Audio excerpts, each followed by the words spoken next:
にはタイガース AMS。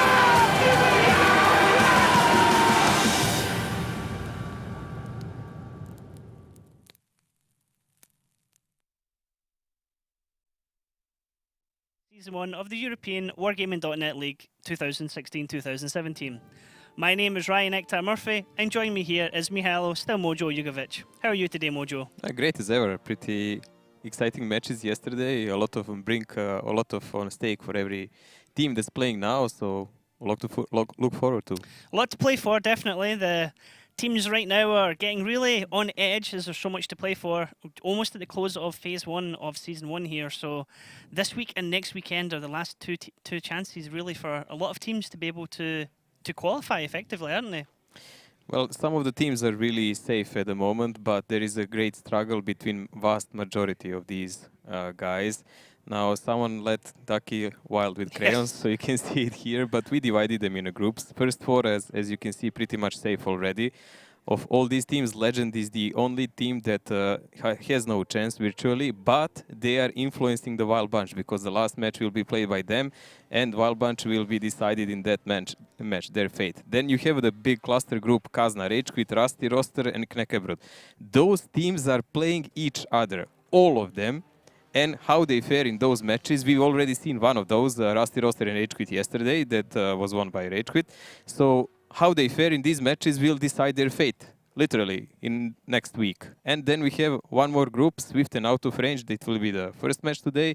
They are playing each other, and after them, each of them are playing Oops and Gohar, who are really safe already, and Out of Range has to play on top of that Utopia. So really rough time for them. I think this will be the decider match for them here. Okay, so we've selected 7 different teams there, including Legend. So that's, of those 7 teams, only 4 can make it. So there's lots to play for. As we said, 7 teams, only 4 can get through. 3 of them will drop down after these 2 matches. And today's matches are vital for 2 of those teams. They were highlighted, I believe, in red. Yes, so we Swift, have Out of Range, Swift. So the schedule for today, ladies and gentlemen, we can actually just bring it up and show you guys. Our first match of the day, as we're just discussing there, Out of Range versus Swift.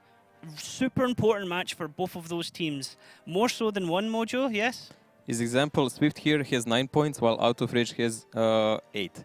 We think that the borderline will be 12 points for safety of the teams. So Swift, if they win here, they will be safe, while Out of Range will have a fighting chance. And in the matches with Utopia, Gohard, or Oops, they will have to seek out at least that 1 point. So it looks really grim for them because they were not performing so far, but Swift was not also on a higher leg either in lately.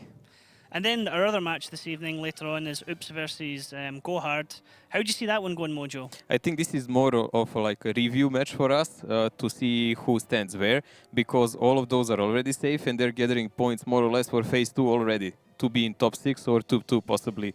So these guys will just hit each other as hard as they can to see who is the best one. Yeah, so it's really going to be a test between Oops and Go Hard to see which of them can come out on top, because they're kind of fighting for that 3rd spot, even though Go Hard have a bit of a head start. I think they're 6 points clear at the moment. At the moment, Go Hard is super strong, so like I would even give them advantage in this match, but this will be the real deal here. Okay, so I just said our first match of today is Out of Range versus Swift. Now, Mojo, what can you tell me about Out of Range? Out of Range, as we've said it like many times before, these are the Polish superstars and everything, but nothing super happened to them. They won the first match, and after that it's been a pain. They've lost 2 tiebreakers so far to both Rusty Roster and Rage Quit, and they won only 1 game after that, and it was against Legend, and even that was a struggle. It's fair to say that consistency right now and wins are out of range of the team. This is a... Taki will be proud of you. Okay, so they've been struck by a lot of problems. They have some quality players here. No names like Deha is really good. Dezek playing on TDs, Vale and so on. But some of them have been even on vacations during this season. And I really don't know. I hope they are all gathered up now because this is do or die time for them. certainly they can't afford to drop points. They're absolutely desperate, sitting actually second bottom of the table here right now. Out of Range really desperately need those points on the board. Now, as we always do with each team, Daki's had time to sit down and talk to Vala from Out of Range, looking back over the previous week matches and also looking forward to this weekend's matches. So let's have a look at that conversation.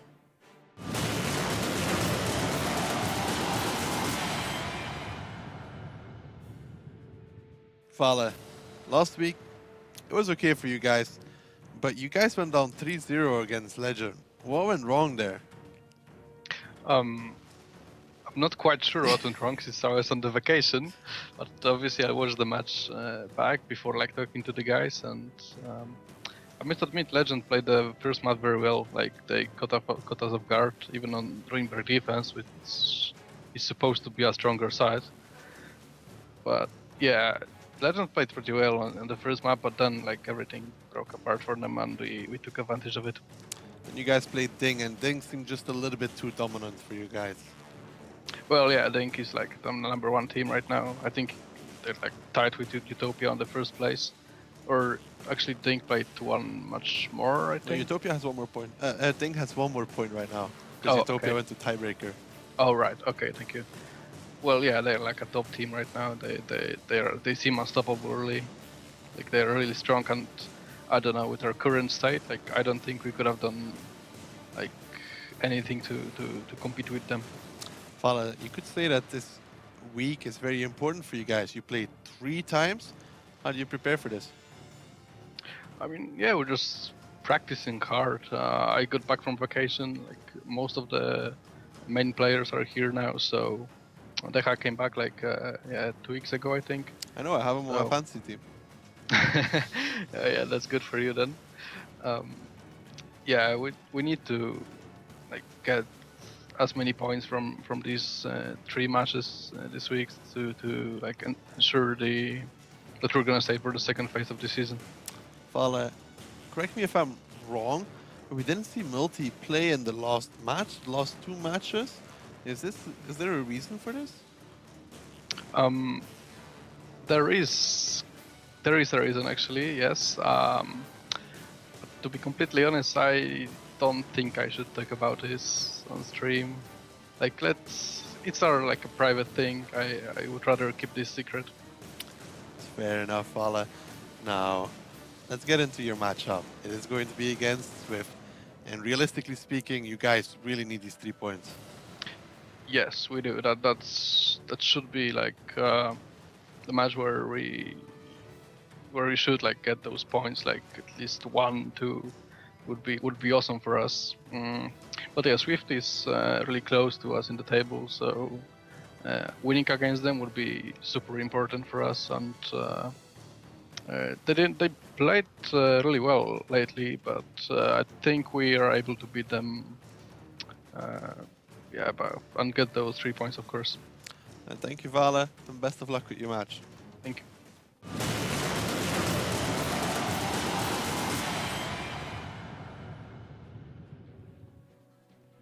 So there we have Daki talking to Vala there, who looks like he was broadcasting from the International Space Station.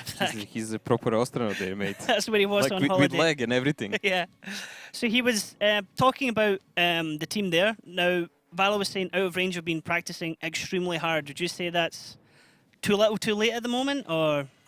We know several of those, like Kazna also, so Yeah. it's never too late, but it's really kind of, I mean, if they flunk this match, their survival will be in theoretical values. It's interesting, a lot of the teams, when you speak to them at this stage, they'll say, we're practicing a lot, but when you speak to them at the start, not a lot of teams at the start say, yeah, we're practicing a lot. They're just like, yeah, I just wish some of these teams would just get stuck in right from the start. And Well, you know who was practicing from the start, and you can see it by the scoreboard here. It's Yeah, not really hard true. to guess. And those guys from Go Hard, I would even separate them from the rest because they saw their mistakes in ASL majors, and they really worked in the meantime. Like, this is whole another ball play for them here. Another thing also mentioned was the return of Deja for the team, Deja. yeah. So Daki's saying he added him to his fantasy team. Always the fantasy team between me, Daki, and Mojo is always a bit of My people competition are there. always on vacation. Welcome back, Vale. Thank you for 2 or 3 weeks. So he's certainly a key player for Out of Range, isn't he? Yes, at the moment he is, and they really need him. So I really hope they will have some team cohesion. They've been lacking lately because they are in dire need. I mean, Swift is not a team they should not be able to win. They really should be able to overcome this, but something was always lacking there. Like something was always missing for them to close out those games. So we will see now. Maybe they found it in the meantime. Okay, and their opponents for today are going to be Swift. Now, this is another team who are not quite performing consistently again, are they, Mojo?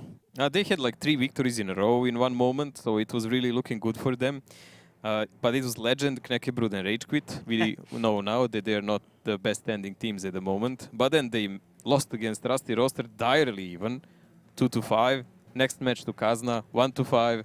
And they're coming here now from 2 defeats straight in a fight against Out of Range that is more or less also deciding their fate because, as we said, their next matches are with Go Hard and Oops, the teams that were practicing from the start and they are much above them at the moment. Okay, and who would you say for Swift is the kind of standout players that they have who are likely to carry the team? We've noticed Crespix, since he stopped playing those FVTDs, he's been performing really well on Grille and such tanks.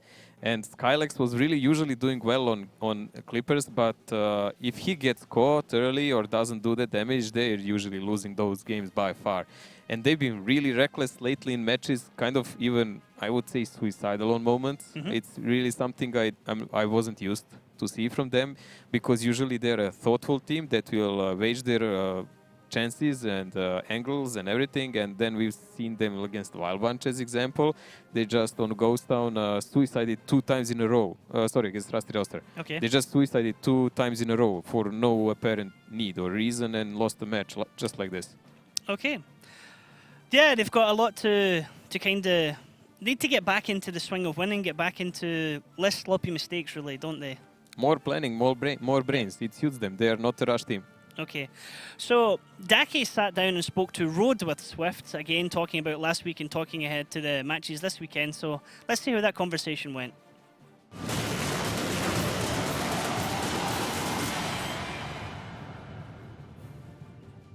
Road, it's fair to say that you guys did not have a good week, more like a disaster of a week. You lost against Rusty Roster. Afterwards, you lost against Kazna Crew as well. Especially the loss against Rusty Roster, it really hurts you looking at the standings and looking at the points. Definitely, yeah. Especially the Rusty Roster loss, so we had to pick up the points there. But I don't know what went wrong. Like against started to play like we played at the start of the season. Something just went wrong. I don't really know what, but we were kind of pushing when we had need to push. Well, we could play our game a bit slower. I don't know why we didn't. And yeah, so some mistakes from the player side, some mistakes from the calls as well, and it just didn't work out. Bro, how stressed are you guys looking at it? Because it's, I mean, from places 5 all the way down to 11, it's all next to each other. Anything can realistically happen, and you guys, you're not safe. We are not safe at all. And I don't know if we are stressed, but we know that now we don't have any other chance. We have to win the games, and that's it. And so far, when we had to pick up already a lot of points, we just gave them away, and now our situation is not that good, really. You talked about pushing when you didn't have to. I wanted to ask you, what happened on Ghost Town? Because twice you guys were in control, and then went for a push, which pretty much costed you the game. Yeah, I don't know why. Just wrong calls. I don't know what's happening. It's like, and maybe one person is making a wrong call, and somehow no one's telling him that no, let's not do that, and we somehow just make a mistake together. Now, Lord, you guys have 3 matches left. You need 3 points at least to be safe, and even then, it's not 100% sure. How do you guys motivate yourself for this? Because it's really do or die at this point. You can't give away anything anymore. That's how we motivate ourselves, do or die. We don't have any other chance to do this. We have to pick up the points, and that's it. Like we know that, and we prepare as we did so far. and we are just kind of hoping for the best. Let's hope we can play as we did when we had the victories like a few matches ago. Now, Road, let's get into your matchup. It's going to be against Out of Range. Both you and Out of Range really, really need these points. I think it's going to be a close match. One of the most important matches even of the season, if you could look at it like that. Whoever picks the points here, who picks up full points or even 2 points, makes a major step to the next phase. Yeah, this will be a big clash. I think these two teams, we and the Out of Range, we are probably the teams that didn't perform at all in the season as people expected, as we expected, and they even have one match less so far, I think. So yeah, even though they are a bit lacking the points even more than us, they are pretty much at the same position because they have one match less, and it will be hard, and we have to pick up these 3 points. It's very important for us. And thank you, Roden. Best of luck with your match. Thanks.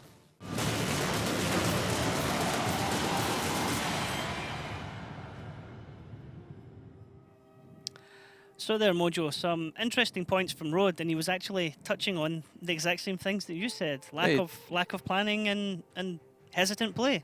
It was really honest interview. He pinpointed out their mistakes, and it's okay. You need to be aware of those, and then you can work on that. Like running away from truth never helped anyone.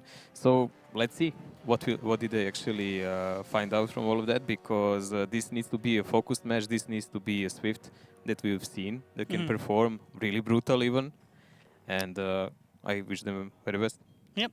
Okay, so the first match of the day we're going to be playing on is going to be Ghost Town. So let's have a look at the vehicles used for each teams here and see how they're planning to shape up. What can you tell us about these lineups, Mojo? Well, Swift in defense here playing really heavy. As we can see, they have 2 Bachas that can do rotations, but 2 E100s and 2 57s to compensate for that fast clipping action. So all around setup, good for brawl, and they can set it up to cover the lower cap or even approach the upper one in the city.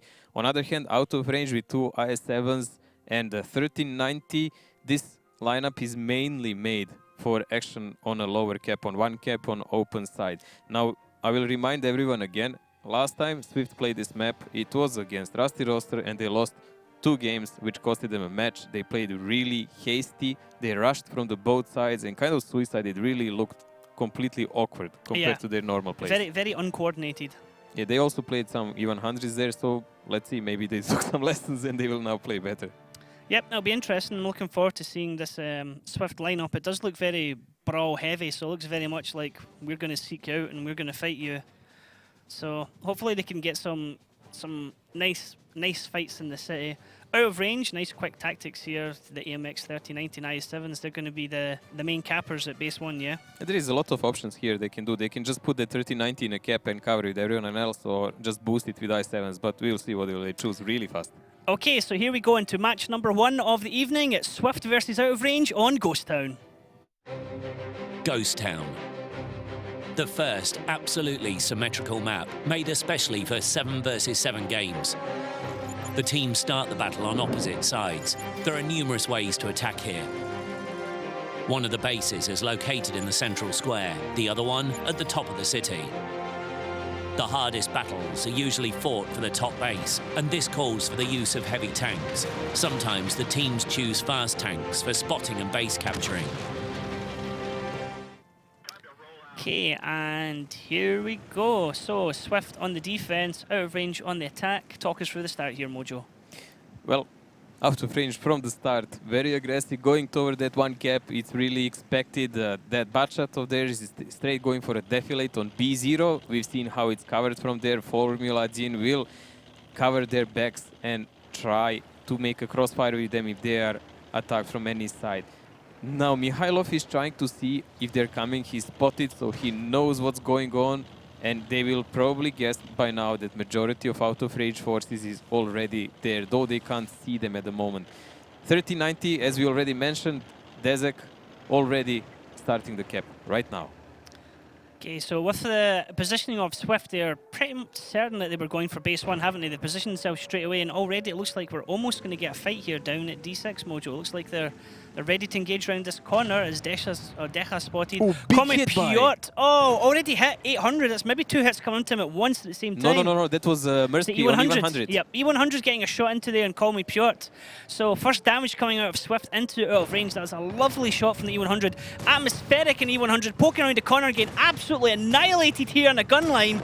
Oh, laddie, you just poked way too hard there. Vala takes him out there in the T57, but Raging Potato's taking a lot of damage in return as he backs off. Crazy exchange here at the start, Mojo. Rarely you can see an occasion when E100 disappears in such fashion. Decha and Raging are on really low HP, so it's all about the control of the cap, because at the moment HP and positions are Swift. Tank's already dropping up. Brawl down at D6, D7 looks crazy as we see a tank dropping in the middle. Deha Road, Call Me Piotr already dropping in an instant. Mazerki's here in the middle of the cap circle fighting off against Senti and Dezik. Dezik in the AMX 1390. Vala getting a shot here probably on Skylex as he's on a slow reload. Mazerki's just pulling off against Senti. He should be able to survive that against IS-7, but he's only going to be 2 shots more to him. Mazerki needs to try and pick a target. He looks like he's going to try and go for Vala, who's peeking around the corner, and he eliminates him. It was a smart choice by Mersky. He just chose Vale because he's a clipper and a bigger danger. I7, you can always count on his 12 to 13 second reload, but that 57 can take out tanks. Now Dezik is the only person alive from out of range, and it is not gonna end well for him. He's been chased by tier 9 Batshot. Dezik here being chased by Mihailov, so this looks like game number 1 going to go to Swift. They had the setup where they were looking for a brawl, they found the brawl, and they were able to just focus down the targets there of out of range. So pretty unfortunate for out of range there, Mojo. It was really, I can't say unfortunate, because it was the kind of the game they just chose. Yeah. Fast cap with some defensive pressure, but it was just not enough against these two E100s. They should have made a better plan, because you saw that even while approaching, they were taking damage. Swift had all the time reserve back plan, how to decap, how to stop them from creating any kind of pressure on that cap, while the other guys were dealing with their forces. So, okay, they knocked out that E100, which has 2700 HP, and then they just went out of the juice. There were no more shells to give to anyone else. So the clippers out of Swift then came and just started wiping them out one by one. Yep. In a way, I mean, you take an E100 to be a bullet sponge. In a way, the E100 served its purpose. Losing him at the start, not so great. But the fact that he was able to take so many hits into him and then allow the rest of his team to get return shots, that's kind of what you take the heavy It's not only score. that. Let's not forget that they were holding by 2 guys, in the cap 3 guys. And so they all the time had overmatch 5-4. Well, they were fighting in a city and they won it by far. Okay, so let's have a look at the damage they've done in that battle and see who came out on top for their team. So, Skylex, Pro and Vala there, Mojo and the T57 Heavies. 57 Heavies in the late days are proving to be a real asset. In the start, we were wondering why was everyone spamming them so much, but fast shooting, fast reload, sometimes can bounce a shell, not when you're 19 degrees to E100, that doesn't happen ever then. But a tank with a lot of value, because in a close combat fight where you don't have to drive around much, it can pen better than 50B, and it can reload much faster for sure. And actually interesting there, the top player for, number 3 there actually, Mihailov in Batchat Tier 9. He was the guy who pushed on Formula 1 and killed him in defilate, and then he was chasing on 3090, so his damage was not like a prime one, but it was there all the time. And there we see, sadly, Atmospheric down there at 13. He was only able to get 1 shot off, but he got wrecked at the start of the road. Oh, Rhodes, man, you're my fantasy teammate. This is not good to see. 39. Never mind, you have Diplomat to carry you. 39 damage from Road there. So, match number 1 going to Swift, and quite a strong showing, I would guess. I mean, they still had 4 tanks and a decent amount of HP still left on the board as well. Plus, the match was nice and quick. So, let's actually have a look at some of the highlights here from the match mode. Talk us through this bit. This is how Atmospheric is disappearing. He is just perma-checked there. He cannot pull back, but they ran out of the shells, as we said. And this is the fight here. Look, Road and Mersky are actually holding off these guys on a cap, so they cannot create any additional pressure. And those two E100s, they might not be the top damage dealers, but it takes such a long time to kill them. And every time they hit, it's like 750, 800 damage. So it's worth a while, because other guys are able to do that damage freely, much more freely. So it's unfortunate there from out of range. They still have another battle to try and perhaps get one back here on Ghost Town and make it 1-1. But Swift looking strong, and now Swift are going to be the ones on the attack. It looks like Swift learned on their mistakes. Like this time the counterattack was timed. They put enough tanks where they needed, and they just held the control of the game all the time. Okay, so let's have a look at the vehicles used for this next battle now, with Swift on the attack and out of range on the defense. Does anything jump out of you there, Mojo? Well, you can see yourself, both teams have tier 9 Conquerors now. We've seen those not perform that well in this league. I mean, we've seen a couple of guys getting blown up, Amorect, like with full HP on them, Dudulinho from the Wild Bunch, Haiba from Kazna. So most of the teams by now actually gave up on them. I really don't know why they're picking them. I guess because they really want that additional DPM. Since out of range is defending, this is kind of really fast lineup for that, and Swift is getting heavier again. I don't know, I kind of like Swift's lineup more. Okay, so another kind of brawl type setup from Swift here on the attack, so it'll be interesting to see how that's used. It doesn't look like a we're going to cap team, it looks like we want to fight you team. No, this is... They have nothing to cap with. I mean, they can put a butt shot, but that would be a suicide. So no, this is a fight lineup. Okay, so let's go into battle number 2 on Ghost Town with Swift versus Out of Range. Can Swift take it to 2-0, or will Out of Range pull it back to 1-1? They have everything to play for, these teams, so it's certainly going to be interesting, Mojo. Now, every one of them now really must to make sure that they don't lose a single map 2-0, because that's usually a downfall for the team. I mean, if Swift takes this advantage now, it will be really hard for Out of Range to come back in a game in any way. But there we go, Crespix and the guys, they're going immediately lower away. That means they will not pressure the caps unless they can to do it for free on number 2 cap, on middle one. Kerloff, luckily in a situation where the tanks that he spotted are not reloaded yet, although you have Merziki there has now loaded. Batchats will just be coming off reload just now by about 9-20 seconds into the battle. So everyone now is shells in the chamber, ready to go. It's just a case of feeling each other out and spotting each other out. Mersky, no one actually had a chance to take a shot at him. It's really decent spot that everyone does there. It's timed, so you can see the tanks before they're loaded and before they can do anything, unless you have really fast single shooter tanks that will actually go that way. They might connect something, but none of these guys had. But look at the careless position of Kerov. Kerloff getting shot in the back there from one that was Vala. Kerov just peeked right there in that defilade where we followed him in his butshot, and he peeked to see what's up, and he got what's up in 2 shots. Kerloff taking 2 there, Vala taking 1 just as he poked round the corner. It's a nice sweeping camera angle there as we had a switch from street to street there. Oh my god, he got one again while he was running away now. Kerloff, mate, keep your head down, they know where you are. There's no need to jump about too crazy. To see Rode and Senti here just trying to exchange shots here, just poking up over the middle base. Swift quite an aggressive push down the bottom here, Mojo. I wouldn't call it aggressive, this is really step by step, but this is kind of thoughtful, and Out of Range is in disarray. They're just trying to run away and they're picking up shells in their back all the time. Call me Piotr there getting hit for 799. It's probably a shot from Atmospheric getting a hit into him as he runs off, as we see return fire come from Out of Range. But Out of Range's health is dropping like crazy. We see Decha now down onto 531 health, and we see Call me Piotr down to 834, and he has a damaged gun. Out of Range sitting on 10,275, with Swift sitting on 12,457. So Out of Range have pretty much now a 3k advantage almost over Swift. Other way, this one.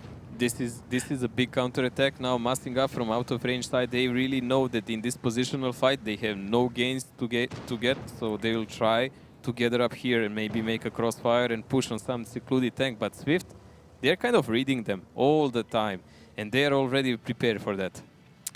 So where has this Swift team been the rest of the season so far, Mojo? They've been here and there, but mostly there. Yeah. Like, I don't know, sometimes they really, as we said, seem real. They seem steady on the ground, planned. They're kind of thoughtful. What will they do? Several steps ahead. But in some of the games, they were just suiciding for no need. And here, Piotr with a damaged gun on that 50B, not gonna be cool. A lot of guys on low HP, just getting wrecked one by one. Yeah, like Potato is just perma-checked there. every time someone's peeking from out of range, Oh there is my a Swift God. gun waiting on them. As Crispix, I was just going to say earlier on, is stalking the tanks round the bottom here. He's been stalking Kerlov, and he's managed to get a crossfire in and drop Call Me Piotr. So that's first tank down in this game as it's gone to Swift, and everywhere out of range pushes right now, they're just being shot. There's this angles coming in from Swift. They just know exactly where they are to make the moves. Out of range can't get any kind of foothold in this match whatsoever. Like, you saw Raging Potato advance up there on the corner, and he gets tracked and then gets about 3 shots into him. Desik now taking a shot, Atmospheric taking a couple of shots in return to Swift, but Desik, Atmospheric actually taking more than a couple of shots there. But there, Raging Potato's now dropped. It's just, the minute somebody moves somewhere and out of range, Mojo, somebody else is getting dropped. Swift has all the angles covered. You can see how they're positioning from the lower side, and they are always covered by the rest of the guys. They pinpoint one guy, and out of range never has enough firepower anywhere to cover each other. They're just falling like dominoes, one by one. You don't see a big cluster fight of a lot of tanks somewhere and something happening. No, you just see one guy by one losing HP and dying, and then someone else tries to cover him and dies after him. This is really not looking well for out of range. So all we have left on out of range is Kerlov. I was about to say also Decha, but he just gets eliminated by Merziki. So now we have just Kerlov left on out of range. Swift still have 5 tanks, 6 tanks available in the battlefield. And there we have it, ladies and gentlemen. Battle number 2 goes to Swift. So if Ducky was here, we would say this ended rather swiftly. Rather swiftly, Yeah. yes. And the match was just out of range for the other opponents, yes.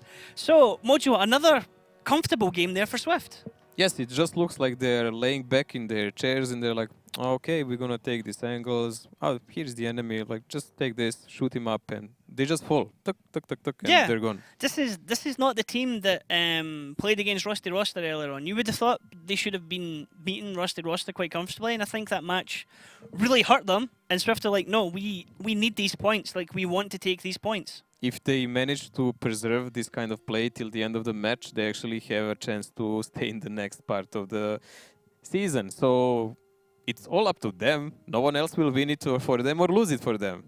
It's a very fair point. Let's have a look at the stats and see where the damage came from in that battle. Pretty sure, oh wow, I was going to say pretty sure the autoloaders would be up the top, but we actually have Atmospheric and E100 there and Swift on top, and right behind them is Decha and the AMX 50B for out of range. Decha, Senti, they're doing well for out of range, but it's just not enough. Honestly, like, even that damage doesn't really matter because none of it was done in some kind of big team play. It was really sporadic all over the place. And most of the focus fire was always done by Swift. Always and always. We've seen at least 2,000 or 3,000 HP lost by out of range before they could even return fire. They were just trying to run away from some positions and they were getting shot all the time. By the time they were in a position to return fire, they didn't really, like you're saying, they didn't have the HP to trade with them. So they would poke out to get their shot, but they would take 2 in return. So for every 1 shot they were doing, 2 were coming back at them, and obviously you can't sustain that. I mean, really nice performance by Swift here. You can't say they did anything super special. It was just a really normal play, but no mistakes per their side, not big ones that would cost them anything. From out of range, really shaky performance. I don't know, maybe they will be better on next map, but next map is also city map. Okay, yes, the next map is going to be Himmelsdorf. So Himmelsdorf for these teams, Mojo, is a advantageous map for any of these teams, where we have a quick look at the highlights. Well, so far, not really, because none of them were performing that well about it. Like, out of range has about 30% win rate, and this guy is even less. But these moments here are just the ending moments for out of range. The last dying breath of out of range there on Ghost Town as they just let it go. There's nothing left but ghosts on the battlefield for them. Well, they can take a breather now because they have a little time to gather up their forces before the Himmelsdorf. At the moment, none of them really played it brilliantly. I mean, at the start of the season, one would say that Swift should at least play it really well. Yeah. But they've been flunking all over the place. They were caught a lot of times in bad rotations. I don't know, maybe they learned the lesson because none of them performed on it. Okay, so let's have a look at the vehicles going to be used here on Himmelsdorf for both of these teams. As we can see, Swift are going to be the ones on attack, and we have out of range on the defense. Now, notice there's a TD being used there for one of the British TDs. Well, on Swiss side, we have a Grille in attack, so that's kind of a normal lately. And okay, some of the heavies, FV heavies are rarely used now in attack. But on defense, from out of range, FVTD pretty standard. It's only, we already said many times, it's really needed for that one to make, during the fight, not after, one big shot. Like one shot for 1.7, 1.8k, possibly 2k if you're lucky, and you have a large chance to win a game. Also, they have that E5 that is probably gonna stay in a base and just cover the 2 caps so they cannot cap it easily. Okay, so we're ready to jump into map number 2, Mojo. So it's going to be Swift versus Out of Range. Swift 2-0 up. Can Out of Range pull a match back? Let's find out as we jump straight into the map. Himmelsdorf, a small city map. The teams start the battle in opposite corners. Both bases are located close to each other, but in a way that you can't stay on the defensive all the time. The main attack routes pass through the hill, the alley and the railroad. But in general, the attack can be successfully executed through any part of the map. Heavy tanks and tank destroyers with powerful guns run the show here. However, a lot depends on the mobile light tanks. Okay, so here we go. Ready for the action. Swift on attack, Out of Range on defense. And we are not moving. Oh, you ready? You know why? Hey! Surprise! As usual, because it's all about us and not about the game, of course. So let's talk more about Himmelsdorf, Mojo. Now, a popular tank I see used a lot of the time here on Himmelsdorf, which is a heavy tank, which will help me talk about something perhaps later on. AMX 50B. 50B is, since we've lost Waffen, E100 TD, he was the main clipper in the game at that time, really defensive force. That tank was really killing all kind of attacks. It was a big problem because it changed meta. So I guess that's why they changed to Grille, who is a fast mobile TD but a single shooter. Now everyone was looking for some kind of replacement, so they are mainly because of that using a 50B because it's a fast, heavy, the fastest one probably. It has a decent gun depression, which is not really needed for this kind of fights. And sometimes it can bounce a shell if you are lucky. So mainly everyone just uses it for fast rotation and trying to do those 4 shells in someone hip if they really can. If they can't, then frontal if you must. So when you're taking a 50B, is the intention you're just wanting to get 1 clip off, or are you banking on trying to get 2 clips off? No, of course, never. 1 clip is never enough. It's just not enough because 1 clip of that will not kill a tank entirely. Like, you need to be in position to fire off and you're fast enough to run away. You don't have to have huge HP when you run away, but you should be alive and an extra gun in the game. While you're doing that, the remainder of your team, the single shooters, should take over, do the damage, buy time till you reload, and then you're already back. Okay. So that's how it should be in theory. And the TDs that normally get used on Himmelsdorf, we see very rarely E3, E4. Or E3 is never going to be really the E4, is it? The FV215B183 and the other FV that we just 405. saw. Yeah. So there is different tactics you play with these. Mainly these TDs are used in different fashion. Like E3 has a lot of armor, so he will go forward, he will try to play a hold down and then smack someone a big fat alpha of 750 average, and then they will push other tanks. But also you have FV British TDs, we already said they really need to do some dirty shots of those, because with hash ammo on especially French tanks or something like that, they can pull up to 2k damage. So the guys that play them really well know to time it, when to come with their team, when to take a shot and then maybe even pull back and then do another one. And then they're a big asset to a team. The guys that don't know to position well usually are always late. They lose half of their team before they fire the first shot, and then it really doesn't matter because they're just singled out and shot off. Okay, so lots to think about when choosing the specific TD for the situation then, yeah? It's based on tactics. Tactically, okay. What we can actually do is, because we've got a little bit of a break here, as there's an issue with one of the teams, we can actually have a look at the top 5 highlights from the European region from last week. So let's just bring up that video and see how things went.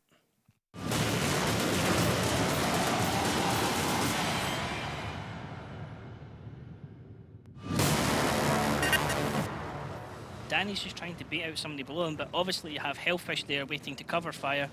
Lichbar gets himself spotted on their flank, probably. Ooh, that's the one shot! Whoa! What? Diplomat! pulling it out the bag and showing Knackerbrod this is not a guy to give any kind of leeways to. He is going to punish you when he's in artillery, He and just that is why disappeared from the map. I think they just accepted that they're going to lose it, and they're perhaps just talking amongst themselves. Or they might still have a plan here. Feywire's going up to try and get a shot onto Diplomat. Doesn't say. Oh! Diplomat, take a bounce on. What a fantastic shot. It's a counter from Utopia. It's actually going to work phenomenal. Kiki, they're going to drive straight into Muka and Forbidden if they keep going like this. This is great stuff from Utopia. The counter play. Oh, Roy, poor Kiki. Kiki, you have just driven out into the open here. You're going to get eliminated by the guns offer. Oh, wow. Crossfire coming in. You can see the angles, 3 different locations. Phenomenal's going to be the next one down. That has been an absolute bait and extremely well played by Utopia. 20 seconds. He's able to help out.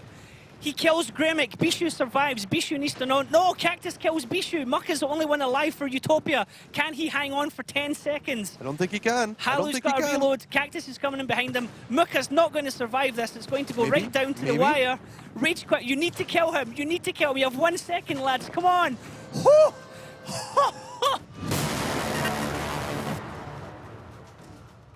It's a push out here from Legend there. Oh, Desek. Desek wrecks Ebeb for 1,700 damage. He gets a shot back off from another team, and that's Ebeb dropped. El Nino's dropped. They've lost 250Bs already. Legend, this is an absolutely horrendous start. Davidoff trying to run in there onto Formula Adin. Ooh, Prosto, the worst mistake ever. Prosto tried and overextends a little bit here, but he's okay as he picked up L-Train. Now he needs to make sure every single shell onto Agorni goes through so Pashka can come in and clean up here. He only has 1 more shell. Does he make it? Oh god, Agorni, did you count? Oh, Prosto! 54 seconds. Prosto needs to stick to shell here for Pashka, because Pashka needs 3 shells. Agorni could reload in that time. Great play from Agorni here, repositioning behind the wreck. Also. He needs to pick up Pashka. Agorni needs to pick up Pashka here. As he does, he picks up Pashka. Can he pick up Prosto as well? Agorni in the MP215B needs 1 more shell. Prosto gets around the corner. Heartbreaking moments here. Close stop here now. Both of these tanks on a 1-shot. Agorni, he can do it. We were talking about the boy. It's time to shine. Come on.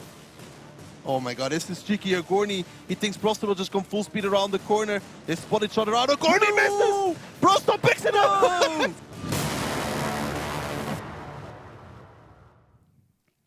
So, some excellent highlights there. Very strange listening to my own voice like that again. Certainly had some very exciting matches. That one with Prosto at the end was the amount of times Yundaki said, Prosto!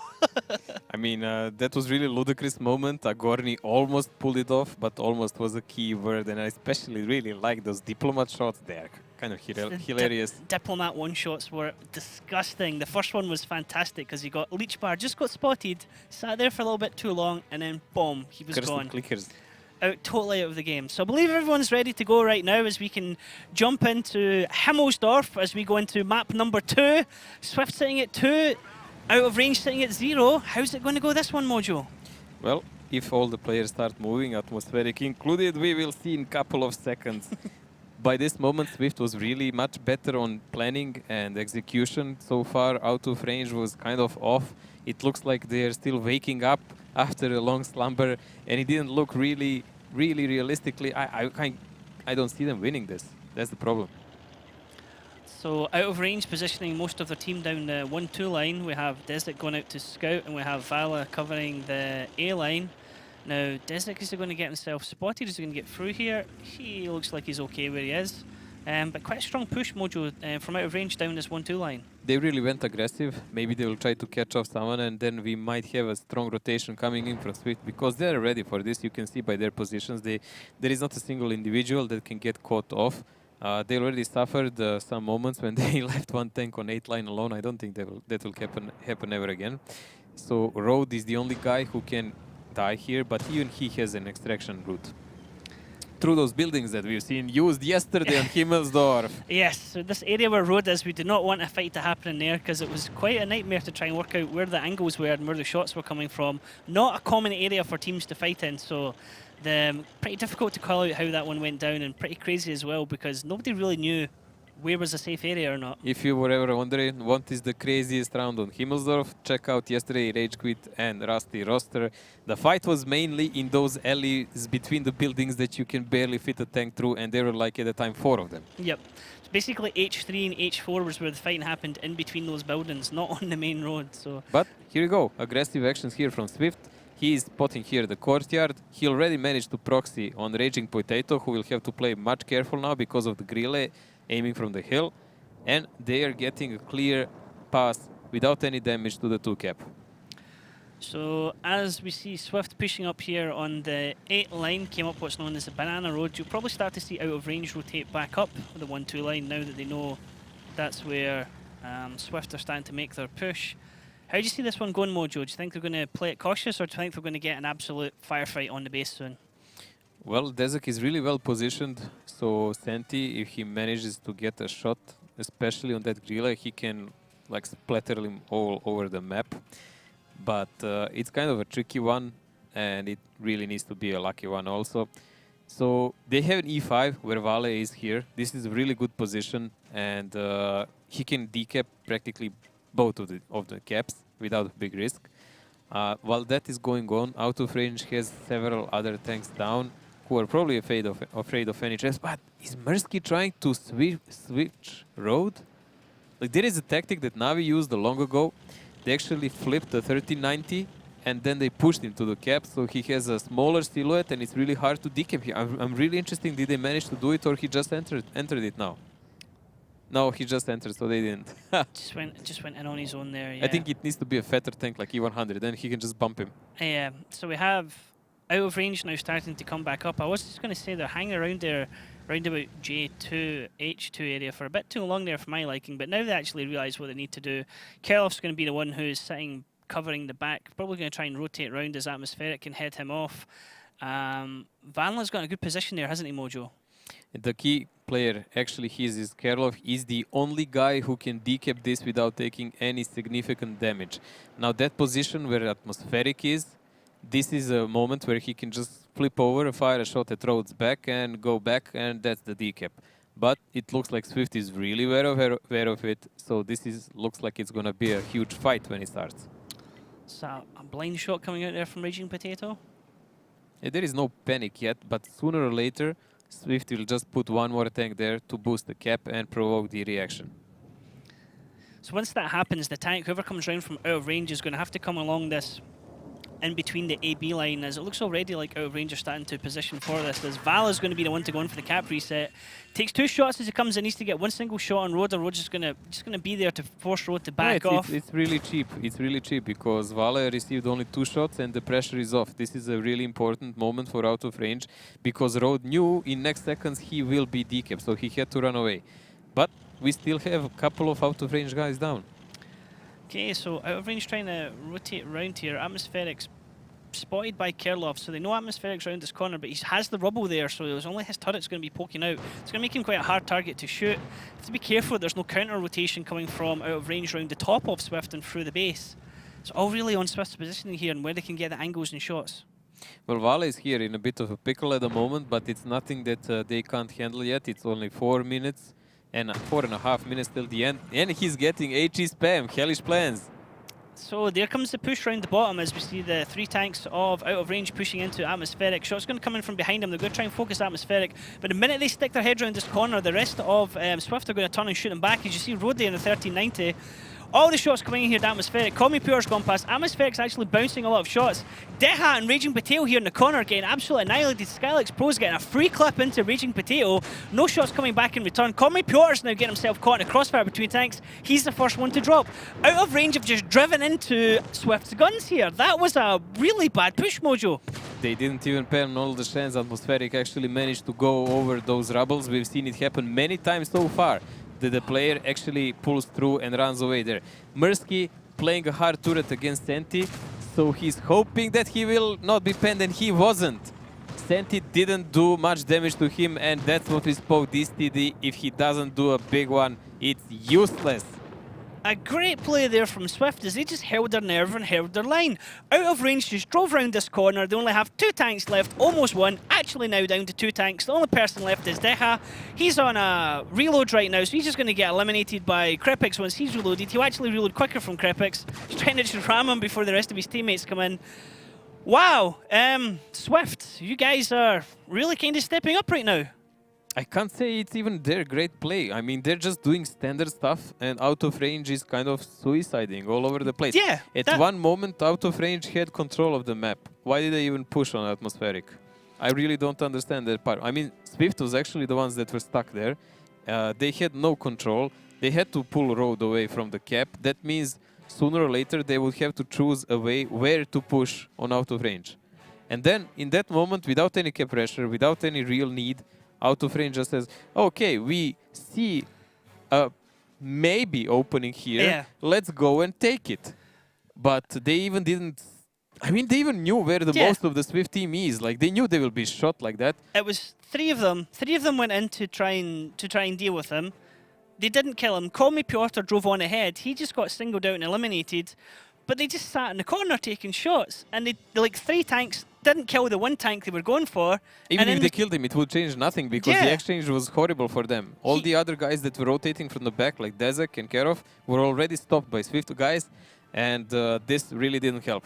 Yeah, it was kind of a strange play there from out of range. Let's have a look at the damage statistics for that battle and actually see who came out on top for their team. So we have there Merziki in the E5 for Swift, and then right behind them we have Skylex Pro in the AMX 50B, able to get off a double clip. We already mentioned that Skylex is their main clipper here, and when he does well, they are usually winning. Mersky on that E5 really outperformed here. We even saw how he tanked some damage from that FETD, and he's really doing it well. Deha, top damage dealer for out of range, but simply not enough, not enough. Everyone else in the team just did an average dispositional damage, but that's it. Oh, look at number 5 there was Road, and Road was in an AMX 1390. 5th place damage in that battle on top of all these other tanks. He had some time to wiggle between the tanks and do some damage unspotted. I mean, no one really wanted to focus him out because there were bigger fish to fry. But Senti here, only 1 shot connected. That was the point blank shot on E5. I think, yeah, he probably damaged them. I mean, he wouldn't be HE splash back onto him, but 676 is a pretty rubbish roll, really, for taking that tank. You don't want that tank to do... I mean, you expect him at least a minimum of 1,000 in those battles, aren't you? Oh, you're expecting him to actually aim and pen those shells on Yeah, time. there was 4. I think it was 4 shots and only that 1 shot, one damage. Yes, so not a good display again by out of range. And this is the moment we were saying atmospheric is already safe. He ran away. Kerov was already dead. For that situation, for 1 tank, they lost 3. And here, Merziki just played great against these 2 tanks, just baiting the TD, going up at him at point blank, making it really difficult for the TD to choose his shot, and then getting the kill there onto Kerlov as well. It was just a bad push by out of range. And honestly, the position they are now in, I mean, even Vale is very aware of it. It's not accidental. It is as it is. Yeah, and I mean, before the match as well, we were trying to pick out the key players for each team. We were talking about it before, and we said, okay, so on this team you've got these guys, and for out of range, we couldn't quite say like this guy all the time's consistent for his team. They've been playing, they've been exchanging who plays, and then they had ups and downs in plays. A lot of misplays also. So we really couldn't point out who will do the carrying. Like Deha is usually the one playing most stable, and he's a good steady guy, just not enough. Yeah, definitely. And he's done mistakes on his own also. So let's have a look at the tanks used in second round here on Himmelsdorf. Now, I mentioned earlier on, Mojo, about the 50B. Now, we see T57 heavies being used for Swift. Interesting for defense of Swift here. That's a pretty hefty lineup here. You have 257s for that fast clipping we've been talking about. That means they will not do big rotations with them. And they have an FVTD but 183, not 405. So 405 is better when you want to relocate from A to B, but he has no real armor. But FVTD actually can bounce a shell or 2. But it also means they will really not attempt any big rotations. So they will be probably stuck around that upper cap quite a lot. Okay, so as we get prepared for this match now, The difference with the 215B183 Mojo, is that because he's just planning to just plank down himself somewhere that's in a window or something like that? FE183, no, he will usually be in the same spot as that 405. Like, he has no real need to go anywhere else. Because anywhere else he can be spotted. The point of those FETDs is to be out of the range of the enemy and to fire on them before they can see them first time. And then when they go in brawl, they just need to be close to some tank and fire that one shot. And then what happens after. So the 183's nickname is the Death Star. Let's see if it can actually eliminate any of the enemy tanks just now as we get ready for Swift on the defense for Himmelsdorf, sitting 3-0 up, out of range, zero matches on the board here. Can he bring one back? Let's find out as we jump into action on Himmelsdorf. Okay, Swift. Are you going to make it 4-0 here? Are we going to get a Swift match tonight, Mojo? I think Ducky will be very happy, but that 183 has potential 5 out of 7 people he can actually one shoot with good penetration, and the remaining 2 are 113s. Well, of those 2300, he can shave off like easy 2k. It's Daki that's the jinx when it comes to tiebreakers. I've noticed this. We've noticed. I'm gonna give you 2 cast all the matches. If it's me and you, it generally is nice quick matches, nice fluid matches, quite exciting matches as well. If it's me and Daki or if it's you and Daki, tiebreaker written all over it. Yeah, he's kind of a jinx. Jinx as well. Another nice camera angle here as we see the tanks go in position. And Well, Mihailov. this is really interesting. Mihailov's parked himself in a building here. This is It's rather just going to interesting. be proxy spotting, really. He can't really do much else, can he? Yeah, but he can like really see them if they're rotating. He can be quite annoying before he teams comes. It's a nice new position we've seen. I would really like to see what can he even spot there, except the railroad. It's kind of a new position we haven't seen used so far in the league. But look at the amount of crossfire there on the 8 line. There is a really big, as we said, they really don't want to rotate much. So majority of the tanks is there. So the biggest danger is on 1 cap, and that's my guess why Mikhailov is there on that really specific position, to give them info on time so they can get things moving without getting capped. So with Swift being on the defense, they have no real interest in going out hunting for out of range. We have our matches here are 10 minutes long, and if the clock runs down, then it's an automatic win for the defending team. So a lot of the time we see Skylix Pro just actually taking a hit there and getting a damaged gun. That's not going to be a good start. There's a shot coming down. Looks like Raging Potato got a shot down into him for 725 He can there. repair it. He has a repair kit, but he was careless when he took that shot, because you must know as a pro player that through that gap you can get spotted and you can get shot by the people up. The thing is, when that Grilla was spotted, I'm wondering why FETD wasn't aim already there to just splatter him. Shooting back across, you mean from like the D3 area, yeah? Yeah, I think he should have already been aimed there, and he should just like take him out immediately when he gets spotted. It could have been a nuke or long distance shot there. FETD not really known for its accuracy at long range, but its shell does such devastating damage that 9 times out of 10 you just need to hit the target. You don't need to specifically aim at any particular weak spot. Just as long as the shell connects, it's usually a bad day for someone, isn't it, Mojo? But there you go. This is a rotation, full rotation by out of range here. They saw what Swift is planning for them, so they don't want to take part in it, and they're moving. I'm really interested as Swift has actually planned response for any kind of out-of-range rotation on the rail. What is their plan for this? So let's see what Mihailov is able to spot in a minute, because right now he's spotted himself, and it's only by Deha coming close to him. So Deha's drove over and basically said, guys, there's somebody hiding in this building, but the rest of his team hasn't been spotted by Mihailov's position. So they're going to back off, but none of them at that stage were spotted. Yes, but if they start going through the H line, he will spot them. The moment this formula tries to go beyond this building, he will be spotted. There is nowhere else to pass. This turret of Mikhailov is sticking out of here, and he will see him. The question is, can they shoot him well? Now, out of range, seeing him here, they're anticipating, okay, there is a huge fire line made already up above us. I mean, if they only knew the truth, that Mikhailov is like a little boy without a dog behind him. Yeah, it's just a dog barking. As soon as it comes off the leash, it just stops. Yeah. But it seems like his barking is actually working, because they are moving back right into the trap of Swift. Wow, so out of range, really not sure where they want to advance on the map. They try to rotate around on the west side here. Now they're rotating back round to the east side, and the east side is exactly where Swift is still sitting patiently, waiting on him coming round, as it looks like Raging Potato is going to try another sneaky shot from up top, although he is spotted this time. Merzeki's spotted as well. Does he have a shot? No, but there is dust there, so it looks like Raging Potato took a snapshot down into Merzeki and missed. And Mersky there can really one-shoot him, so Raging has to be ultra careful about that, because he needs like 3 shots to kill Mersky, and Mersky can just fire 1, and if he has a lucky shot, that's it, bye-bye Raging immediately.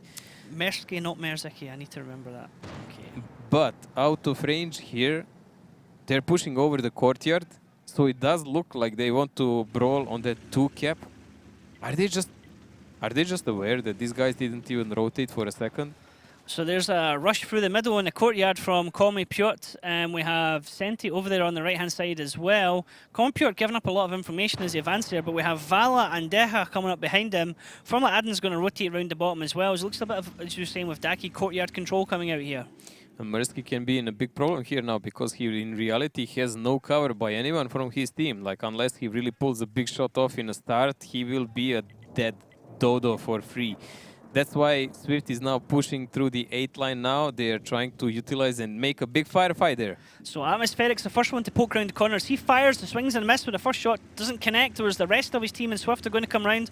You're trying to form a gun line down here, round about D8 areas to try and get shots across into out of range. Out of range could be caught between a rock and a hard place if Merzeki decides to come through here and get shots off. You can see the first one coming there, Vala takes a shot. Rode is getting himself caught out just a little bit more than the rest. Decha and Vala are going to back off now. Senti is going to just back off a little bit as well. Out of range, have to be really careful that nobody gets caught in a crossfire. As we see a trade between Mendex and Kerloff Mojo up the top of the hill. Ooh, Mendex is the one that comes out Mersky. of that. Desha gets kill on Mihalov as well, as Merzeki is going to get himself caught in a crossfire. He's going to go the next one down. So that's going to be 2 tanks down to Swift, only 1 tank down and out of range, and it's going in out of range's favour right now, Mojo. Yeah, the only guy that the FETD managed to shoot is our Raging Potato, and he survived while that was going on. Swift went in a bad crossfire by out of range, so they're kind of in a bad position now. Out of range is attacking. They have 3.5 minutes to think how to close this deal. Now we see Mendrex. He's trying to go up and take out Raging, because then he would have some kind of crossfire together with his guys, and he could eventually cover them. But Piotr taking so much damage here. Piotr, laddie, you need to be careful. Right at the moment, out of range had a nice big advantage here, but Swift are starting to pull it back in. Now, Swift need to redraw their gun lines. Pay attention to where out of range is and then get shots in the back. There's lots of missed shots coming in from Swift as they're shooting down this line. As you see, Vala and Decha able to move up the top and perhaps come round for a flank into Swift. If Swift need to take advantage, we see Mendex taking out Raging Potato. That could be huge for how this fight goes, because that's a massive gun taken out of the battle. We see Atmospheric trying to poke round on Formula Aden. That's a great shot as well. 468, nice high roll.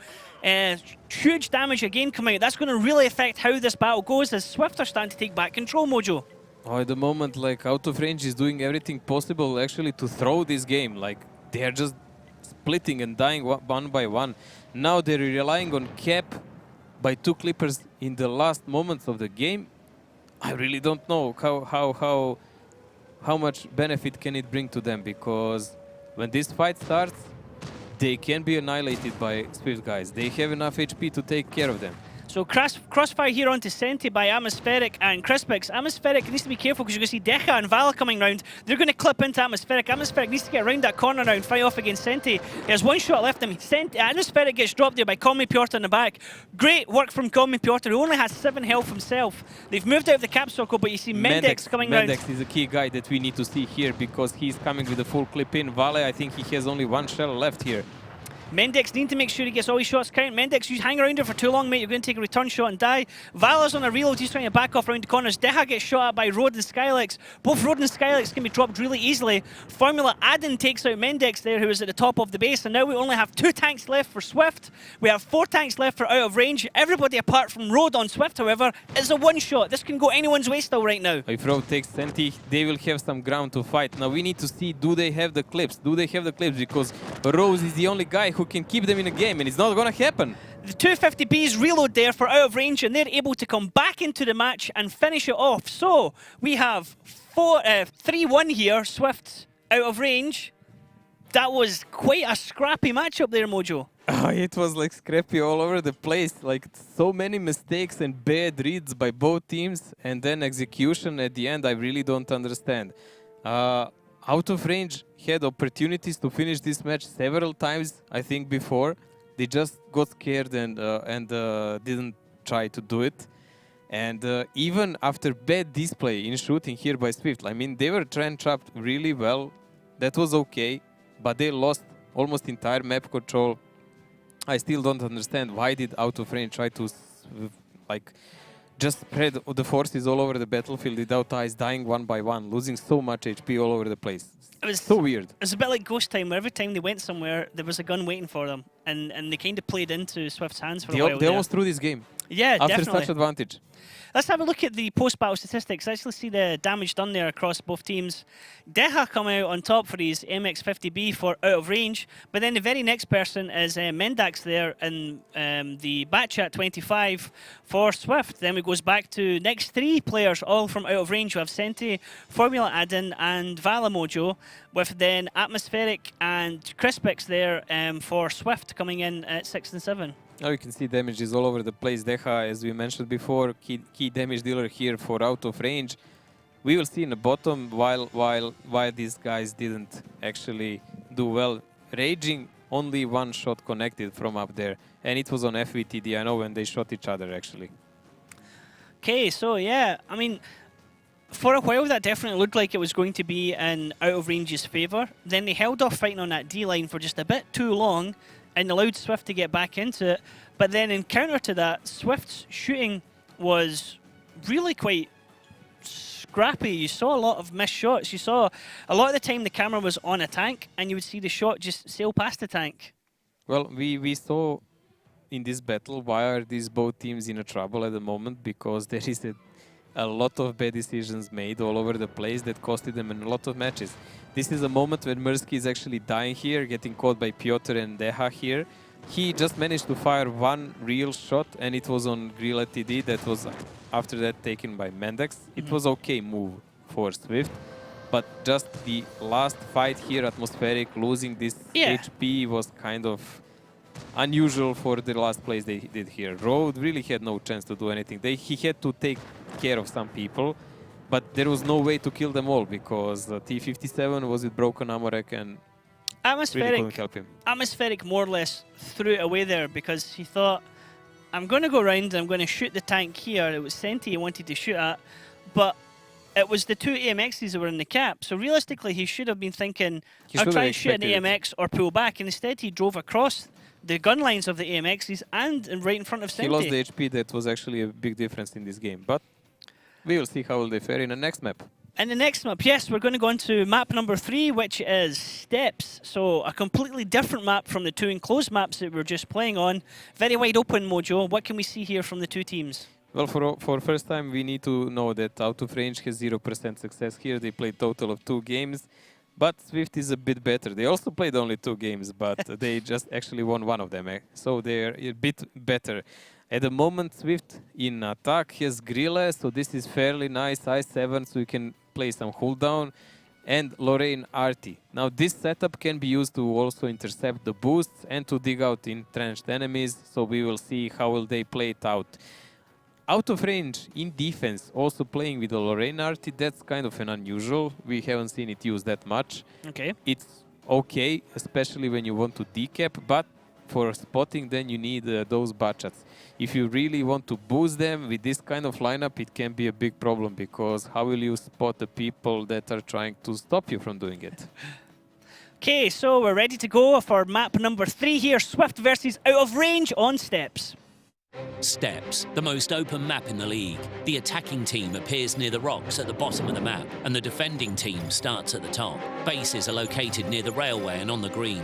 The best way to control them is to use the lowland near the second base. The attacking team usually begins the attack from the rocks and the railway, but sometimes they can attack through the green. Teams often drag vehicles from flank to flank, so both teams usually pick light vehicles with a good camouflage rating, but sometimes use tanks with a strong turret and even SPGs. So, as the announcer said there, even SPGs, as we see, one apiece from each side. So, Mojo, are we going to get a boost here from Out of Range? Look at this really fast fast spotting by Mendex and Skylex. They're immediately trying to gain field advantage, and they want to see if someone is boosting on A2 and A3 positions. So they will know. Oh, the fail on the other side. Kerloff and Raging Potato make a bit of a whoopsie in that one as they try to boost. Are they going to try and line up for it again? That's going to be really telling, because that's more time wasted for out of range as they try and get that set up. Really aggressive here play by Swift. I like it. This is how it should be done. And they're progressing and getting big advantage here on this part of the field.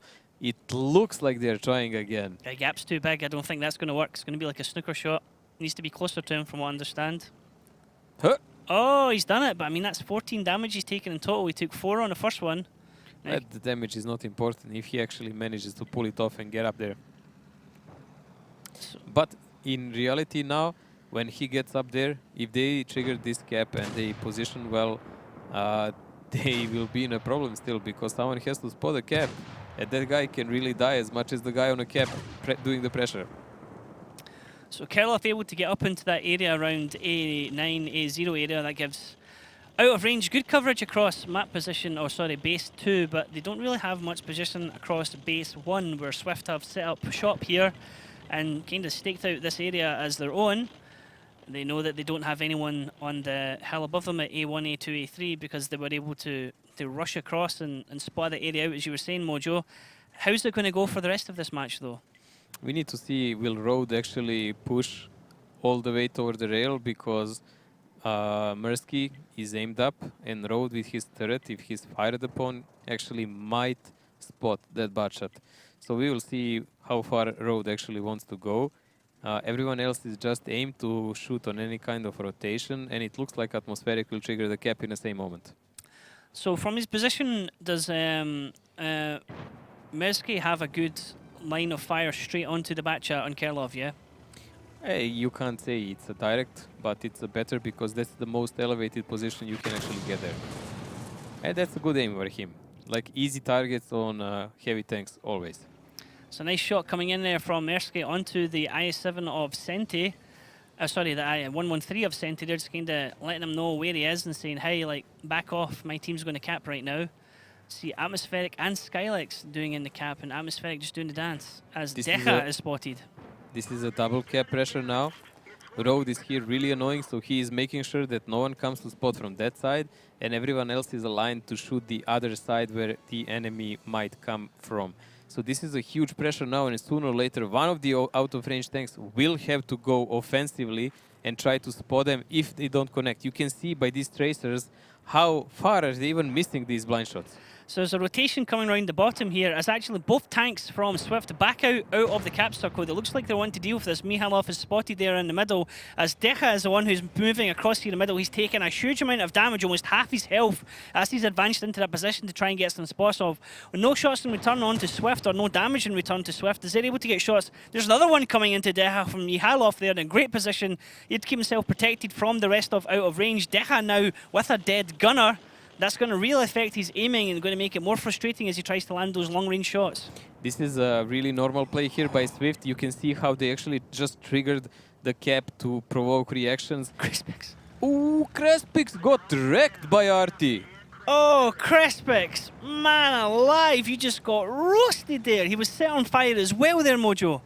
What a shot there. Was he spotted? I'm really not sure. But now Mikhailov will be in a problem if these butchers don't help him.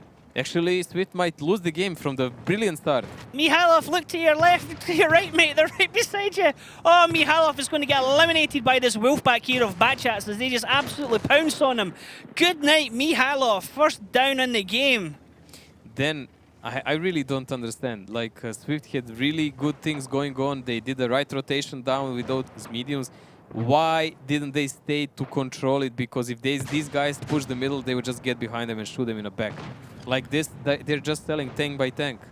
Swift, it's again that shaky Swift. Swift trying to get counter shots back into out of range, but that Wolfpack did absolutely amazing.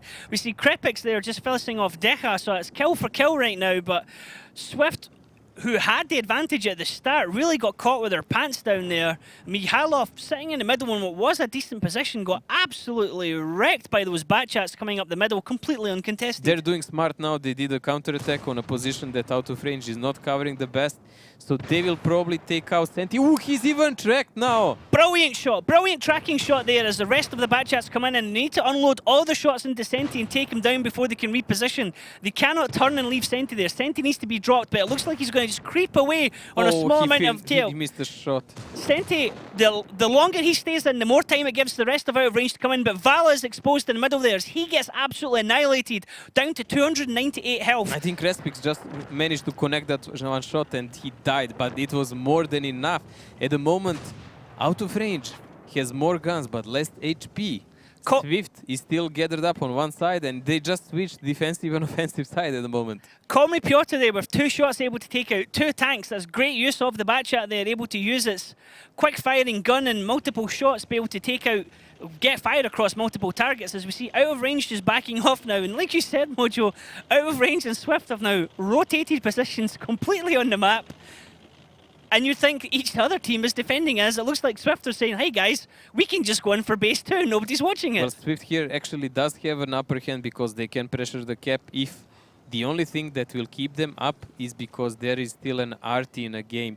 So that's the only thing that can keep out of range at the moment in the game, because at the moment they will have to really send someone ultra offensive to spot the cap. Was this a blind shot by Artie? It's a blind shot went outside of the circle, so I have no idea where he was aiming for. So down to 20 seconds. Mendic's going to do what he can to hold off Raging Potato. Swift might move out and take the bait if they can see any one tank come over and overexpose. Down to 12 seconds as the rest of out of range come in to try and get cap resets. Now Swift are rotating multiple tanks in and out of the cap. Looks like they're going to drive out of the cap. They actually did. They reset their own cap by driving out of it. Raging Potato almost dropped. Dialex goes out and gets himself shots. Mandix gets dropped as well. Swift are actually having to pull back, but they're on reloads. Rod is moving out in IS-7, but he's caught in a crossfire, and this is going out of range's way, Mojo. This is really weird game by every standard. Again, these guys are so undecisive when they want to do things, but at least at the moment, out of range is making the right choices and taking the lead finally for them. Road is the only guy left, but he's a single shooter and not the fastest one. I mean, IS-7 is a great tank, but not that good to deal with the Batchats on the open map. So the Batchats can basically play peekaboo here with Rhodes and just run away from him. Can Rhodes get a shot in here? Oh my. That'll be a no. No. So the danger that Rode has as well is that any time he dwindles in the safe... Oh, what the hit from the artillery! I was just going to say, if he lingers in an area for too long, that Lorraine is going to get a shot onto him. And there you go, 490. Rhodes could have potentially tanked either one of these Batchats. I mean, Kerloff he was going to struggle with. Piotr's on a one-shot, and then he could go hunting for Desic. But now it's just gone completely in out of range's favour. I'd say this is definitely 3-2, Mojo. I don't see any way around it, but it was such a good start by Swift. Really logical, well played, everything. And then I don't understand what happened to them. They just let all the out of range go through the center, pick up atmospheric for free. They had the rotation going down, they had everything spotting down, and they now just flunked it again. Yeah, when the tank in the middle, I believe it was Mihalov, got caught out by the 3 Batchats, that it looked like Swift were just like, oh god, guys, what do we do now? And had no plan whatsoever. Either that, or they were panicked into bottom rotation coming. And another shot there from the artillery as Kerloff just pokes round and gets the final shot into Rhodes. Great play by the artillery there from Desic in the Lorraine. Strong play, actually, that time from out of range, and Swift are crumbling to pieces at the moment. Man, I know what's wrong here. We mentioned Ducky. Like, his name is the jinx. If we see Ducky, it's like if you see his name 3 times in the mirror, you get a tiebreaker. Immediately, mate. The Killzor, the Killzor, the Killzor. Tiebreaker. If you're wearing a tie, it just snaps in 2 and falls off. Oh, wow. So here we have Swift again doing the blunder. This is another Swift that we've seen so many times in a season that just starts well and then does some weird, unnecessary stuff. I mean, honestly, tactically, the start of their game was really good. They were in a strong position. They did the cap bait. Everything was going good. And then they ran out the cap when I guess they were scared of being spoiled at that point. I because understand. There I was understand. The push. Even yeah. that action, I can understand. But giving up on the rotation in that moment and just not even trying to spot anything going on, it looked like someone just made a bad call because those butchers stopped in the middle of the action and just lingered there for no reason. And then Atmospheric got caught off and everything went down the drain immediately for them. Okay, so let's have a look at the post-battle statistics and see the damage done there across the team. So call me Piotr there in the batch at 25 for out of range, but then right behind him is a player from Swift, which is Mendax in the batch chat. And then we have an artillery, Dezek, actually performing. We've seen several times he had really good games with He's quite a good artillery player, yeah. Vala there, number 4 in the bat chat for out of range. Then it goes back to Swift for Crispix. Then it goes back to out of range for Raging Potato and Kerloff. So, like, trade for trade almost in a way. I mean, there's only 2 Swift players in the top 7, where 5 of them are all from out of range. Remember the first tiebreaker that out of range played? They were 4-0 up, then they went to 4-4, and then they lost. The reverse sweep, yes. So, like, I don't know. Is Swift trying to do it? Come on, like, Swift really need to start kind of getting their act together. They had a nice lead there at 3-0, and they're slowly letting it drop away from them. As we Deha and Senti there from out of range, like really poor damage from them at the bottom. They were really wrecked by Arti and the positioning of these guys. I mean, Deha was practically sacrificed to reveal the cap, and that was a good action by Swift. That was really normal. After that, that rotation stopped. That was the cause of their loss. Senti also was pushed away, shot by Arti, and then caught off completely alone. So even he was not in position where he was supposed to be. And you had Merzeki there, 9 shots fired, but only one of them was a damaging shot, which I think was the first one he fired out of the whole battle when he hit, I think it was somebody poking her head. Never mind, he got a shot straight away at the start, and then that was it, nothing else. It was 113 hit, and then he did no other damaging shots A lot after of guys here that didn't really perform. And in these moments, we will just see how. So there's the failed push, and then managed to get up. Then they redid that one again. But it was better now. Better that time round. Still kind of scrappy, but yep, okay. Yeah, it's okay because he bumped him as much as he needed, and he went up. But this is the moment when the game was more or less lost, because they allowed them to do this rotation unspotted, and Atmospheric was still there, and the cap was not under pressure anymore. So they just gave up on a game for no need here. This is the 2 shots coming in from Piotr. As bam, he takes out Crispix, and then he takes out the artillery. One like that, double tap. This is a big fight here now on the cap, but you really cannot play hold down with butt shots like this. Like they were peeking all over the place and getting shot by out of range, who had all the time in the world now to deal with them. The shot coming in at the end as well from Dezek. So pretty unfortunate from Swift. They were in the cap circle, but what I quite liked there is out of range. When out of range came up, obviously they weren't clumped together, but they were kind of spread out in a nice line, which allowed them to, like the first one to come up, everyone's going to automatically turn their guns that way because they're worried about him. And then the other ones were able to come up, and it was a nice gun line. That's actually a normal play when you want to play against people on your own cap in there, even from the old formats on tier 8 to now. You always have to spread out like that and make a crossfire, and it's about the guys on a cap, how will they react? Do they have enough HP to counter push you, or they will play the same game? And then the better one wins.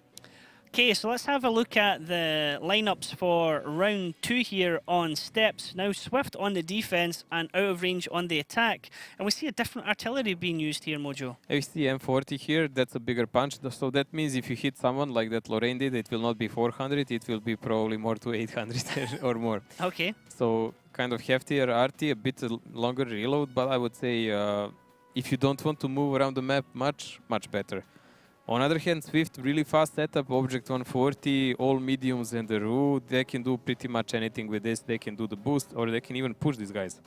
Okay, so we're likely to see that RU in a boost area, do you think?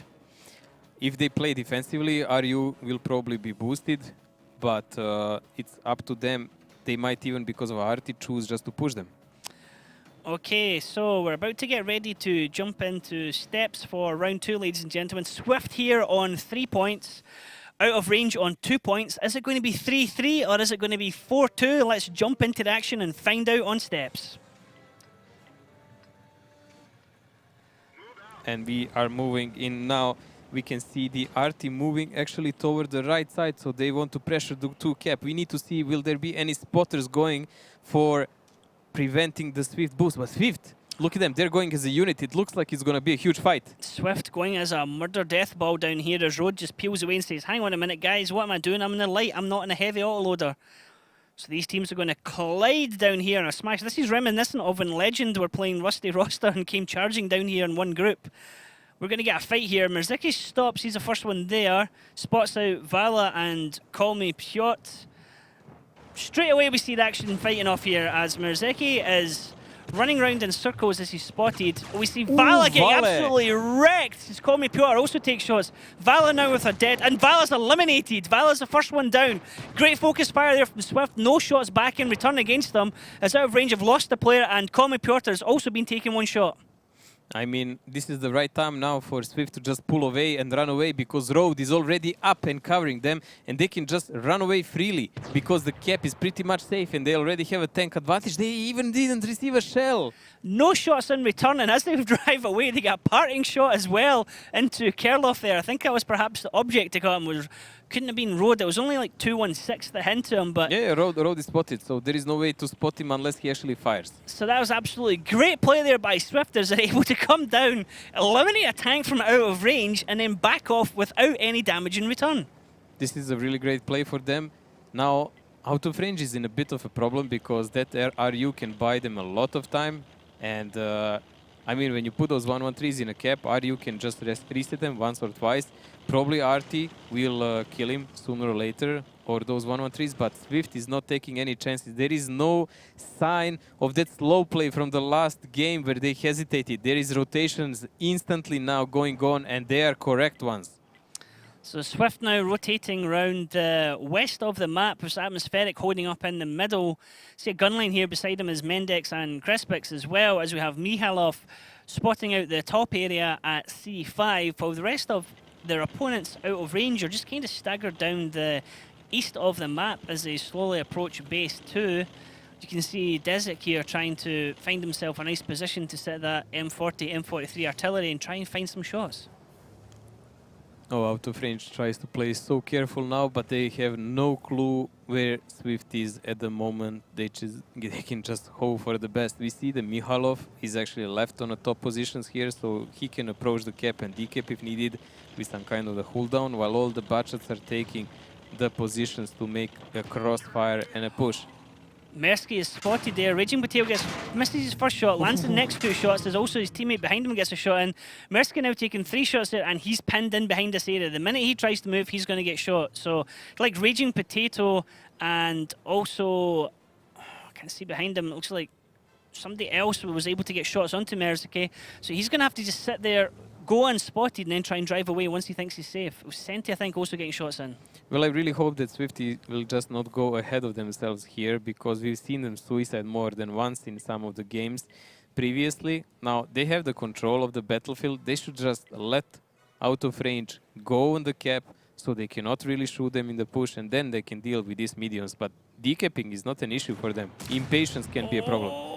Oof, Arti missed, but they didn't.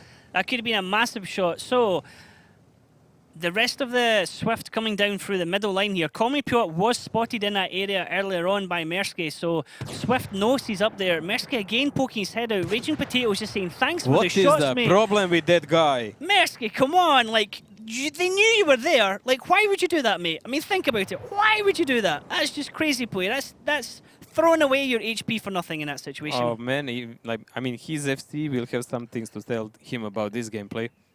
Keep yourself unspotted, you know, get unspotted, move away from that position. Don't poke out, get yourself spotted, then just take 2 shots in return. You don't have the health to be able to play with that. So rotation back from Swift, going back north up through the middle road again, as we see Crespix, Atmospheric and Skylex going up through the middle here. Mihalov still holding his position here at C5, and Road still sitting up at A9, spotting down into base 2, but it looks like Kerloff is wanting to poke his tank into the 2 and start the cap as he does. Finally, we have pressure on the cap, but they also need to deal with that RU. And now is the moment when these Clippers actually can push and try to do some kind of pressure. But the Road is getting wrecked because they were actually expecting him and he got spotting early. I wonder, does one of these 113s actually have binos on them? So all of the guns aiming up towards where Road is. So Road has to be careful not to do a Mersky basically and poke his head out, letting everyone know where he is.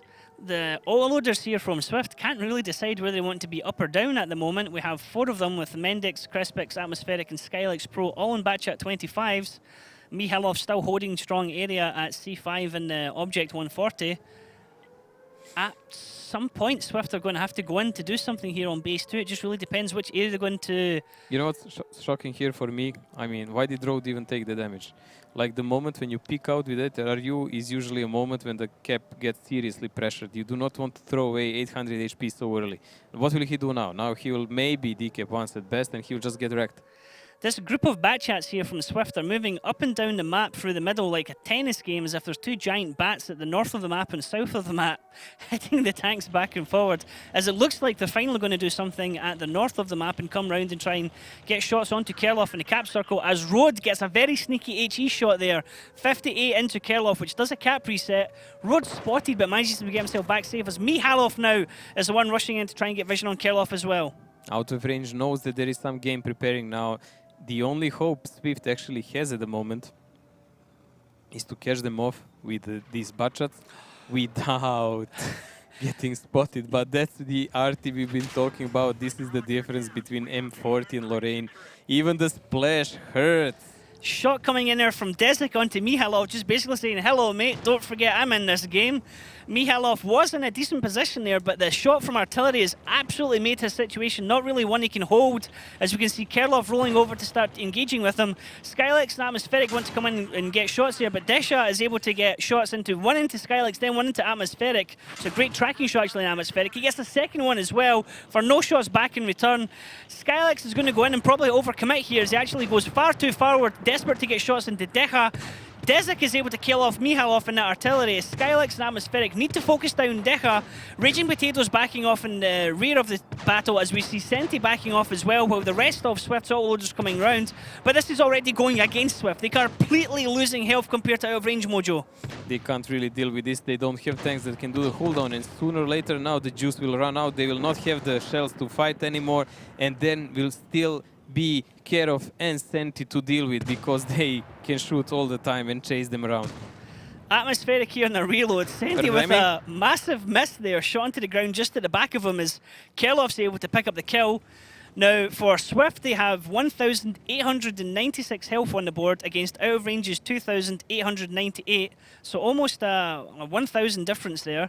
On Swift we have Crispix in the batch at 25 on 1,000 health roughly, Skylex Pro in the batch at on 400 roughly, Rhodes 400 in the RU251. Skylex just getting himself caught in a crossfire there, getting caught in shots from Raging Potato as he crosses across the map behind Crispix. Out of range has Senti on 484 health in a 113, Kerloff 713 health in a 113, Call Me Piotr 516 health in a batch at.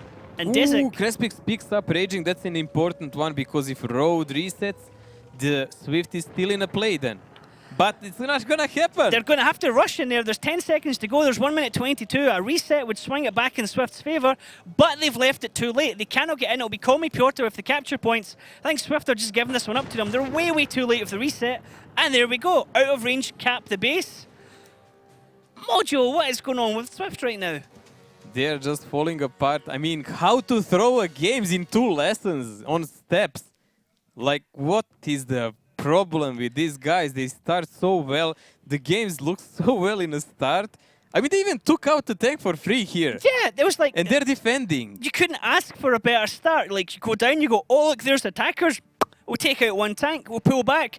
Hey, guys, like, everyone check. Hey, like, I'm fine. Are you fine? I'm fine. Like, nobody's taking any damage. We just destroyed another tank. We shot 2 more on the way out.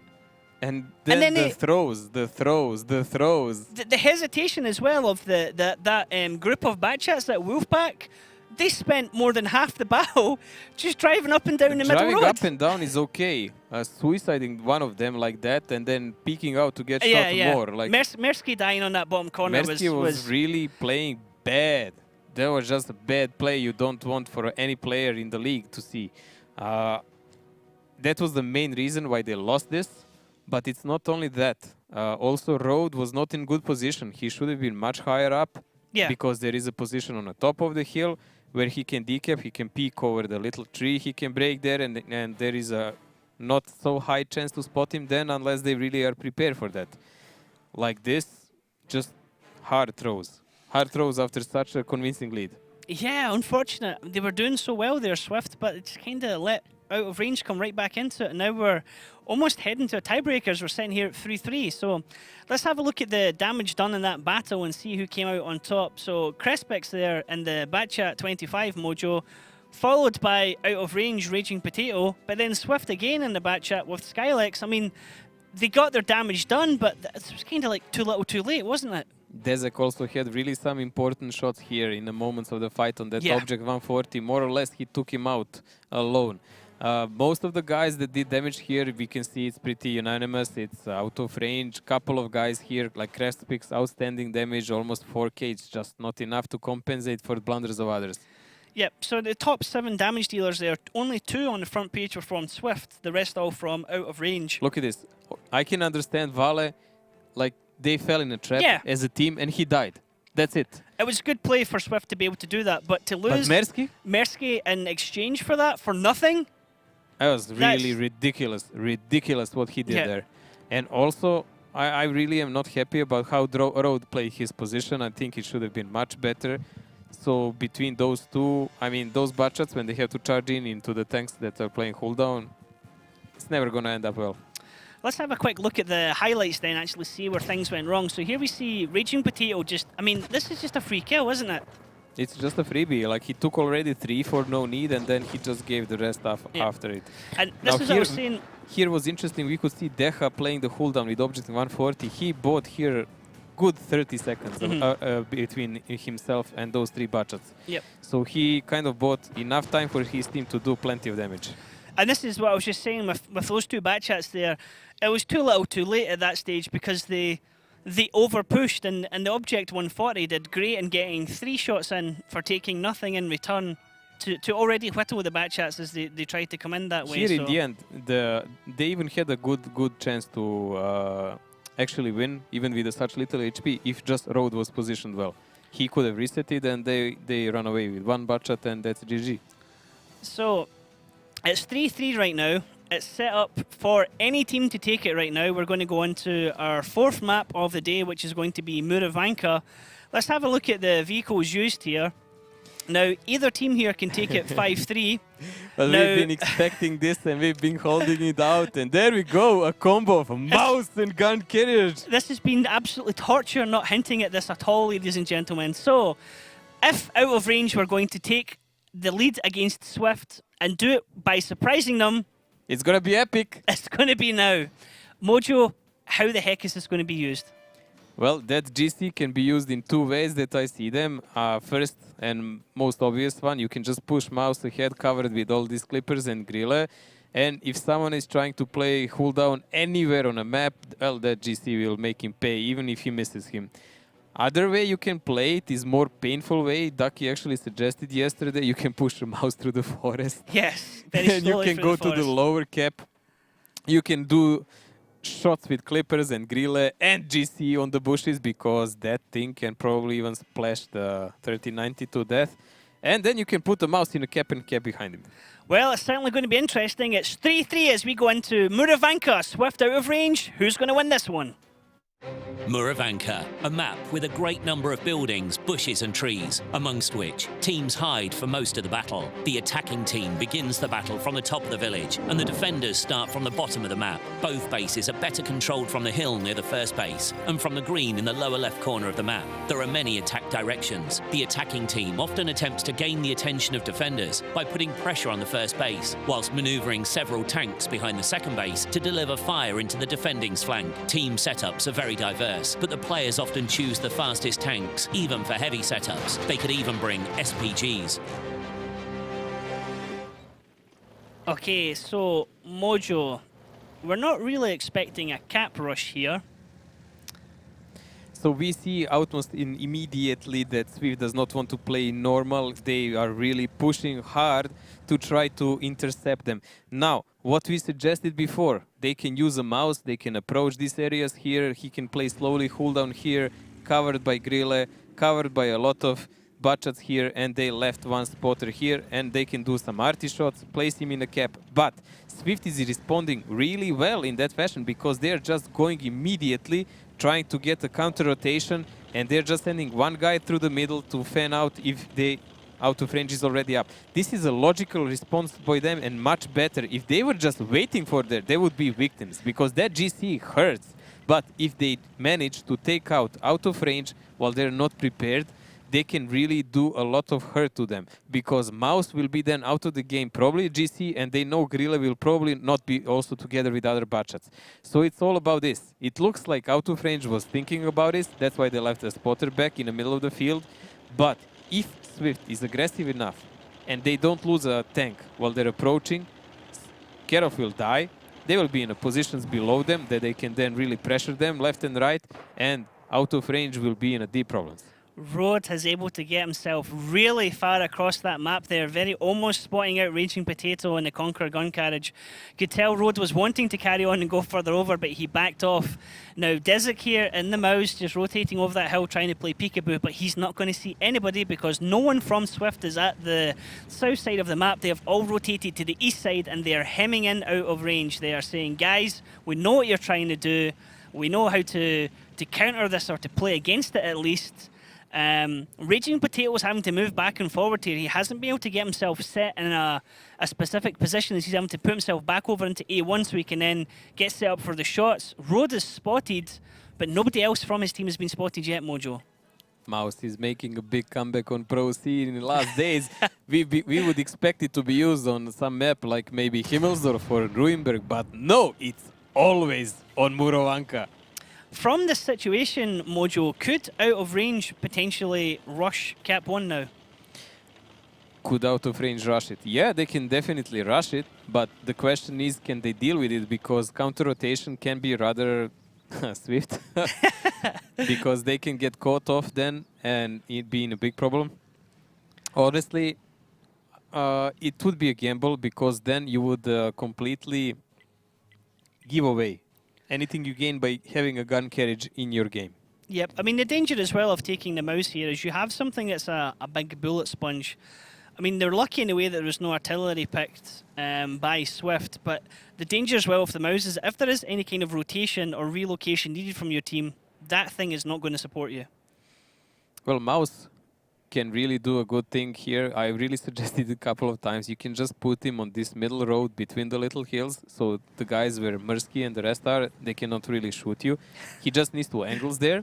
And then you put Butchats toward the upper side, they know there are no people. And so this is the action that they could take. Now the risk is if there is a ultra aggressive push by Swift, that's what I said. That's where you give up the advantage you have with gun carriage, because that RT is pretty much alone and he will maybe fire one shot or he will maybe even die without doing it. Okay, so Desic just playing rocket. I mean, this is what you'd normally see a medium tank do with like strong turret armor or something like that. There is a lot of fear in both teams here. Playing peekaboo and hell. I mean, both teams, as we talked about at the start of the match, desperate for these points on the board. It could make Swift safe. It could bring out of range out of a dangerous situation. And out of range, they're the ones, Mojo, that have the harder matches, don't they? Both of them have pretty similar matches after this. Out of range has just one more with Utopia. Other than that, both are playing Go Hard and Oops. Much harder opponents than either of them are. Not very nice two teams to face, but two teams sitting in third and fourth at the moment and been very strong recently as both of these teams have been scrappy. And Mojo, there it is. It's the cap rush coming in from out of range. All or nothing here. All or nothing here. Swift are going to have to rush in. Looks like they're going to try and rotate through the top and come in through the middle, but they're leaving it a bit late here, Mojo, as we're down to almost 15 seconds before any action's been done from them. It's interesting that we have these three guys here. As you see, Butchats are already left there so they can run away on any moment needed. Dezek in that position, no, that's not really easy to reset. Mendix getting the reset there on 7 seconds as he's bouncing the rest of his shots off Desic. Desic does take damage, but it's the other Batchats round the corner in his team that are actually the ones on the cap points as the focus is coming into Desic. But Deja and Senti behind him are the ones still on the cap points as they're sitting on 6 seconds to go. Swift, you need to start focusing your targets. The Batchats pull out and they're going to start looking for targets. We see Raging Potato nearly getting dropped, Vala nearly getting dropped. Raging Potato's getting focused on the Conqueror gun carriage. He's going to be completely out of the battle. He's on a reload anyway. Now we see Road getting dropped, we see Mendix getting dropped on Swift. Out of range, have the guns right now in the battlefield. Atmospheric's about to drop now for Swift. He survived this shot, oh my god. He survived on 81 health, but Deja gets the kill. So, Swift down to 3 tanks, out of range down to 5 tanks still left with that Conqueror gun carriage still in it. We see Desic still here in the mouse and the cap circle, just an absolute punching bag right now from the rest of Swift as Merzeki's able to get the kill off him. Raging Potato here now in the Conqueror gun carriage. Can he get a shot, Mojo? Well, not quite the damage you want to see there from the Conqueror gun carriage. And he's completely left out alone here, but of course Swift does not know it. We've seen what is the problem when you have artillery. If you don't have a stationary team, if you have a team that plays fast against you, once they get in a battle, like that RT is more useful as a, let's say, tank destroyer than artillery itself, because if he doesn't connect that one shell, then it's always one player less. Also, you have a mouse, so you can even count 2 guys less. I think, in all honesty, I really think that Swift kind of gave too much attention to that mouse and wasted too many shells on him. Like, after the first reset, all the shells Mendix had should have gone to some other Batchats and anything else. He should have just shot him once, he tracked him, reset it, fine, immediately leave, because it's not like on a mouse gonna chase you. Yeah. You just leave and you go and fight other people. Once you kill the Batchats, you can take care of the mouse with whatever you want. So out of range, being rather sneaky here, trying to start a cap onto base 2 and try and draw out any of Swift to get shot by that Conqueror gun carriage, who's still safe up there, Raging Potato. Now, Mersky has to be careful he doesn't get shot by that. They're going to maybe try and go for a tracking shot, just do anything to try and hold him still for long enough, because getting rid of his health pool, that was the hit from artillery. A swing and a miss. It does a little bit of damage, but not enough. As the counter shots come in, Deja able to get shots at, but he's unspotted as he gets the shots in. Kerlov's going to be caught by Krepix. Can he actually get the shots off? No, Krepix is another one. Kerlov should get a kill here. Oh, no, actually, Krepix is getting all the shots into Kerlov. Kerlov, what are you doing, mate? Like, you should have finished him off ages ago. I really don't understand what's going on here at the moment. Kerov is just throwing the game. Kerlov, laddie, you were just outshot at by an STB-1 when you had a full clip. What the? It's not only that, like, he allowed to get in crossfire between Mikhailov and him and got shot off, like, I really don't get it. I mean, even these RT shots, I really don't know, will they just be enough time for them to deal with it. Deja is trying to get an angles to, like, crossfire Mikhailov together with Senti, but Krespix and Mirsky, they're already there trying to help him out. And you look at this. A crossfire they were coming into. Senti was absolutely beautiful as both shots looked like they connected there at the same time. Deja doing what he can there in the Batchat from the forest, but Mercy's able to get a shot into him, and Crespix is able to get a shot there from the STB-1. All we have left now for out of range is Raging Potato and his Conqueror gun carriage on 46 health. Swift have 3 tanks still in the battlefield. We have Mersky in the E5 on 783. We have Crespix in the STB-1 on 140 health. And we have Mihailov in the Batchat on 950 health. This is Swift's battle mojo. It looks like Raging is really raging. He's just going at him and like, kill me, kill me, kill me. He's like, I'll shotgun one. Oh, no, he doesn't. So, there we have it. Out of range, trying to, I wouldn't say cheese, but trying to do something unusual there for Muravanka, and it doesn't work for them. We've seen several attempts so far by teams playing with mouse, and I kind of like idea. In some of them, I can't say I like this one because having mouse and GC in the same team is not very productive. If you want this, they could have done it with a bunch of 57s and Batchats. Yeah, much easier than having Grille and mouse and RT. So you can have like tier 9 Batchats, you can have 57s, and you can have huge rotation force and some clipping pressure, because that is what they actually were lacking here. Not HP of mouse and armor of mouse. Definitely. Let's have a look at the post-battle statistics there. Actually have a look at the damage done there. So Mersky there in E5 coming in with 3,200 damage. That's really nice. Crespix doing 3,000 damage in STB, and then Mihailov doing 2,500. So the top 3 players all coming in from Swift, Mojo. Even Dezek did enough damage. Oh my god, look at this, like 1,800. I really didn't expect that. That means he did like 4 shells at least.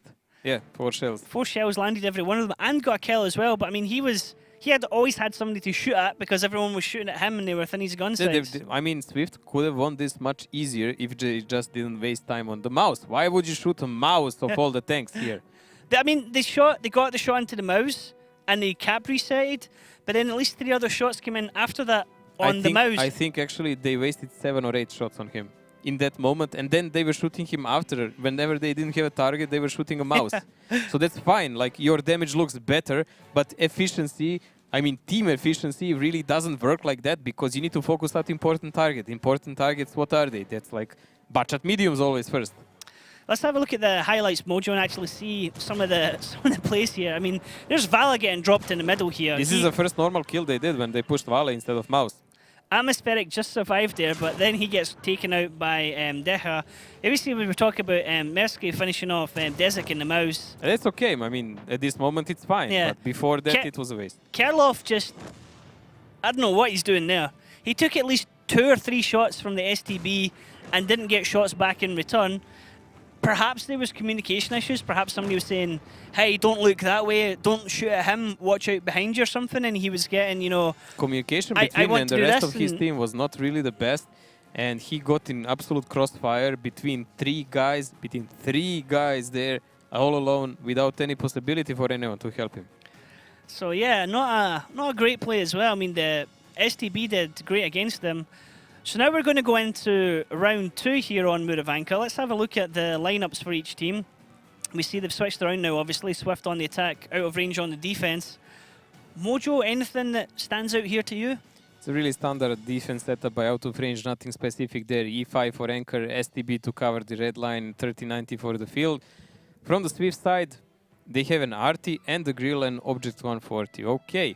Again, a bit of overdoing, but with this, they can play whatever they want. They can go down and just clear the field if they want, keep the object 140 on the red line for some cooldown and clip the bushes with butt shots, or they can go upper cap and play it, like whatever they please. Okay, so it can go any way here right now. Lorraine being used a bit different from the Conqueror gun carriage. To put it mildly. Well, with Lorraine you barely have any splash, so it's about relocation of RT, direct hits more or less, and the speed of those shots, because you can do 2 shots for one of the gun carriage, but the difference in a punch is quite hefty. Okay, so it's 4-3 Swift. Can they make it 5-3, or will out of range take it to tiebreaker? Let's find out as we go into round 2 on Muravanka. Mojo, what do you think? Cap rush or cautious? Well, it looks like cautious Cap rush play. with RT is really not not an option, and I honestly like their approach going down even with that RT, because they will have a lot of time to clear the bushes. Now also, you can see the response here from out of range. They're sending some people down in a trap. Now the question is, will Dezek actually be in a good position, and will the out of range butchat do damage to the first spotter? We've seen this use already. This is steps all over again. Swift are going to run down a flank. Are they going to get a kill and then run back up? This is exactly what they did on steps on round 2. They came rushing down a flank, stayed in a group, but out of range are not playing into it. Out of range are taking a kind of standard defensive setup here, Mojo. This is what Kazna was facing when they played their match, I think, against Gohard. The spotter was exactly where Desert is, and Isner went to spot where Mandax is going, but Mandax, it looks like he is actually, Mandax will actually probably guess it. He's aiming there for we it. go. Nope. No, he knows he's spotted, so he knows there is someone there. Dezek is actually in a deep problem here, because they're not falling for a trap. He's cycling through the bushes, but is he going to put 2 into the same bush? Mandax, mate, come on, are you going to put 3 into the same bush? It doesn't really matter. They have a lot of time, because now they know there can be no other tank anywhere there except 1390. No one will put a butchat in some position. So if they take out 1390 now for free, why not? As soon as the 13 falls, all the butchats from out of range will have to run away. So Mandix is starting to shoot at the different bushes there. He's zoning in on the one where Desic is. Man, even if they spend 3 minutes killing him, it's all fine. It doesn't really matter. So they know exactly where that 1390 is. Desic. If they watch the replay from that Kazna game, they would actually know where Dezek is. And that they're aiming on the wrong spot. Maybe they were lazy and sloppy. Mercy's aiming that way, Mojo. He's aiming that way. Is the shell going to come in? Oh, we're closing in. We are closing in. The artillery was aiming towards that direction. He could just get one-shotted in the second tier from the artillery shell if he picks the right bush. Dude, I remember when we were playing that old format, 742, so you had to clear out tier 1s and you were like shooting bushes trying to find it. There you go. He gets a shot First in. connection. He gets a shot in. Ah, he's gone! There we go. Oh, outstanding play. That would have been like, dude, I connected. Shoot that area. So, great shot there from Mersky and the artillery there. Desik's days were numbered down there in that bush as we see Kerloff and we see Raging Potato backing off from that corner now. They've lost their vision with the loss of the AMX 1390, and how are they going to recover from this, Mojo? They're leaving Vale now there in the bushes, but that's another point here. 7 minutes. Swift actually has enough time to check it again out and try to fan him out also. If you divide the entire area by sectors, we've been talking about that, you can approximately know in which area the spotter is. So even if they start running out of the time, they can always send a butchot in the buildings and he will proxy Vale. Okay, so the rest... It's just a gamble, then who will survive? So the rest of Swift are starting to rotate round. Swift are starting to smell blood. They know they have the advantage here. Even though it's a slight... Actually, I was going to say the slight health advantage. They don't have a slight health advantage, even though they've taken out a tank in the battle, but they have... It's a big advantage for them now. A big advantage, yeah? Yes. Biggest. Okay, so Vala has got himself in a position here to try and do spots. Ooh, oh, Mispheric! What was that? Oh! Good night, mate! What happened there, Mojo? What was that? Dude, like, crossfire from these guys was outstanding for the first time in this game. Like, he just got deleted from the map. That was like, the guys from our range just went, okay, guys, 1, 2, Did 3, they? shoot! Seriously, are they so careless? They really didn't pay attention at the school that once you kill one spotter, it doesn't mean that the team cannot have another one. Like, that approach by Atmospheric, like he's owning the field and he's a king of the hill and he's the lord of them or whatever, was so careless and he paid it dearly, instantly. It's just like, hey guys, I'm just going to go out to the middle here. I'm just going to see if, oh my god! And then he's gone. It was In an really instant. ridiculous. What a mistake after such a good start for them. What a mistake to make. I mean, Mendex here probably, he was not spotted by Vale because he's too far on the left, but they didn't even bother with a drive-by to check is there any spotter on the other side. That's what I was talking about the sectors. Because Mendex, when he peeked there, he was not spotted. It's not Vale's part of the spotting if you're not really too aggressive, but he can see the lower side of the cap from there. Exactly there where Atmospheric entered it. So Raging Potato is now holding out on the bottom of the map, looking to get crossfire shots as we see Rod getting spotted in his bat chat. So be careful that there's no counter shots coming back into him.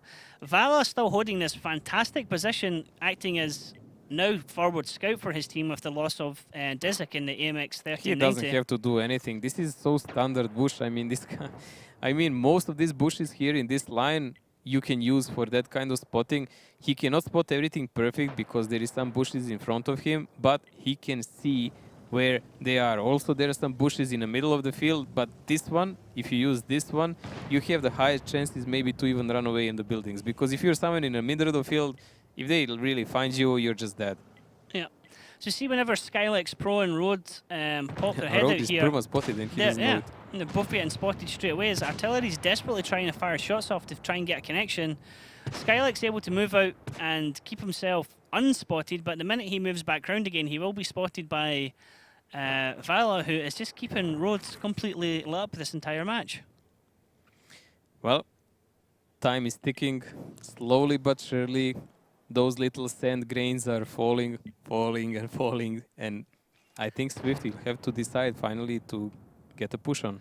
And it's playing into out of range's favour as well, because they've lost their scout, but they haven't lost any HP on the rest of their tanks, and all of their tanks are all guns in the game effectively. Now, Swift still have 6 tanks themselves, but one of them is an artillery. And when the fighting starts, how that artillery is used and how effective it is with its shot could be the swinging, deciding factor in this battle, Mojo, couldn't it?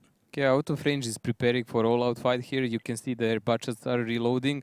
Vale even abandoned his spotting position because he is expecting they will fan him out sooner or later. So they're now, if the cap starts, they will play a different kind of game. They will just push together and go for a fight and reset. And if Swift themselves runs away as they must from the cap to fight, they'll just stop and try to do good crossfire. And this is it for Out of Range at the moment. It's a bit like Butch Cassidy and the Sundance Kid when they're doing the last rush at the end, Mojo. They need to win this battle and take it into a tiebreaker because they cannot afford to drop points against Swift because the rest of the matches they have are going to be honest, pretty hellish, aren't they? For them, even losing this 1 point, even if they win a tiebreaker and get into it, is a problem because they're on 8 points and then they would need a victory against Utopia, Go Hard, or Oops. Yep. So really hard games for them, but still, it's a fighting chance and you must fight till the end. 3 of the top 4 teams in the game right now. So Deha moving up here, he's getting still caught across. Oh, good night, Deha! Oh, Rode is the one who gets the killing blow on him as he gets absolutely eliminated there in a crossfire from Swift, and we see Skylex backing off from the cap circle. Out of Range are taking shots sporadically, bringing the battle back into their favour as we see Rode getting taken down in the back chat 25. He's down to 718 health. Mojo, this is a bit like punch for punch right now. Yes, it looks like that, but the key thing is there is 1 minute and 20 seconds till the end. So they have to boost the cap with several guys now. And yes, they lost Deha, but if they even just in last moments push with 4 people there, some of them will survive, they will reset. Someone will die from Swift and it will still be a draw. And by the default, if it's a draw, defender wins. Mendex getting a shot there into Coleman Piotr. So Atmospheric and Deha, they're both dying in the middle of the town. Mirsky is going into the cap now to serve them as a body shield because he has no purpose in this game whatsoever anymore. So down to 23 seconds as we're going to see Out of Range come rushing in there to try and get some resets. Down to 30 seconds. There is the reset coming down. 59 seconds. They're not going to do this on cap circles. They cannot outrun the clock. Swift need to go for kills. They need to try and eliminate Out of Range quickly, but Out of Range can effectively just run away from right now. This is going to go Out of Range's favour. It's going to go 4-4. Mojo, they nearly had this, didn't they? They nearly had it, but then that one careless move by Atmospheric, not checking out that part of the playground. They were so happy when they pinpointed out at 1390. They didn't fall in a trap, and then they just did a beginner's mistake and didn't check everything to the end. Like the logical response from any team, when you lose one spotter, you will not hide in one corner. You will use another. Murovanka is that kind of map. After so much games played, they should have known it. And they might pay it with falling out from the league because of that. So Out of Range able to finish there with 5 tanks still on the board. The only tanks that they lost was the 1390. Desert getting eliminated by artillery and Deha getting absolutely pummeled when he drove out in the middle. But the rest of the team were there still with the guns and they could just run. I mean, we've said it lots of times before, the clock at the start's no big things. 10 minutes, okay, plenty of time. But once it gets like past that 5-minute stage, teams really need to be certain of doing something. Well, big mistakes here by Swift again. So some games here they seem so sure of themselves. Some games they just start really well and then again that ending. It's not only them, it's Out of Range also. This is a battle between them who will do less amount of mistakes because both of them are doing like this many. Yeah, it's like, oh no, we've messed up. That's okay, they've messed up. It's like, oh no, we've messed up again. Oh, it's okay, they've made it. You're just like, guys, like, get it together here. Like really, Swift, you were 3-0 up at the start of this, guys. That's really one step away almost from the victory. Yeah, it's really such a abundant advantage, and now they're in a brink where they can actually lose a match. And in fairness to Out of Range, if they manage to take this, I mean, the problem is it will be a first tiebreaker they will take. They lost already too. But tiebreaker's still effectively useless for both of them. There's 2 points and 1 point. Someone's getting 2 points. Someone's getting 1 It's point. not useless. They will just have It could, to deal it could with be, the it could be go-hard important. groups. Yeah. Okay, so let's have a look at the damage statistics there for that battle and see who came out on top with the damage. Raging Potato doing what he can. Senti, Calmy Piotr, all there from out of range on top. Merzeki there in the artillery for Swift. Well, Fourth Mersky place. did pretty decent, I would say. 2k damage almost with RT 1900 is really good, especially on this map. It's just not enough. Atmospheric, dying there. Yeah, it was a GG at that moment. Yeah, it was almost like Atmospheric and Deha were dared by their teams. It's like, no, dude, there's nobody there. Trust me. It's like, okay, I'll go. Yeah, Bam! but Deha dying was not really important moment, but Atmospheric was really ultra important when you lose a fast tank like that and you know you're really cut out from the position. It's very rare as well on Muravanka that the E5 is effective. They always seem to be punished. They always seem to be the tanks that get smacked for basically doing little in return. They're the tanks that are used as an anchor, as a bouncer, as a sacrificial lamb whenever you need it, and that's about it. Same as IS-4. So last game when we seen E5 as a damage dealer, it was really a rare occasion. He did like 3-point-something K damage. Yeah. I mean, it was really good. It's a bit like it's a bait in a way. It's like there's a tasty E5 for you to shoot at, and then once you guys shoot at him, we're going to know where you are, and we're going to counter That's shot why more and more people now even use 57 because that bait can actually bite back hard when he's pressed. So our tiebreaker map this evening, I believe, is Cliff. Happy Ducky.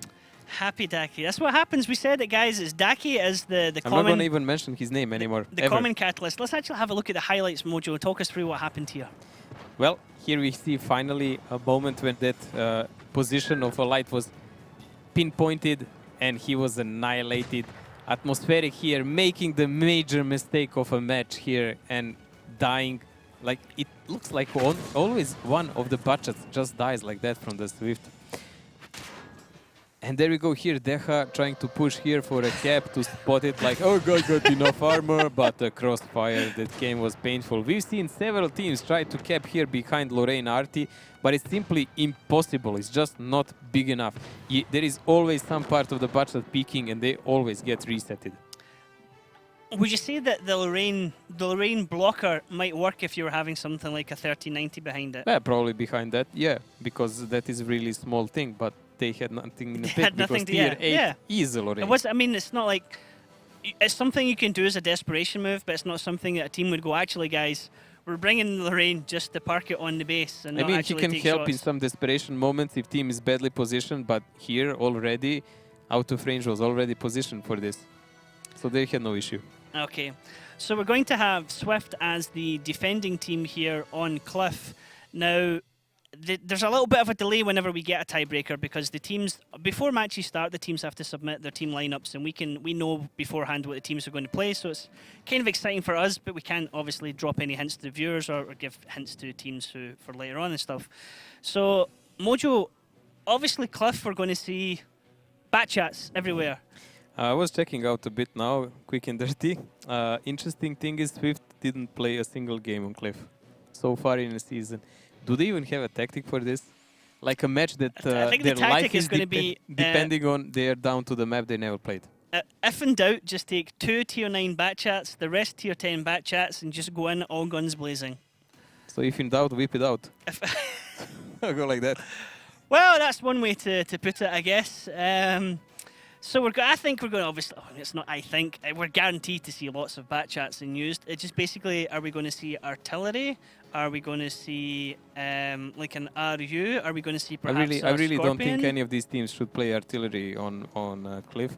It kind of really requires hardcore coordinations and a diplomat on it to work. I've never seen other team except GoHard actually win with RT on Cliff in defense or offense. It's like GoHard, like doing the team lineups, what we're going to choose. What's GoHard playing? GoHard plays whatever GoHard... Diplomat plays whatever Diplomat wants to play. It's one thing when you have an RT in your team and the other thing when a match starts and you look on one side of the map and then you just, where is this budget? Oh, he's dead already. But the other thing as well with GoHard, and this is the thing that makes GoHard such a threat, if you don't have Diplomat on the RT, you have Annihilator on the RT, who's just as equally strong.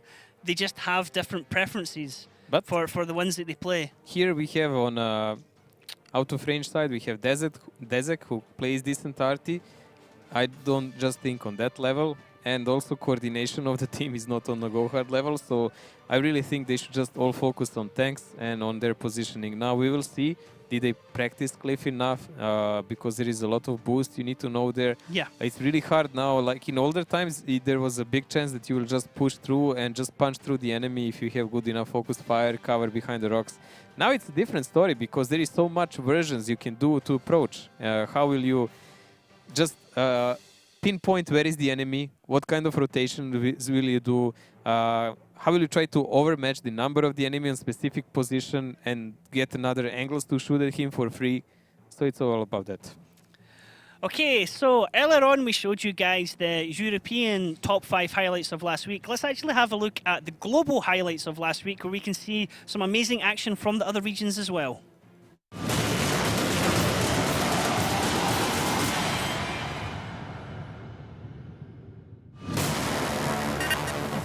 If they're predicting that a team is running the exact same strat against them, they could figure out that there are less tanks here. Now, obviously, Rival weren't running the same strat. Oh, this is very bad. They've taken this moment to rotate the tanks out back into the south, and they could be caught with their hands down. This is going to be gross.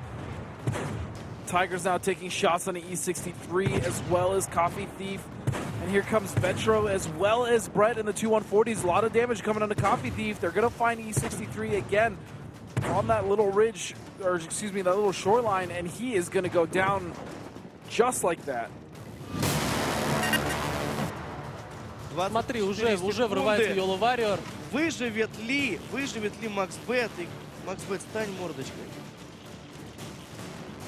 Нет, бачат его просто закрутит. Крутит Yellow Warrior. И добивает Шутерса, только для чего? Шутер все равно не успевал зарядиться. Закрывается за Yellow Warrior. Не успеют они забрать уже, ну никак. Успевают забрать. Минус на последней секунде. На последней секунде. Боже, как они вытащили прям на последней секунде. Ой, тут 50 бэшки залетают вперед. Ты посмотри, только что подсветились и сейчас будут забирать Биовульфа или Кока-Колу. Одного из них. Они все у нас цикличные, здесь барабаны. Вот мы видим, как без информации они их пропустили. Боже, как вы их пропустили. НСС 3 50 бэшки пролетели, Хэвики 2 50 б пролетели вообще без какой-либо инфы. Взорвали боеукладку Биовульфу. Ой-ой-ой-ой-ой. Oh, Prosto! 54 seconds. Prosto needs to stick the shell here for Pashka, because Pashka needs 3 shells. Akorni could reload in that time. Great play from Akorni here, repositioning behind the wreck. He needs to pick up Pashka. Akorni needs to pick up Pashka here. As he does, he picks up Pashka. Can he pick up Prosto as well? Akorni in the MP215B needs one more shell. Prosto gets around the corner. Breaking moments here. Close stop here now. Both of these tanks on a one-shot. Akorni, he can do it. We were talking about the boy. It's time to shine. Come on. Oh my god, this is cheeky. Akorni, he thinks Prosto will just come full speed around the corner. They spot each other out. Akorni misses! Prosto picks it up! He's going to try and block off Lehoi Wai. He's behind him! No, he's blocking off Lehoi Wai. Even if he goes down here, it doesn't matter. He's not going to be able to kill Lehoi Wai, I don't think. Oh, Shinozaki, he should get the kill here. But how can he kill? He can't kill Lehoi Wai. There's no way. There's no entry. He can push it, can't he? No way. There's no way a Batchat can push an E100. No way. And there's no window he can shoot. Yeah, no, exactly. So Shinozaki, he's literally just going to sit there while the timer runs out.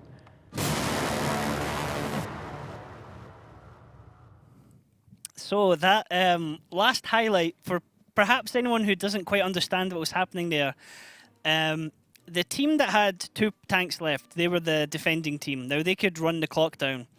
The one guy that was left took the bait into shooting the E100.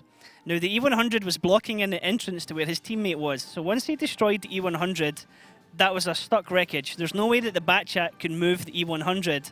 And the guy that was left, even though the defending guy was stuck in the middle, there was not enough time to cap, and he cannot enter to kill him, so it's already GG. There wasn't enough time, so it was like 1 minute 30 seconds, and he had to just sit there and watched the clock run down, and they lost that match. So it was an amazing match to watch at the time. It was absolutely hilarious to see because there was missed shots and everything there. The E100 should have taken out that batch at least twice. So it was a really interesting match. But let's get into this one. It's Swift out of range. We can actually bring you guys the lineup here that we're going to see on Cliff. Mojo, what do we see here? Swift chose a defense. There is no RT as we see. In offense, out of range, full French setup, all clippers, all damage, no lights. On the Swift defensive side, same thing, only 2 TVPs. 2 TVPs. So the lineup from out of range is one of Daki's favourites to see on something like Cliff. Daki loves teams using the 2 batch at 25. Sometimes a team might take an AMX or something like that instead of the 2 tier 9s, and Daki doesn't like that. Basically, he feels that whatever you can do with the AMX, you can just as well do with the tier 9 batch chat, and it gives you more damage, more flexibility. So we can actually jump straight into action, ladies and gentlemen. It's Swift out of range 4-4. Who's going to win here on Cliff? Let's find out. Cliff, the most dynamic map in the league. Battles on Cliff always turn into desperate double-edged fights. Teams start from the same spots as they do in standard battles. The first base is located near the defender's spawn point, and the second is at the bottom of the hill. Sometimes teams split their forces and send several tanks through the 1-2 line to the left of the small hill, but usually both teams play at the center. The attacking team can send one of the tanks up to the lighthouse or behind it. Fast and quick-firing vehicles are better suited for this map, mainly medium tanks, including tanks equipped with autoloaders. So, including tanks equipped with autoloaders, well, there's 10 of them. How's this one going to go, Mojo? Oh, not 10 of them, sorry, there's 14 of them. 14 of them would be the closer number here. Road and Skylex going down to control the 1-2 line and possibly do some shots on the enemy. Now, I really don't understand why did they team up a Bachat and a TVP? But I guess they just wanted the cover from Crespix for the guys in the middle immediately if they're pushed. So it looks like Formula Adin had loaded up there and then immediately started reloading again, so perhaps changing shells there as he's in that position down at G1. We see Kerloff trying to slowly go up the hill here for out of range on the south side. Yeah, he's just proxying these guys and giving some initial info, where are they.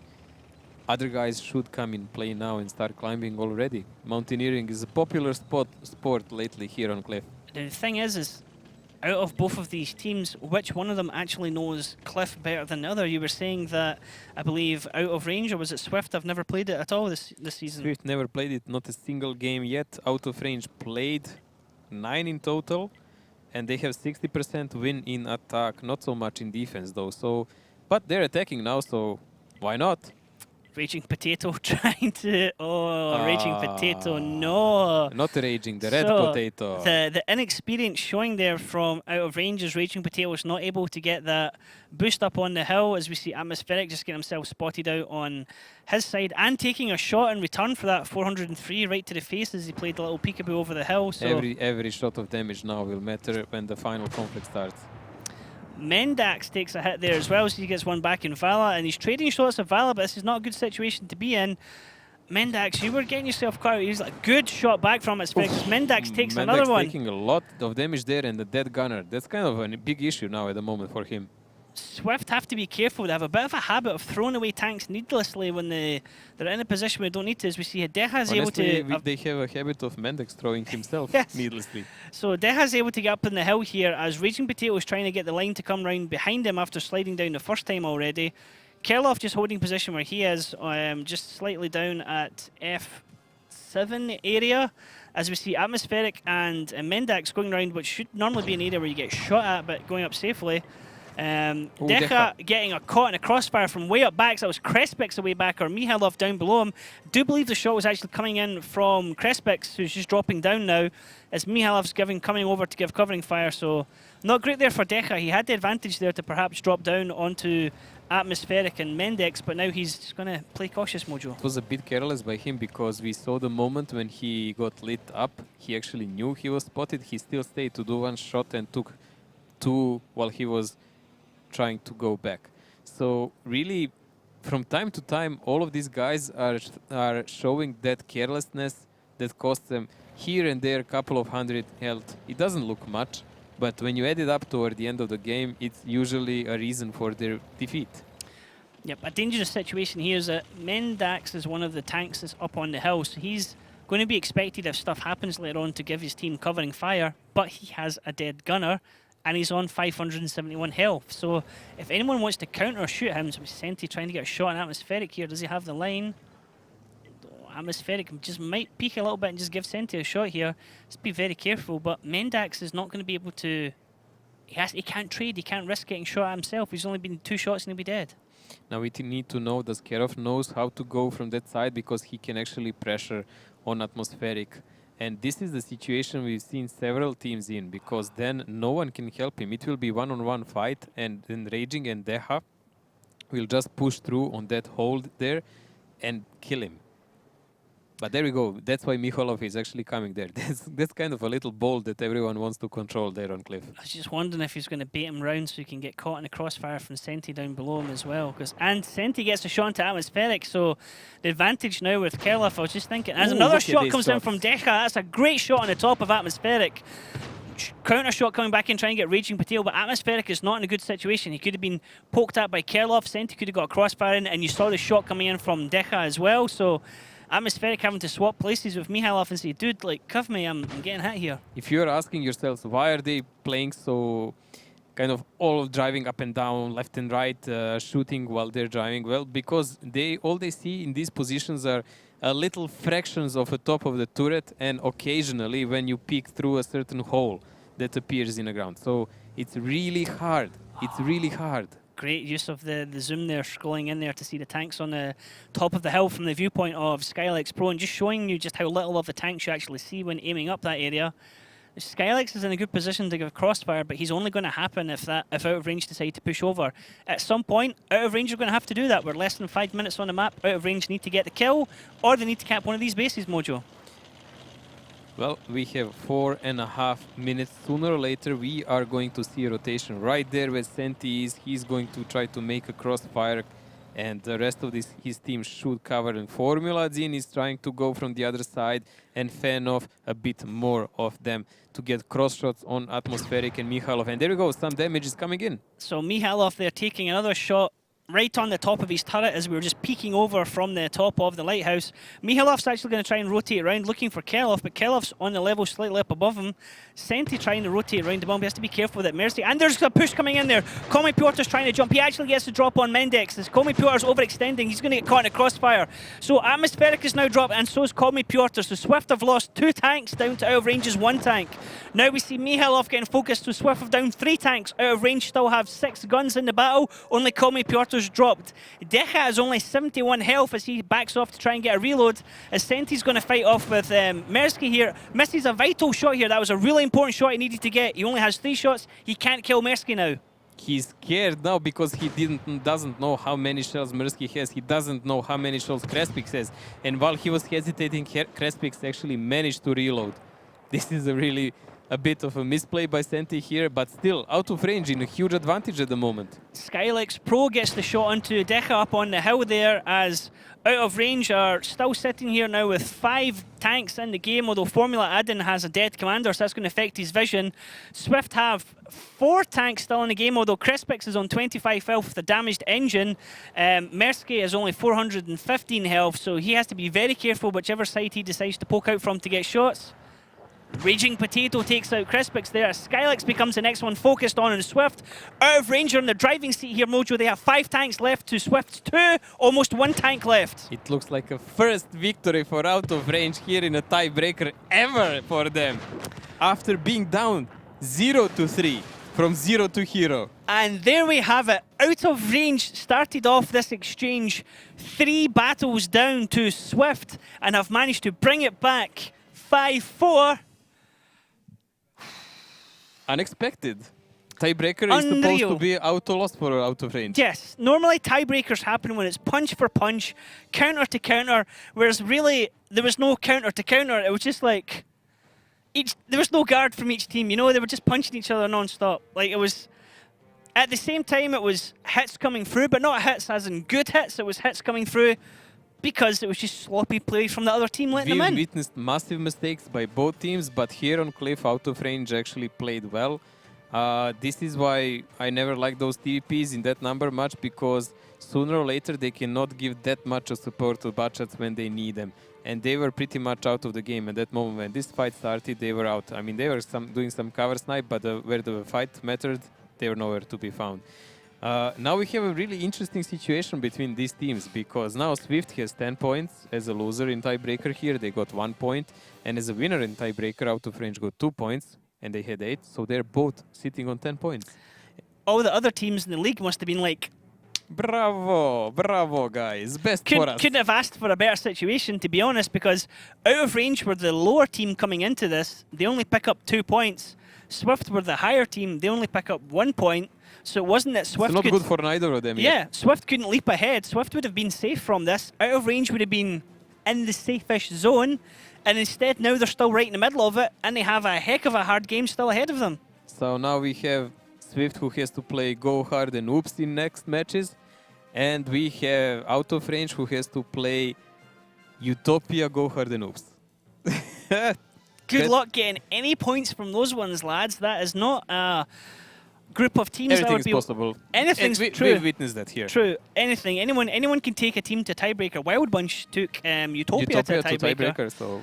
And Wild Bunch themselves only have one more battle to go. One last battle, that depends.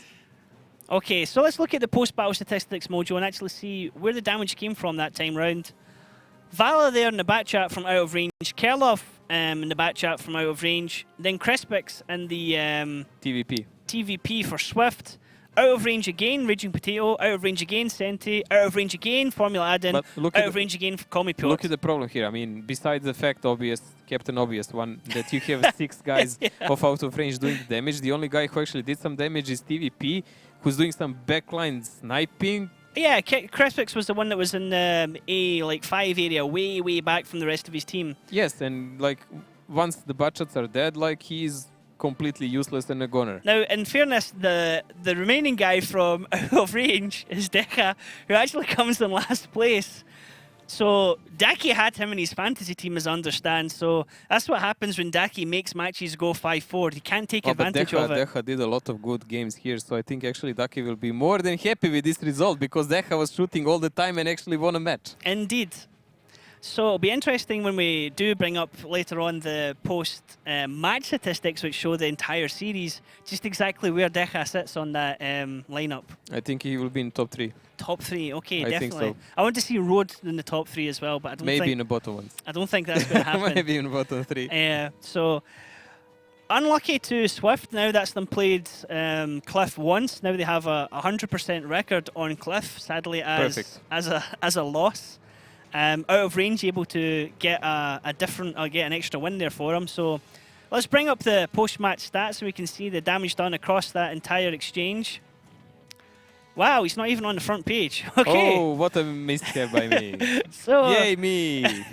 But look at this. Crespix. 4 of the guys are on Swift side and they lost the match. Yep, Crespix and Meske there, 2 top damage dealers across the entire series here. But sadly, Swift weren't able to win the series. It was Out of Range actually winning it 5-4. Look at this really strange, like Mendex, the guy who actually really wrecked 2 games for the Swift. He is on actually 4th position by damaging entire match. Caster curse. Yeah, really tough position for him. Dezek also not doing much, but he's been put down on tier 8 a lot today. What was interesting as well is that when we had the pre-match interviews, when Daki was speaking to Rode, one of the things Rode said, that simply they're not sure what was wrong with the team. That they know that the team has some issues, but they weren't looking at it in a too much of a critical way and to try and work out, okay, like, who is going wrong? Not what is going wrong, but who is going wrong. And that's we've something... seen a lot of tactical mishaps also here and player ones. And is that something that's going to go against it's going to go against Swift as well, because Swift are a team that only have 8 players, so it's not like they can try and drop in 2 other players. Like some teams have got, like I think Kasna, for example, has 10 or 11, so they can. But a lot rotate of them are some not people really out. playing. But still, you have talent on the bench that you can bring in if you need to, and if you must, yes. But we already said it's not usually a best solution. for everyone. The Kazna has so many players because some of them in real life have really a lot of obligations. They're doing Okay. some sports and some stuff like that. So when some of them can play, someone else must. Okay, so that's our first battle of the evening over, ladies and gentlemen. So out of range, able to beat Swift there 5-4 by going into a tiebreaker. A win for out of range, which is very useful for them, but unfortunately it was done with a tiebreaker, so they only take 2 points rather than 3. Out of Swift still get a point from it, but not a result either of these teams Well, would how actually... it started for out of range, this was actually a happy ending. To be fair, yeah, I mean, it's better than losing a tiebreaker is unfortunate, but at least you get a point from it. Yeah. There's that. And that point could be vital in these next coming battles. So, next up we have for you guys, we're going to be having Oops against Go Hard, which is going to be a fantastic match. Both of these teams, very talented, Mojo. How do you think this one's going to go? I shouldn't say it, and I'm sorry if I'm jinxing it, but I think this one could go to tiebreaker because these teams are both very strong. I think both teams are very strong, but I would give a slight advantage at the moment to Go Hard. They just seem much more ready, but we will see when the time comes about that. Okay, so don't go anywhere, ladies and gentlemen. We'll be back after a short break, and we'll bring you Oops against Go Hard. So stay tuned.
rushes around the corner straight towards him, and he knows he needs to get out.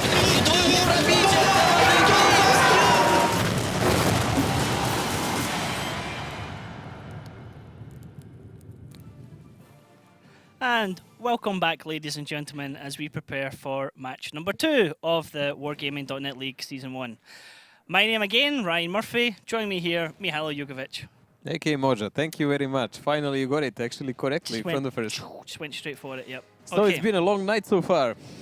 Yes, tiebreaker there for our first match as we had out of range taking Swift to the tiebreaker, taking it to 9 matches, and out of range able to seal the deal finally and win a tiebreaker. And although they got points on the board, which they desperately needed, it was only 2 and not 3, Mojo. Yeah, I'm not really sure. Will these points help to either of them? It might be they just killed each other actually.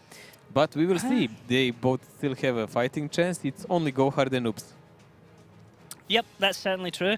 So our next match of the evening is going to be Oops versus Go Hard. Now, Mojo, what can you tell us about Oops? Well, Oops here, really young team. I mean, they've been in the Gold League before, but tactically, very aggressive, very proactive. Had some problem with the roster lately because some of them were on vacation. It's a very popular thing, as you can see in my fantasy team. They should be all back now, but I don't know, did I keep them? Anyways, really a lot of perspective players there, but they've been a bit struggling this season because they have a longest win streak of 1 match. 1 match. They win one, they lose one, they win one, they lose one, and all the time like that. And with you talking about having players on vacation, they're a team who has a very large roster of players. Yes, apparently a lot of them were there. So we have Spoink, we are popularly calling him a mountain goat because he's kind of really good climber in those tanks. Insane is their leader now, since Grossa is most of the time AFK. He's training football, so... It's not good. AFK in-game, what you mean. Yeah, he's AFK from the team most of the time. So Insane had to take the large burden on himself. We have Algo, a newcomer. He's playing mainly in the lower tiers, but he's doing really well. And of course, Mainland, their main damage dealer at the moment, the guy who usually plays the single shooters, tank destroyers, and things like that. He's doing really well on that. So Mainland, one of the players to certainly watch out for during this exchange. Yeah, Mainland, Spoink, and so on. So the team that can do really a lot has some really quirky and weird ideas sometimes. They were experimenting against Ding quite a lot, playing with those tier 9 artists on practically every side of every map. Yeah. So sometimes it works, sometimes it doesn't. But we can expect always something interesting from them. Okay, so as with all our other teams, Daki sat down with somebody from the team which was Mainland to have a chat about the matches last weekend to look ahead to this weekend. So let's see how that conversation went.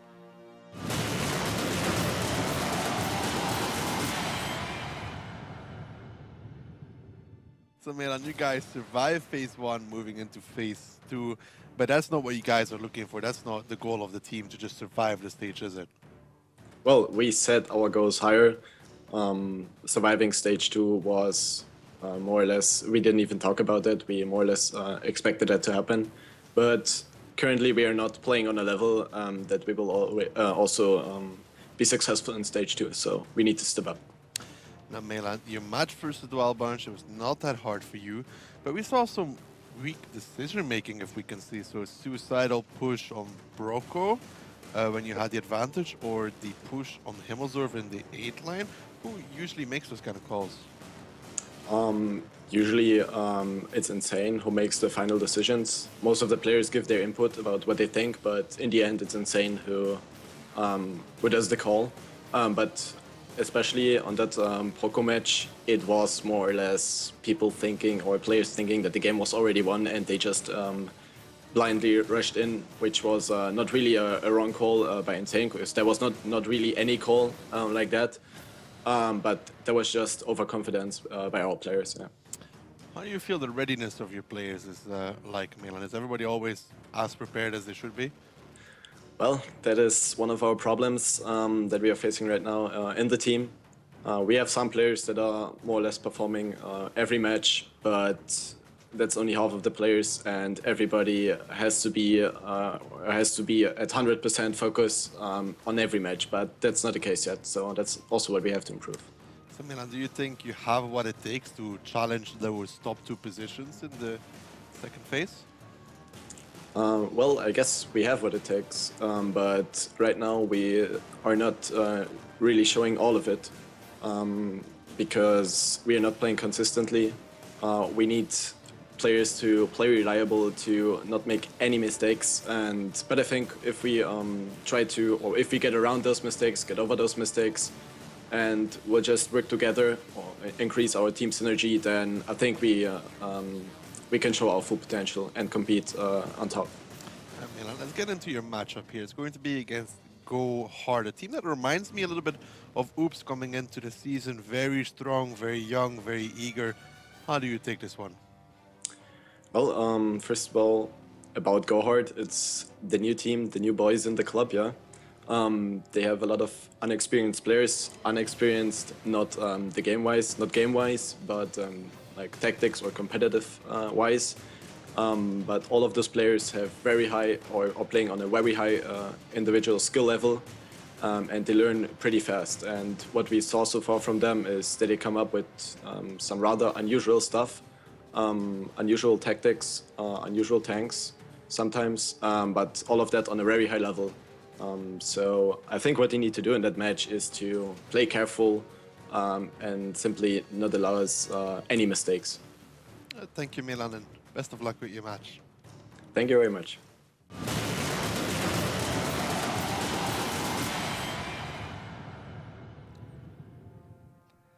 Okay there, so Mainland being very,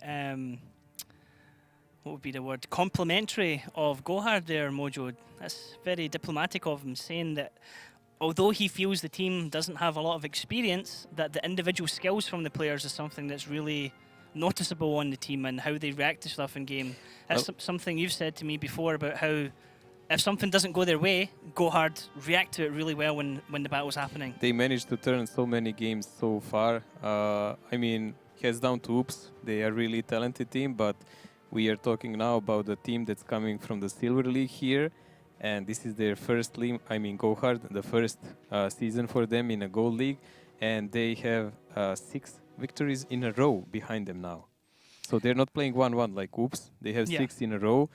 Only 1 defeat they have straight is from Utopia. That was the first match. The second match they played with Ding immediately, and they had a tiebreaker where they lost. So that's a really close one. And after that, it was just a landslide. They just won 6 in a row.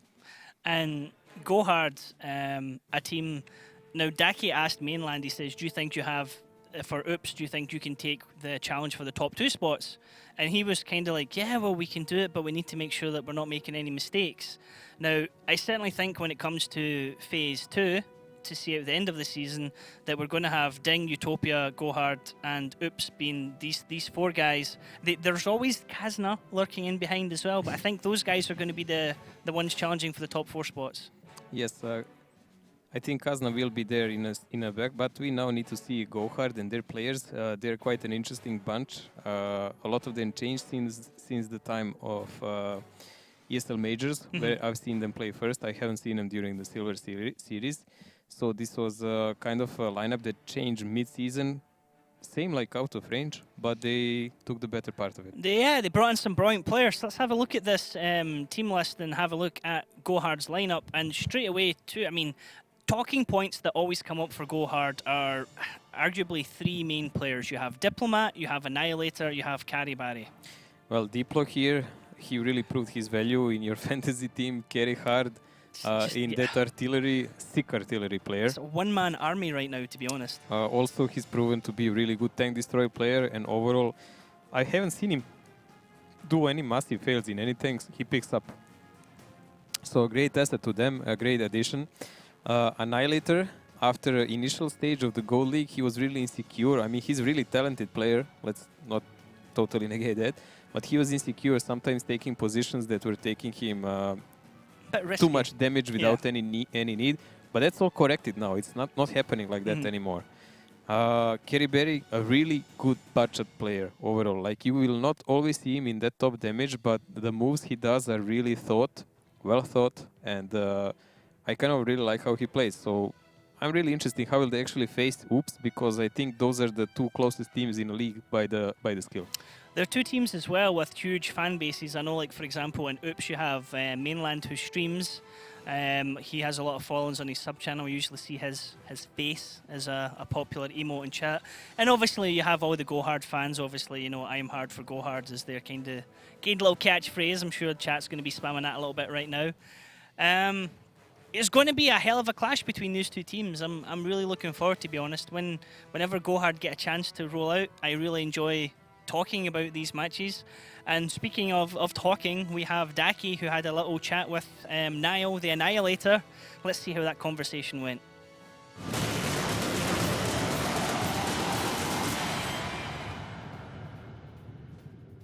So Niall, from Go Hard or Go Home, you guys played KB last week, and we expected KB to play a lot better, but still, no issues really for you guys. Yeah, it was another pretty good week for us. Last 3 weeks actually have been nothing but wins. I mean, we went into that kind of expecting the win, but at the same time we did prepare quite well for it. So I don't know, they couldn't really surprise us on any of the maps that maybe they hoped to, and yeah, just another confident win. Very true. Now, your team has been getting a lot of praise lately. How do you make sure you stay a little bit down to earth and don't let it get into your heads? Well, there's a good place and a bad place for praise. The praise is good for encouragement. It's very encouraging to keep us training, keep us active. But I don't know, you just kind of have to keep a level head on things, not let it get over your head. We're not unbeatable by any stretch of the imagination. We have to keep training, we have to keep preparing, and we're just going to keep that in mind going into the next matches. Niall, honestly speaking, coming into the season, do you expect your team to be this high up the scoreboard? We expect it to be higher. I mean, our goal is the offlines, and I don't think we're going to stop until we get there. Now, Niall, I have a very important question for you. If I put you on my fantasy team, do I get a hoodie? A hoodie? I don't know. Those hoodies are expensive.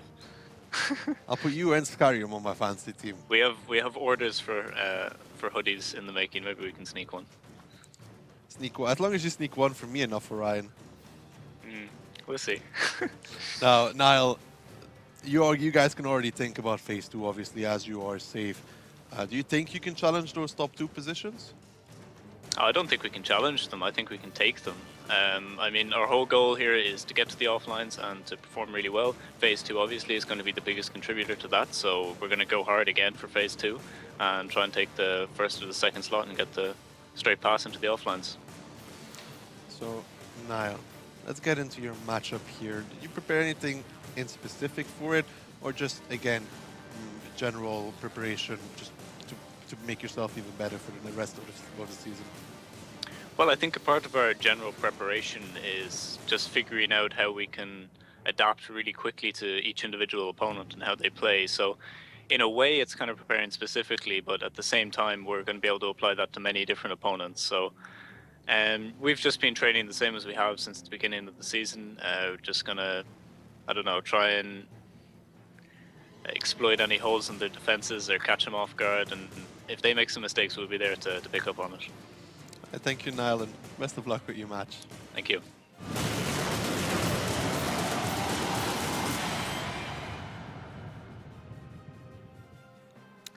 So, unbelievable tactics from Daki there to get freebies. He asked Niall, if I put you in the team and I'll put Scarium. Now that's a little dig at me from Daki, because Daki knows fine well that I've had Diplomat in my team for quite some time, and that I also have Annihilator, and that I also have Scarium.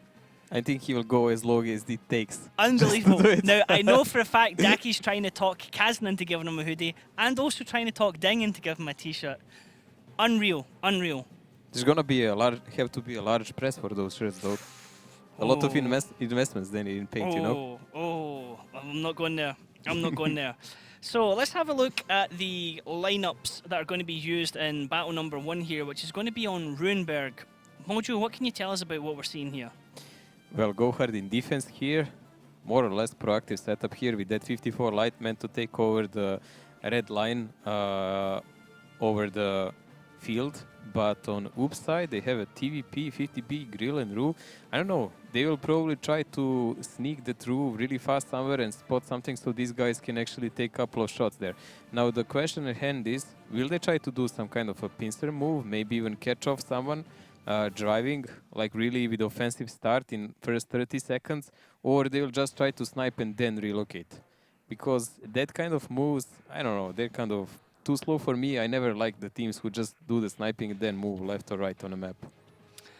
Okay, so Runeberg, we're going to see Gohard starting on defense, and we're going to see Oops starting on attack. So here we go, ladies and gentlemen. We're into battle number 1 of the series. It's Gohard against Oops on Runeberg. Runeberg, a mixed type map. The defending team starts the battle on the green, and the attacking team starts at the centre square of the town. Bases are located quite far from each other. Both bases are better controlled from the village when playing a heavy setup. It's better to attack the first base through the top direction with the help of several well-armoured heavy tanks. For the attack on the second base, it's better to use a more mobile setup and either play through the centre or split forces. In general, the map is not easy to play on. Teams often use blind shots and risky shifting of the forces from one flank to another. Okay, so here we see Gohard defending, Oops on the attack. Looks like Oops have made a little bit of some changes from the last time I saw them rolling out here, Mojo, and Gohard sticking with a fairly standard setup. This is what I've been thinking. If they press really hard here as they are now, on the upper cap, they will push a Rue and a couple of snipers right behind to catch off someone. So we need to see those Duck of Death and those guys. What are they doing? So Silence getting a crossfire here, Duck of Death, and already Karibali is eliminated from the battle. One of the guys we highlighted as being really good in that bat chat is absolutely wiped out of the battlefield. Now Duck of Death might drop in return, but Gohard have just lost one of their key players and one of their key damage dealers in Karibali here. There we go, Duck of Death dying now. He was able to be taken out by Diplomat, but Tyne's taking some damage and also Skyrim taking some damage in Gohard. In return, Oops have taken some damage now onto Spoink in his bat chat, but the advantage straight away going to Oops. This is something we've been talking about that can happen. This is something that Oops actually experienced when they lost Spoink in a match against the... Oh, but... Tyne and Skyrim getting cut out here by the loop round from Oops coming right down through that middle road and getting the jump into Tyne and Skyrim, who are cut out both in their autoloader. So 250Bs dropped from Gohard and they have lost a huge firepower advantage, trying to get Crossfire back into what they can here onto Oops, but this is absolutely terrible start for Gohard, as now we see Danny's also dead now. Spoink just took him out in the corner. Like, the things are going on so fast and we still have 6 guns of Oops in the play. I mean, they are lower on HP, but Diplomat is not even there. And the Clippers, they will just eat these guys alive. Danizek being dropped, he was in the T-54 lightweight, so he wasn't really a factor in the battle at this stage with the guns, but now Kaizu is being focused down now as well, and the 113 as he's dropped. In return, Diplomat's able to get a kill onto Silence as Annihilator, and Diplomat coming back in to do what they can with the FV and the 113 there. Diplomat picking up a 3rd kill on Camo Eater. Gohard doing what he can to bring back into it, but Annihilator's taking a stack of damage to the faces. Now Algo can flank him and try and get shots on the side, but Diplomat's just pushing him back, saying, hey, stay away from my teammate. We want to still survive in this.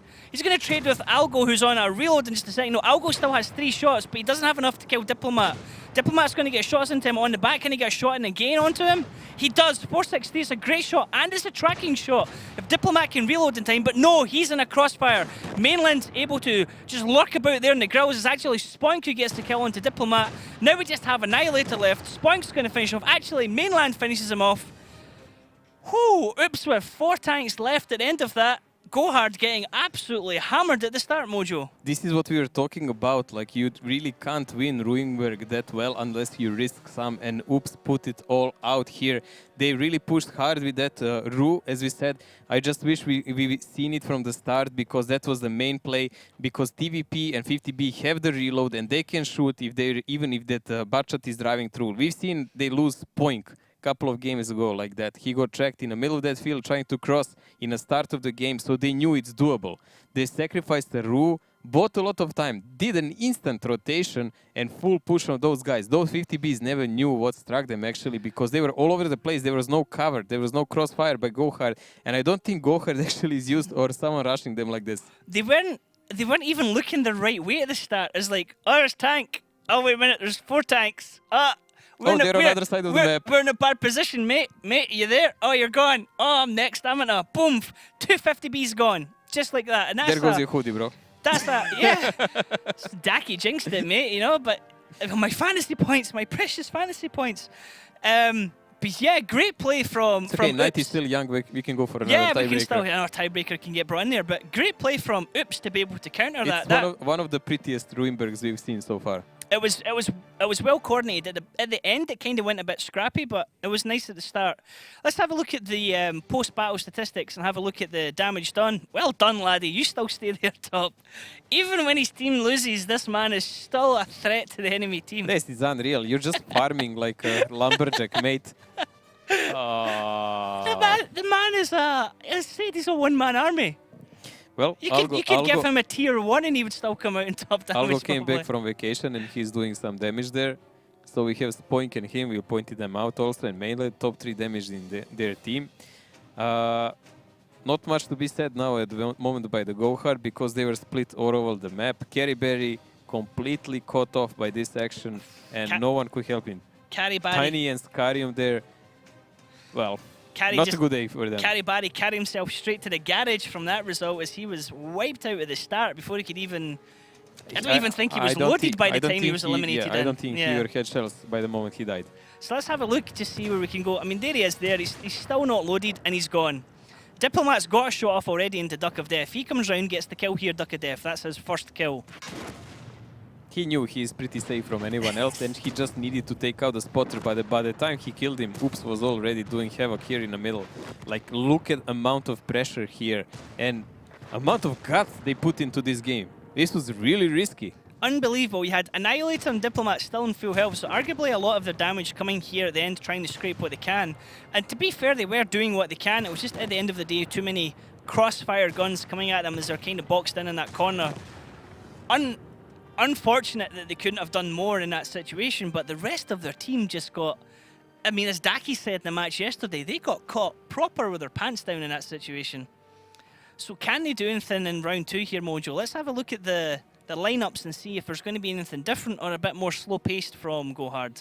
Gohard still a lot of rotation force here. 5 French mediums and 2 FV heavies. Not something often you see on attack on Ruinberg. It was used a lot in defenses before, so they have some kind of agenda with them. On the other hand, defense of Oops, pretty standard here. 3 113s, some 50Bs, a light spotter and a TVP. So these guys with this will probably keep it more to the upper side a bit, and 113s will be somewhere around the middle. I'm really interested how will Gohard actually try to play against this. Well, there is going to be interesting. See if there's going to be any changes in how things are played. Now, Gohard on the attack. We have Oops on the defense. Let's jump into round 2 on Ruinberg and see, can Oops stretch it to 2-0 or can Gohard bring it back to 1-1? Okay, now looking at the teams here, Mojo, I can see that there's been a change. We have Diplomat actually benched for this one and Suksika coming in instead. Maybe he got a heart attack after that game. Maybe like, dude, you've done enough damage for 2 battles, like sit this one out. So, at the moment, really spread out play by Gohard here. It's a tactical game. They will do a lot of blind shooting and FVs are going straight to sniping positions where Oops was in the previous game. Danny, be careful, mate. So lots of shots coming, lots of bad shots coming in as Danny's able to just drive around that corner completely untouched. He was able to dodge at least 4 or 5 shells directed at his way. See Scarium and Kaizu here fending off against Insane up at base number 1 as Annihilator and Carryberry come running in at base number 1. Carryberry on the outside is going to get eliminated again as Annihilator gets across safe.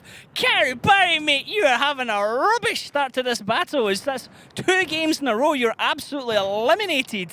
Never mention a player again in a life. Oh, this is a guy we need to watch, ladies and gentlemen. He's really good in bat chats. Doesn't even fire a shot in 2 rounds. Oh, mate. He's got time to have a cup of tea or something right now. So, Oops in the advantage here. Gohard already lost the tank. Carryberry's down. We see Insane moving up here against Annihilator over at base 1. Now we have Silence. This game is far from gone because there is a crossfire now in effect by the Gohard tanks And that's why Oops is doing this kind of counter push, and they're trying to kill Annihilator. You can see those 3 tanks in the back. They will do everything they can to shoot Oops tanks in their backs. Like, that's why they have such an HP advantage at the moment. But that can melt away if these FE heavies fall. So Annihilator was focused on by Mainland, Camo Eater and Insane there, as Kaizu and Scarium can take out Duck of Death right in front of them. At the same time, we see another tank getting dropped down, which was Spoink. Oh, and Kaizu just gets focus fire there. Camo Eater's getting shot as well on the counter fire. Skyrim still has always health to play for. Danny Zek has still got 1,200 health. Sigzika still got all his health. Tyne has 914, so advantage now with Gohard when it comes to health pool and tanks alive. Skyrim can't roll out here. Skyrim is in a very, very bad position. He needs his teammates to help him, but they're capping right now. There's 23 seconds. They're having to back off from shooting Skyrim and come down and reset the cap. Now we have 3 in the cap. Oops, have just been caught focused here on Scarium. Mainland's going to have to come down. There's only 2 tanks left. Mainland's going to have to get all his shots to count. I don't think he's got enough time, Mojo. I don't think he has enough time, and even if he does, it doesn't really matter because there are 3 guys with a lot of HP waiting for him alone, and Camille is only on 1 shot behind. Oh, he gets the reset on 12 seconds. Counterfire coming back in. They're missing the shots. They're back down to 8 seconds. They managed to cover Danny from dying at least. Mainland has a full clip here, but they have to really focus their fire. Go hard if they want to survive this before Camo Eater's reloading, but he's on a 1 shot himself. He's only got 221 health. Go hard need to pressure Mainland. Mainland's on a reload. Go hard need to jump in. They have enough shots between them. They need to make them count. They really, really need to pounce on Mainland right now. Camille needs to fire shots of his life. At the moment, he cannot afford to miss a single shot. Camo's reloaded. He's going to focus down Tyne. Tyne's going to drop here, but at the same time, Suzuka kills Mainland, and Tyne then gets a counter on Camo. Great play from Gohard to come back into that, Mojo. It's 1-1. Great Ruinberg here, actually. We finished 2 games here before you would finish 1 between Rusty Roster and Rage Quit. We'd still be like halfway between the first battle right now, watching the rotations if it was those 2 teams. So we have really aggressive, ultra aggressive play as we expected from the both teams. Really nice display, and I like how they play because this is what tanks are supposed to be. A really good show match by the teams that know any kind of rotation and bumping into each other, not filling out the 3rd map in a row somewhere. So I really like this. This was really, really cool to watch. Aggressive pincer movement here, this time by Gohard. So the first game, Oops kind of caught Gohard with pants down, and this game ended up quite differently because this is a classic pincer we'll be talking about when you push on one side, really aggressive, and then you get some late tanks coming in the back to whoop them in the backs, in the rear end. So that's the secret of FV heavies they've been using here. They are constant shooters that can actually bounce a lot of shells. They position them well, so they stopped any kind of progress from Oops, and that's how they managed to make all those shots. Okay, so let's have a look at the post-battle damage and see where it all came from that time. So Camo Eater doing what he can there in the AMX 50B for Oops. Exceptional damage really coming in there at 4,000. He really was doing what he could there for the team, but then the next 2 players coming in from Gohard with Scarium and Tyne. Good to see Scarium up there, put into the fantasy team 2 weeks ago, I think, and is nicely getting me points back on the board. Good for you and good for me because he was cheap enough, so I took him also. Yeah, he was nice and cheap. That's why I bought him, and now his value's You're going a to shoot good boy. You're a good boy, bro. So then we have Caribari. Mate, this is going to be a map that you want to forget. So Caribari, also known as Swift Lotion, I believe, on Twitch. Yep, it's going to be the Ruinberry now, right now. Carryberg or something, yeah, Carryberg. I'll go in RU, hardly doing any damage. Silence as well in the 113. Thank you very much for actually pointing out that that was Silence, Mojo, because I would have completely got that one wrong. So, interesting way of spelling it. I don't think Algo even had a chance there. Like, he was just chased by Spoink, who took him out on a pass and then just went to kill other guys. Kiss of death though in Caribari. Let's have a look at the highlights and actually see some of the action there again. So Caribari on the outside here, the tank on the outside in that situation, if they're spotted, is going to get wrecked. Now Kaizu and Scarium did great here. Annihilator wanted to get shots into the back of him, but he had to deal with the tanks pushing in on him. He couldn't get the crossfire into Duck of Death, which was kind of what you'd want him for there. The difference here is because usually teams where they're defending, like Oops, they have a butshot where Insane was with 113 plus 113, so they can actually take out those buttshots when they push in there. But they risked a bit because they were expecting some push on the other side. And you saw that as the action was happening there at base number 1, that Gohard had the town all to themselves. So the other tanks from Gohard were able to get the crossfire shots in when everyone was trying to focus on Scarium. Exactly, that's why it's called the pincer movement. Yeah, it's because beautiful. you attack from the two sides. It's beautiful, like lobster claws, but Yeah. not lobsters, because lobsters in Russia mean bad players. Like tomatoes in Europe. Tomatoes in Europe, Don't know what red they call them lobsters in America. in Yeah, Russia. lobsters, deer as well. Like a Crabs. deer in the headlight. But So- that ends us the first map. Yeah, already. so map 1 down already. So goodbye Runeberg. We're now going to move on to Prokhorovka, which is a map that I like to see Gohard playing on because Gohard generally play pretty outstanding on Prokhorovka. Yeah, they've done it with a lot of variations. They've sometimes used a lot of mediums for rotations. They can also put Diplomata for RT anytime they want. So we can see a lot about those teams. Oops also has some really interesting tactics here. We've seen them play sometimes with a lot of I7s, 4 of them even in one moment, and it actually worked well in the first game they played it. 4 I7s? 4 I7s. How did that work out? How did they use them? Brilliantly. They drove around the map and then entered the cap and won the game. Pretty much like that. But in a second, yes, in the second game they tried it. Kind of other guys already knew what to expect. So one of them died pretty much on the first half of the map, shot from everyone, poor insane. Then he was probably talking some baguettes to everyone, and they lost the game. So it didn't work out that day for them. But I'm guessing both of them will, of course, change their tactics for this match because this is some complete new stuff and new level. I guess they really want to show who is the bigger daddy here. I find it really interesting on Prokhorovka because Prokhorovka is obviously a north-south map. The attacking teams start off south and the defending teams start off north. And what happens is at some point during the match, there's usually a rotation, and what ends up is one team then holds the rails on the east, another team holds the west. So let's have a look at the lineups that the teams will be using to actually see what tanks we're going to be seeing here from the teams. Now, Mojo, do you see anything that's other than the... Yeah, do you see anything interesting here? Honestly, pretty standard lineups here. Oops, in attack can rotate wherever they want with this. They even have a route to throw if they need to spot something suicidal. And go hard with E5 and 1-1-3s. I don't know, this looks like more like a wood side defense for me. Okay, now you were saying earlier on when we were talking about this lineup that the lineup from... Actually, I'm getting it round the wrong way for the next match. So I won't actually talk about what I was going to talk about there. So yeah, go hard, mix of different tanks here, the 1-1-3 and the E5. I mean, 1-1-3 is not known for its gun depression, Mojo, so is this generally going to line up on the east side of the map? Still, no gun depression. You can just put him in the woods in front of the other tanks and he will still work out marvelous. Also, his turret is not that easy to pen for this budget. So there is variation of things they can use. They can even leave some tank on one side of the rail and cross with the others. Okay, so let's go into map number 2, Prokhorovka. Go hard. Oops, that's 1-1. Who's going to make it 2-1? Prokhorovka, one of the first maps in the game. Teams start at the regular spawn points as they do in standard battles. Bases are separated from each other by the railway, so the defending team has to choose whether to send their vehicles to the left side, playing them in the centre, or to the right of the railway, occupying the hill and a part of the village. The attacking team usually attacks the first base. However, the teams often go for face-to-face confrontations, 7-on-7, in the hilly terrain at the centre. That's why both teams frequently use vehicles with good gun depression angles and sturdy turrets. Okay, so as you can see here already, the action started. Go hard on defense, oops on attack. Mojo, what we seen here? Gohard is really playing it all out on the middle. That's kind of surprising for me. I was expecting some of the tanks here in the woods to cover, because if they get flanked like this, it can be painful for them. Insane doing a really cheeky fast spot just to check out what's the action. But oops, left Algo alone on a hill on the other side. We've seen people do that because once the other team starts rotations, you can get some cheeky cross shots and so on. But it can be really painful if other team is actually all on his side of the rail and they just press hardcore there. I mean, you get pressured on a cap there, but oh, Algo got spotted by Danny. Great counter shot there as it's 2-4-2 into Algo, but Danny takes one that's about 400 and something back. Now, again, I noticed in the lineup, the Suksika is still in there for Diplomat, so no Diplomat in this round either, Mojo.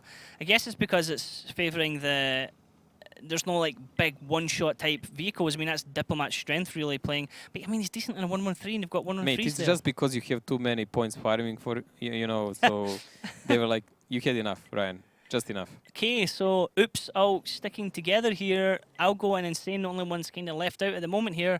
And then Layer's going to spot what he can. I was just going to say earlier on that him and Suksika earlier on Had a little bit of collision there. Annihilator took about Algo is doing the 38 damage. smartest thing he can now, since he's already discovered and he's in a big problem. Let's Can see he get Melan. Danny? Ooh, Oh, nice he does! connection, nice. He connects with a shot on Danny there, 6, 7, 9. He's still spotted. Will he fall? No, he's now in that defilade, so he's pretty much safe. But Algo, from a really horrible situation, actually managed to survive. He became one with that bush and hit really well. Kamil trying to overmatch Diplomat here. Camel coming in against Diplomat, but Camel's taking a lot of damage. We see Spoink absolutely getting wrecked as he goes in between Scarium and Annihilator. Silence is driving through the middle of them, but they're just going to turn and focus their guns on him as we see Percusio coming through there as well. Sigzika's going to jump onto them as well and try and give support to Scarium as we see Nile getting dropped. Silence getting absolutely wrecked here as he's the next one to fall. Gohard need to try and focus their guns. Sigzika's got an ammo rack. He's only got 113 health, but, oh, sorry, he has the 113. He's got 58 health.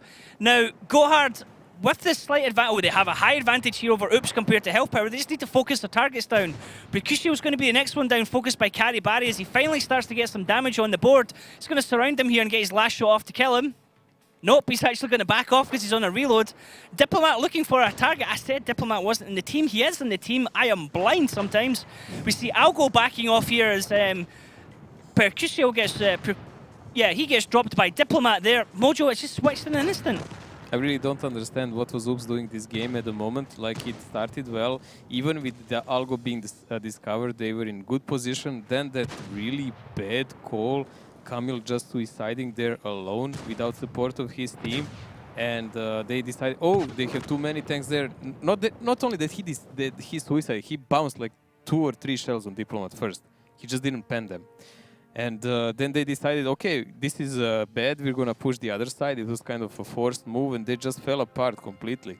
Like, Gohard didn't do much this game. They did nothing, almost. Like, Oops actually broke their teeth on them. Yeah, Gohard just kind of sat there and went, okay, they're running at us. Like, focus targets, guys, and we'll call it. And it went completely in their favor. I mean, at the start, it looked like, hey, like, Oops, I've got something here. Like, they've got an idea. And then instead it was like Gohard like, oh, look, 3 shots. Guys, if Oops pushed together, all together on that one spot, they really had a chance because Gohard was split, but they could not have known that well. They could have guessed because they knew Light was up, Kerry Berry was spotted up, they knew where Diplomat is, so they knew there is only 4 guys there. Like, I really don't understand it. Okay, so let's look at the post-battle statistics to actually see where the damage came from there across both teams. I need to pay a bit more attention to lineups myself. I didn't actually spot who was swapped out there, so I was saying Percusio as well. It's Percusiat. So, Scarium top damage again, so well done, Scarium. Well, we haven't seen Percusiat play in a while, I think, here in Oops, but Mayland again here in top damage dealers. Scarium farming us are serious points here. Nice! Nice to see, yes. So the reason I'm saying Percusio and not Percusiat is because sometimes the monitor I glance down at, it's not great resolution, so I can't see that T properly then. So I do apologise, Percusio, and anyone else who's going, oh, you got the name wrong again, Hector! In chat right now, I will. But you have a special way of saying names. I think that's even nice. The accent as well. As I keep telling people, I'm actually pronouncing it properly. It's just that you don't know how to pronounce words with a Scottish accent. So until you do, you can't really tell me I'm pronouncing it wrong. Well, Spoink here. Well, no mountains to climb. Not very big success in a game. Looking for a mountain to climb, Dan. Even Danny did more damage than Star, but that's not really important. Important thing is that Oops, when the brawl started, actually brought a wrong decision where to go, and they just paid with the game. And as I was saying earlier on, Prokhorovka is kind of Gohard's stomping ground here. That's their territory, you know. They have 75% win rate here overall, and it's kind of rising at the moment. So let's have a look at the highlights, Mojo, and you can see some key points in that battle there. So this is the run over by Camo Eater where he gets himself separated. Spoinkill just going in the front of Annihilator and It's really Scarium. weird moment by those two, what they were doing and what kind of miscommunication was there in the team. It looked like they said, let's go here, no, let's go there, and Spoink like, let's go where, and he ended up on the rail. It's like, guys, I'm late. Oh, wait a minute, you're on the other side of the rail. And then they're just able to just focus down the last tank and saying they're unable to do what he can, and I believe it was still 5 tanks left there for Gohard at the end. Some on low health, but Gohard still had a lot of health on the board there to finish that one out, and I would say it was a scrappy fight, but it was a comfortable win for Gohard. It didn't look like... I think they were very happy because it was more or less gifted. And it's also 2 games in a row for Gohard now after losing the first round on Runeberg, so they'll be quite confident with themselves. Now, let's bring up the lineup for round 2 here on Prokhorovka. Oh, all Frenchies. And not a surprise, they've been playing that before several times, but in defense of Oops, look at this triple line of defense and artillery and heavy tank and TD and the TVP. Now, this is what I was going to ask you earlier on. The lineup here for Oops is very defensive. Very defensive. Very, yeah, very much. We're going to dig in, and you're going to have to come and find us. Now, this is the thing. If they play it the wrong way, when Kazna did something like this, like Gohard had complete map control and just picked their shots. It's a kind of a gamble for both of the teams because these butchers, they can give you a lot by rotation, but also they are vulnerable. So one good shot by Grille or Arti can really massacre them. Couple of bounce shots of I7. So we will see, like, my guess is that they should play hold down with I7 and take the woods. Oops, I mean. But they can choose to play other way also. They can go on other side, but that's the kind of play I don't really like. Okay then, so are Gohard going to make it 3-1 or are Oops going to make it 2-2? Let's find out as we go into round 2 on Prokhorovka. Gohard attacking here, Oops defending. Where are we going to see Gohard go? They can go wherever they want. That's the point of this build, because you can go and make traps and rotate and then decide where to actually go. The point of this build is not to push forward to the enemy direct. You need to make some kind of crossfires.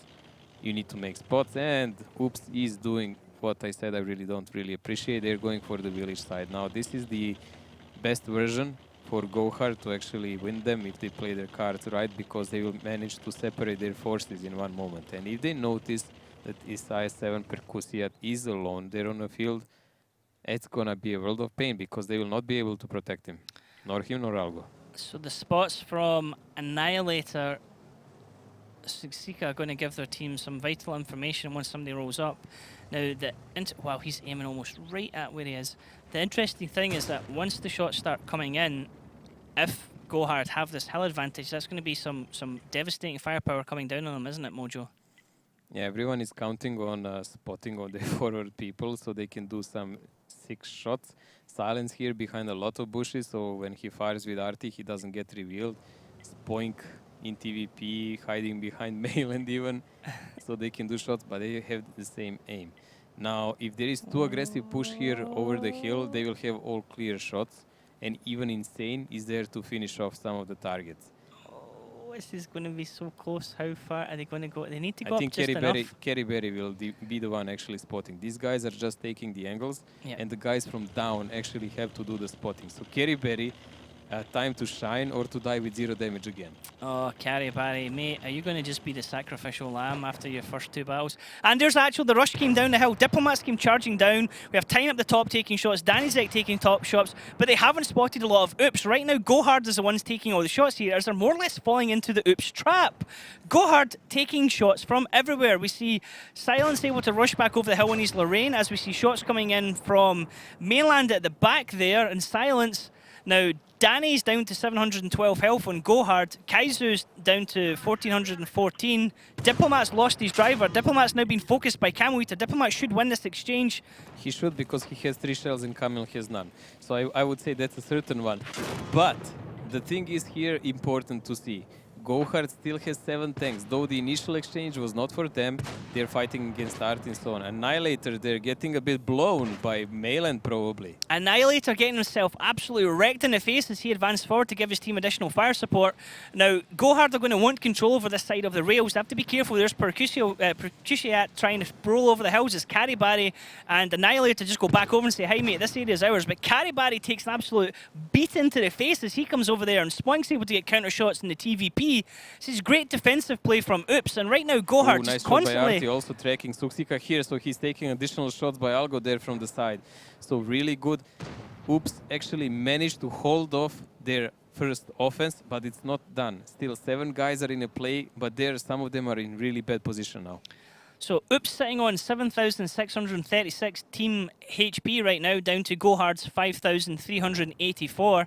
Advantage with Oops roughly of about 2,000 more HP than Gohard. Everywhere Gohard tried to push there, they were met by an Oops gun. Now Oops have lost a tank. Gohard still have all of their tanks here, but Diplomat has a dead driver, Karibari has a dead commander, Suxika has a dead commander as well. Now he's spotted Insane at the back. Can he get shots? He bounces one, he takes one. Can he get another one into him? They really He need needs to fade, and he will be more or less safe, because then they will just have to blind shoot him, and that will just not happen. Diplomat will try to go there, but he cannot win in one-on-one. And still, don't forget, there is an art in play by Oops, and there is a lot of crossfire that can come in. Algo is not approaching the battle, because he is there just to contain any kind of rotation by Gohard. Also, let's not forget, there is so many of them with low HP. Algo can even fire some shots before he run away and kill one or two guys. So Diplomat gets the proxy spot here on Insane. He's rocking back and forward. There's 2 missed shots in a row there coming from Kaizu. Tyne needs to get some shots as well. Insane is unspotted and respotted again by Diplomat with the proxy spot. Realistically, Gohard need to remove Insane because it's stopping their team advancing, because he's given the rest of Oops some vital information here, as we see the Algo just having a look across onto Annihilator to see if he can get any spots on him. But he doesn't know it because he cannot see him. He's just too far away. But it's a good angle. And Insane here, he's just trying to see anyone to give a target for his team. But he cannot. He's not actually spotting. He's spotting now. They want to shoot Insane, but they're also dangerous of the more shots they put into him and the more misses they have. The danger is that if there's any kind of counter push from Oops, that Gohard are not going to have the guns ready to face them. Percusiat's looking at Annihilator. Annihilator's taking one shot already. Percusiat misses with the second shot, but no, Algo gets a shot on Annihilator. He'd moved up from that flank now. It looks like Oops are starting to do the pincer movement now into Gohard. And now there will be some kind of reaction by Gohard, but they cannot do that much. Insane here is pretty well covered. And honestly, guys, I know you think this is easy to just rock left and right and survive here, but it takes actually quite a lot of training to be aware how much can you go without getting shot. Insane rocking back and forward there like Neo from the Matrix, as Kaizu's not able to get his shots counting here. Diplomat doing all he can to proxy spot him. As there, Kaizu finally gets a shot in. Can he get a second one? No, Insane this time has actually got a counter shot and killed Danny in the meantime. Insane is absolutely wrecking Oops because of his position and the fact he's still alive. This is going terrible for Gohard Mojo. Tyne is getting wrecked here. Algo is just taking him out easy. Kaizo cannot even return the fire because he has no shells.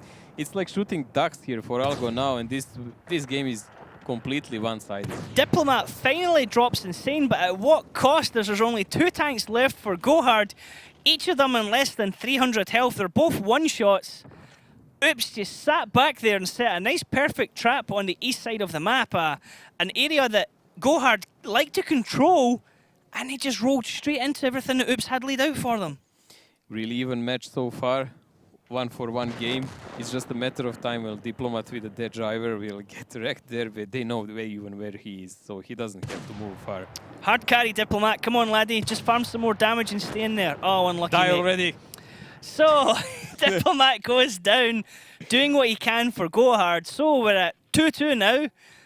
I perhaps did jinx it, saying that this one was... I mean, to me, this... I don't think we are that powerful. No, Voodoo, mate. to me, these two teams had tiebreaker written all over it. Because, to me, the better the teams are, the less mistakes you're going to get. So the teams are more equal, so they're going to get more drawn out. You're not going to get big, heavy throws. You're not going to get bad individual players. I mean, I think it will be 5-3. In this one, you had some bad individual shooting. Definitely. Insane should have been out ages ago. He was lit so many times. I really don't agree. And even if Insane died, it would not be a crucial one because they still wouldn't be able to cap. These guys still had a lot of HP. They still pulled out RT on time, and they had a lot of ground. So even if Insane fell, they would have 2 guys with that commander and a driver and no HP. Still a chance. No. Okay. Okay, so let's have a look at the post-battle damage and see where all it came from. Diplomat, just how well did you do? Oh, he did what he could, mate. He did what he could. Well, he was still a top damage dealer for his team, but we have Algo here and Spoink again in top damage dealers, and even Insane in that really ungrateful and hard position as the 3rd damage dealer for his team, just a slight above Mayland. Just a bit above Mayland, so a bit of an MVP. Algo was somebody you highlighted earlier on as not featuring previously a lot in all the Oops games, but he's certainly coming back into it, isn't he? He was in bloody vacation, then that's why my team sucked so much. One of the guys. Okay, so Annihilator sadly not doing too great there. Tyne not doing so great. Suxika not doing so great either. So really unfortunate for Gohard. This wasn't to their advantage. So actually hearing there was a bit of a disconnect there perhaps during the battle, so We're gonna have to wait a bit and deal with us. Deal with us for a bit more. So our You're used to it. next map we're going to be going on to is going to be Ghost Town. Let's have a look at the highlights though, Mojo. Diplomat. Will he win? Oh yes, he has Yay! It's okay. I knew he was going to do it. I was more worried about the crossfire, but the guys had came off the tracks by that time. Easy shot. And Algo doing great with the rotation. I mean, he just had such an easy game from that. He was just controlling the Yeah. rotation, doing the side shots, and that's the way to do it. Like there was no immediate danger for his team, or he would have to cross and be like a Superman and just jump in the middle of the fight. So unlucky there for Diplomat at the end. I was expecting him to go on and Maybe do 10 more shots and win the yeah. game. I mean, if he was in, I mean, imagine if he was in a waffle. Imagine Diplomat in the waffle in this setup right now. If the waffle was still around, Imagine if the waffle gets hit by Lorena Arti. it'd be terrifying. Terrifying. The waffle was a beastly, Waffle. beastly vehicle. So personally, I'm glad to see the back of it. The Grill 15 is quite a cool replacement. Not as powerful in its own way, but yeah. Yeah, but the waffle you couldn't even use here because it's just too big and there is no camo value whatsoever. But if Diplomat wants to play waffle, Diplomat, you let him play the waffle. I guess so, yeah. So we're going into, as I said, Ghost Town next. Now, how do you see this one going, Mojo? Does any team have an advantage over the other? I would say Oops here played some ultra aggressive tactics before, same as on Ruinberg, so it will be interesting to see will they dare to do it again. Okay. That's how I see it. On the other hand, Go Hard is kind of a more tactical team here, and we've seen them do some interesting boosts and so on. And I don't know, it will be just how they judged each other. Can they pull something off, or they have to play more steady and try to do overall damage? But so far, all the games been fast, and if we didn't have this misfortune and disconnect, we would be in the middle of the Ghost Town already. Okay, now Ghost Town. Usually in Ghost Town, the tanks used fall within a certain kind of grouping. You know that there's going to be maybe E100s. You know you're maybe going to see some autoloaders like 50Bs. You know you're going to see some Batchats. Now, out of all the tanks that, take away aside all the tanks that are normally selected, Mojo, what tank would you like to see come in to be played on Ghost Town? Something that Ghost Town. teams don't usually use. Type 5. Apart from the Type 5. Apart from the Type 5 Heavy or the T95. But you asked me. Type 5.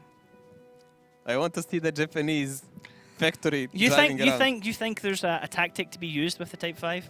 I watched one super fun game. If you remember, there was a show match between Kazna and Navi at Rumble. Okay. And the tank just went out. No one knew where to shoot pen it. I mean, it was just a show match, a fun match. Yeah. It has nothing at stake, and Kazna guys didn't know where to shoot it. So Navi guys just took and drove forward and like, ping, ping, ping, So ping, everyone's ping, me ping, like, ping, go ping, for the ping. turrets. The turrets have to be a weak spot. Not really. Yeah, and so like it was really weird match because most of the Kazna guys died while they were trying to see where to pen Where him. to pen the Type 5. It's certainly, I mean, a lot of time if people playing randoms, they play the E100, and a lot of people play the Type 5 Heavy because it's got that ridiculous health pool and crazy angles to try and shoot at. But, I mean, what is the main reason, Mojo, that you don't see it in competitive play? It's just if you want a high alpha, it doesn't have it because E100 has it. E100 is more mobile, it can position better. Type 5, no matter how you turn it, you will still get some weak side to someone because of those sharp edges. And the alpha is actually 600 average, so it's just not worth it. The shells are also not heat, so it doesn't pen everything you want. Okay, well, we can actually bring the lineups now and see, is there a Type 5 Heavy in either of these teams? Of course not. Of course not. But we do have an E1 here on defense from Ghost Town. Actually, we have 3 E1s, so 2 in attack, 1 in defense. So we have in defense American Medium, T54E1 and VZ in combo with that. We've seen it used in that combo more than once. Also 3 50Bs for fast rotation with that Bachat. So that's kind of really in-phase defensive build. So they can really go in and fight with Oops straight away. Same goes for Oops, and Oops can apply some cap pressure if they really want. They can put that 1-1-3s there or just one of them and try to fight with everyone else. So this game can go any way the teams wish, actually. Okay, I generally find myself that whenever I watch matches with the E1, they don't really perform. They usually are out before or they can either get their first clip off or they're out before they get If their they first get in clip the off. middle of the fight, it's really hard for them to survive. They're just not fast enough. They have not enough armor. Like 57 is actually much more durable than those tanks, but it's tier less. And if they manage to survive this first reload, they can really be painful. Then we've seen Kusok as example on one of these maps. He did on Ghost Town actually. He did like 3k damage, so 3k easy. It was good for them. Okay, and so when a team takes the E1 mojo over, like, say, the Batchat Tier 9, does this mean the team's generally looking for a straight-up fight then? Yes. This is kind of a close combat builds. And interesting part that we should know here, like Oops actually on this map has 80% win rate. And the last time they played Ghost Town was 2-0 for them. Okay, so we're going into map number 3, which is Ghost Town. It's 2-2. Who's going to win? Is it going to be Go Hard or Oops to take it 3-2? Let's find out.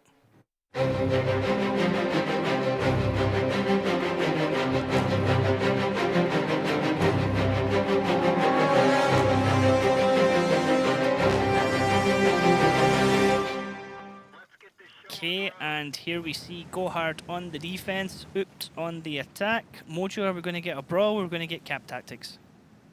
We should not see the cap tactics. Even if they do, it will be abandoned really fast. I mean, Oops is usually the guys who get kept, like not Go Hard.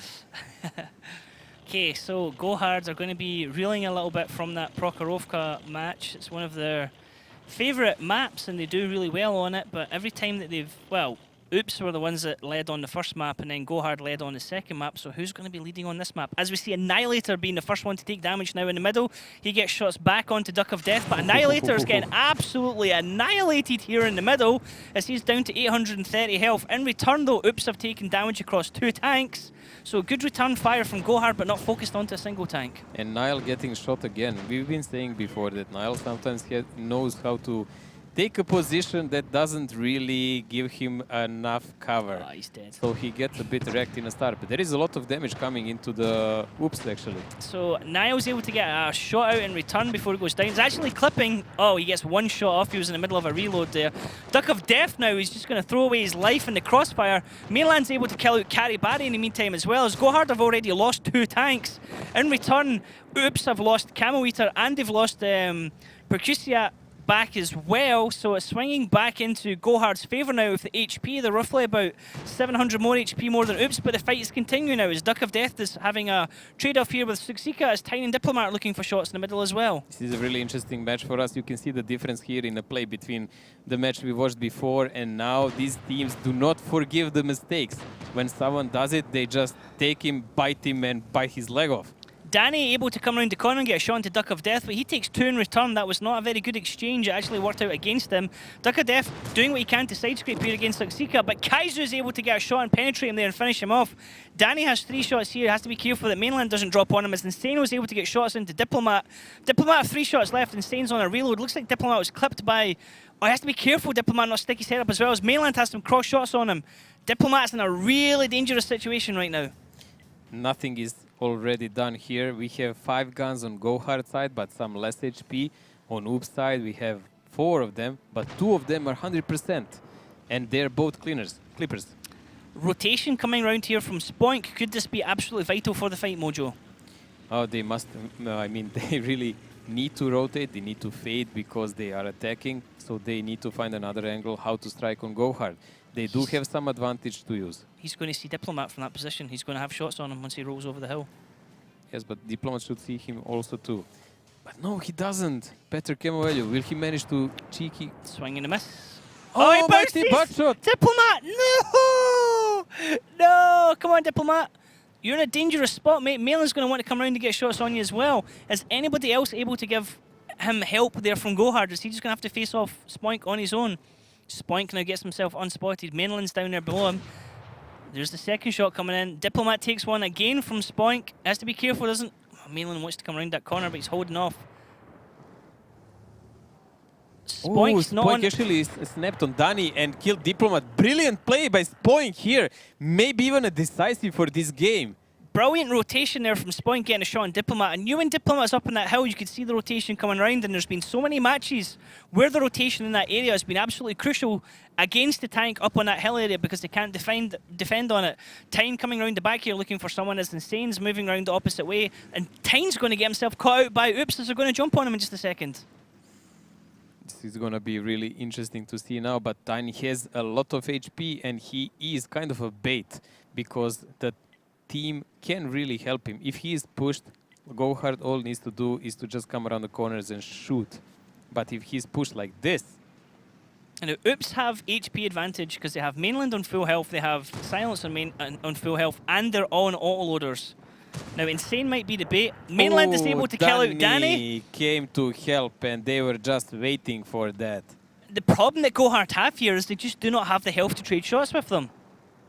Any one of these tanks, I mean, Mainland or Silence could one-on-one Kaizu or Susika as we see Silence taking out Kaizu. Look at how they're shooting them off. We already mentioned, like, the only guy with HP is Tiny, and he has no autoloader. He's like a single shooting tank, so he cannot really deal with these guys, while you have Mainland and Silence, who are clippers, and they can really take a punch, plus they can do a lot of damage in a burst. Now, Tyne's able to kill Insane, but Mainland's just going to come around the back and clip into him. Looks like he tracked him with the first shot, gets the second one. Mainland just rocking back and forth to avoid any counter shots. Which he actually did. Silence wants to get shot back in, so Mainland's still on full health. Silence still on full health. Spoink on a tiny bit of health, but 3 tanks left to Oops there. Nothing left on Go Hard.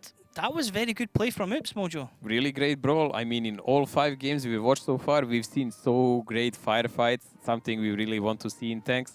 Really nice play by Spoink there in a corner. We could see how decisive play by one guy, something like he did as a solo action, actually paid off with really careful play and choosing his odds.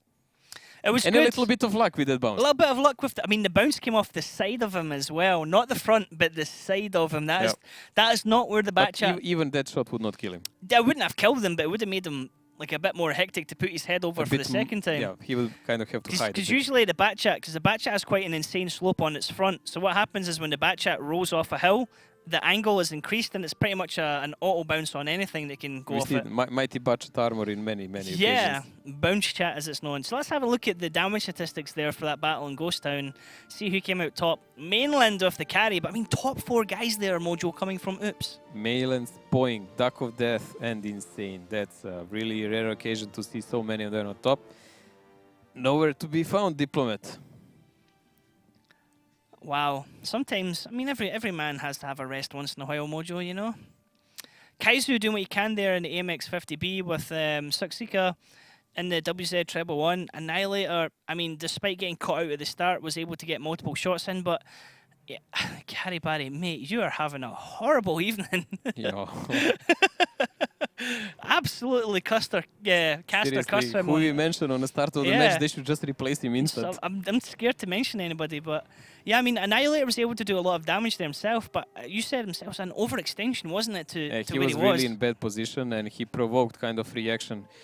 So that might be the cause for their game now, that they lost so much HP in a start, they just couldn't recover. So unfortunate there from Gohard, so the advantage now going to Oops. So right now, let's have a look at the highlights actually, and before I'll carry on what I was going to say. So there's Annihilator doing what he can there. Not enough. I mean, he's already cost his team an autoloader, which is a vital tank that you'd want to hold on to during this fight. Kaizu taking a massive amount of damage there himself, so he was down only to a 1-shot. Duck of Death, side-scraping, doing what he could there while he was taken out from Kaizu. This is a bit Mojo with Spoink. This was, and pretty much a bit even before that, the way he played those positions. But the interesting thing is here, like whatever was going on a map, what we could see actually in a screen, there was always 2 or 3 parallel fights going on somewhere else. Because these guys are not passive, they're not passive players, they're not bystanders, they're not waiting for instructions, they go and do that, they're just playing. So that's a big fight between really 2 good teams. And what I was going to say earlier is that map number 1, it was Oops that had the advantage, they took the first battle. Map number 2, it was Gohard that took the first battle. Map number 3 is Oops that take the first battle. If we go on to map number 4, is it going to be Gohard that takes the first battle? Be interesting little trade-off here. I mean, these guys are going like hit for hit right now. We will see, but we first have to see will actually Oops manage to monetize this advantage and maybe get a second win in their belt, because then they will be at match point. This is a really kind of crossing moment here. So let's have a look at the lineups as we have round 2 for Ghost Town ready to play. Gohard now will be on the attack with Oops on the defense. Now, I always like to see 100 on Ghost Town. This is really cool. So Oops defense is really decent. You can really do a lot with that. There is a lot of rotation potential with these 50Bs. I don't like crew. I would prefer to see 2 tier 9 Bachats or something else, or a tier 9 heavy and a tier 9 Bachat, but I guess they want to have some cover with that through climbing up. 57, he'll probably stick around E100 and cover his back. On the other hand, in offense, Gohard, this is kind of a more fighting lineup, because they can just go fast and try to cap with those tier 9 Bachats, make some pressure, and then just go in with everyone else. It's that thing we've seen before. Okay, so can Oops make it 4-2, or will Gohard bring it back to 3-3? Let's find out as we jump into round 2 here of Ghost Town. Now, Gohard, if you guys want to do something, you need to stick together and not have people drive off like Annihilator did there. And Oops, you just have to be careful of their crossfire, Gohard, because Oops are playing damn good right now, aren't they, Mojo? You can see Gohard is not really trying to cap. They're just going there together to maybe catch off someone. Will they catch Spoink? This will be an interesting thing to see, because he's doing ultra risky spot. And while he's running away now, no one has the shot, but if they like just chase him with the team, he will be in a problem. So vital spot there from Spoink, as he's able to spot out 3 players of Gohard and give his team some vital information. Now, that's a lovely shot of this tank just rolling past nice and close. You can almost hear the noise of it going past. There's, oh no, the bushes get in the way. But nope, very nice camera work again. So, it was you saying it was obvious from the lineup that Gohard are not going to go for any kind of cap tactics here at base 1. Oh, lads! Carry Barry, mate, you are having an absolute nightmare. Are you it's a bit of a traffic jam there. Is he playing on the back of a 24-hour stream or something right now? Maybe he's doing like a trackpad like Ducky. He's playing on the trackpad. Like, guys, just like, I just imagine him like swearing his head off right now. Just like, come on. So we see Danny taking the first shots here as the fights exchange. He was actually looking the wrong ways. Back armor, best armor. Spoink is able to sneak around the back of Gohard here and get some shots in. That was a great play from him sneaking around there. We have Insane sneaking around the top of the map as well, Mojo, but Insane's position is really interesting, and we should take a look at it as soon as we can. But so far, these guys are just making some kind of crossfires. Danny gets absolutely wrecked here by the E100, 821 to the face there. So we have Spoink up here in this little spot, trying to get cross shots into it again. Tyne sitting around the back with Carry Barry on the far east side of the map. Now, there we go, boys. This is what I was talking about. Is he on holiday? Yes, they cannot see him, so they can even abandon the 1 cap, position all the tanks around the 2 cap now. And if Gohard goes for this base, which is abandoned, why are you shooting? Just be a trap as you're supposed to be. He's still unspotted as he gets a shot yes, to he'll Diplomat. be spotted next time. Come on, man. Play for the win, not for damage. Oh, Insane. No VN8 here, Insane. You cheeky little chappy. He's trying to get cross shots Now they in. know where he is. Now they know where he is. Now they're going to relocate and just avoid that area. Ah, come on. Insane. You could have had a really sneaky matchup there, but you just got a little bit too greedy for damage. I guess they want to box them out in some kind of a fight here, so that's the reason.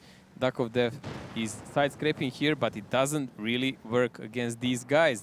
It's a nice shot there from Kaizu. It's a really good shot, actually. Able to get penetration there on the E100 side-scrape, and usually the spaced armor at the side either the ate that or the tracks would have ate it for 0 damage. Annihilator and Skyrim now. The danger of the FV tanks here is that to roll over the hill and peek, they have to expose a lot of the front of the tanks because the turret's at the back. Normally for peeking over a hill like that, you'd want a tank where you have the turret at the front, so that's why sometimes they also spin the tank round. But then the weak armor at the back is exposed, isn't it, Mojo? This is the moment for Gohard, one of the rare ones where I see them without a plan what to do actually now. Yeah, it looks a bit like that, yeah. They're kind of driving and trying to decide what to do while the time is ticking. And at this moment, Oops has that advantage because their plan is actually in effect. A lot of this tactic involves drawing the enemy team out for a fight, but if the enemy team is on defense and they don't want to go for a fight, then you're kind of up the creek without a paddle. Kaizu takes some shots in the back. As you see multiple shots coming in from the gun line there of Oops, but a lot of them don't connect. Can't decide whether they want to stay up or stay down the hill.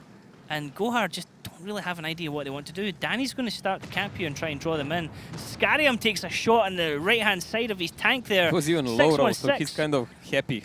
So Duck of Death able to land 2 shots in the E100 there. I think Gohard are basically driving into what's going to probably be their death here. They really need to focus their tactics. Carry will run into Spoink and Insane. This guy really doesn't have a lot of fight today. Barry, what are you doing there, mate? Like, honestly. Oh, wait a minute. He's able to come around the back and give some crossfire, but there's no focus coming in here right now. So, Oops have lost Percusia. Danny X has been dropped in Gohard, but Danny X was in the AMX 30B, so that's huge. Caribari's about to be dropped in his AMX 50B as we see Tyne getting dropped in his Tier 9 Batchat.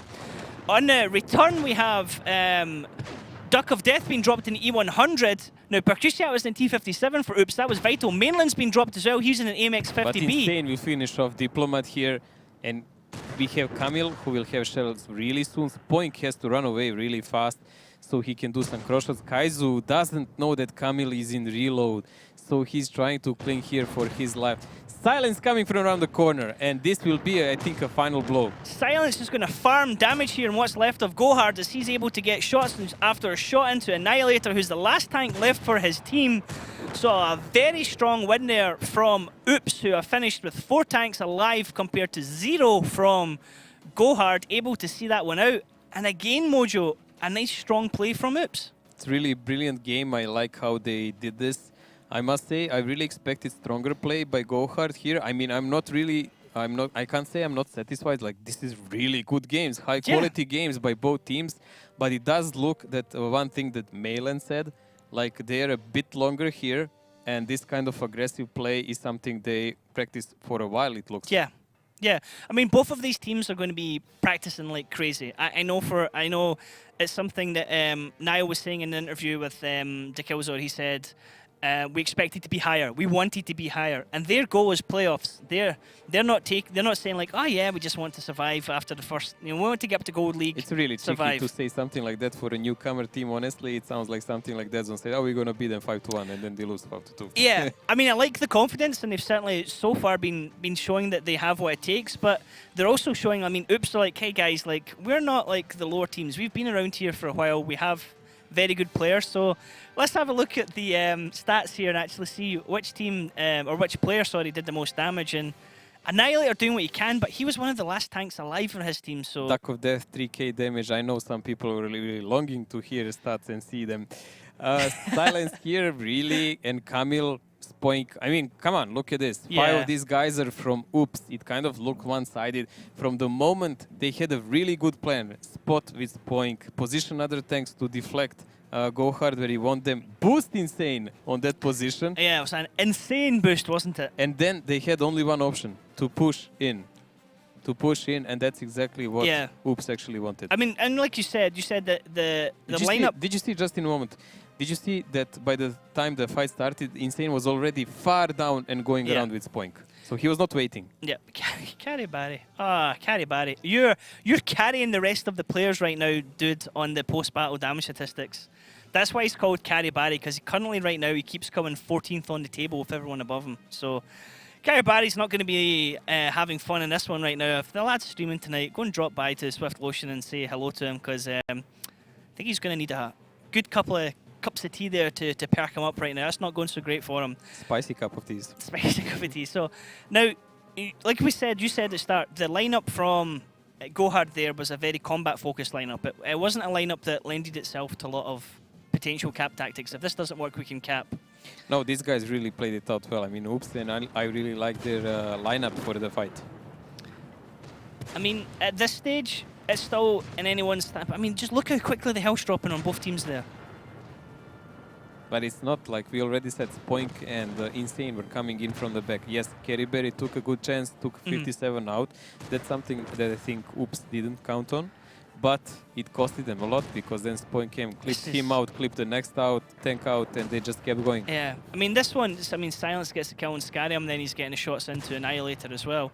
It was a complete crossfire. It descended into lots of individual fights, but just sadly sometimes Gohard found themselves going 1 against 2 And there wasn't any one stage in this battle where you can go, that's a mistake. Like, on that's going to Ghost cost Town, them. on this specific map, the crossfire shots were just better organized, but oops in every fight, and that's why they have 2 games up. And the E100 was able to get 2 shots in And with we already nothing in return to We him. already said Ghost Town is a map where oops actually has 80% win rate, and it's not for nothing here, guys. Come on.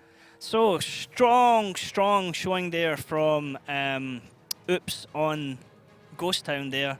Now, our next map we have lined up is actually going to be Steps. That can be anybody's game. Now, But so like I was saying earlier on, it's gone first map, first battle, first map one team, first battle, first and second map. You think they will take 2 maps now and we If go we're to going to stay, tiebreaker? if we're going to stay in the pattern, Go Hard would win this one, and then it would go to Oops, so it would be 5-3. Possibly. If it goes the pattern it's been going right now, with how they've been doing it. Yes, I thought the game would end in 5-3, so I will go with that. I tempted fate by saying tiebreaker because that would be the second one of the night. So it's certainly going to be interesting. I'm looking forward to seeing the tactics used on Steps When the time comes. When the time comes. So let's have a look at the lineups, Mojo, and you can talk me through this one before I nearly spoiled it. Okay, obviously we are going for a big one. 2-6-1 in Oops.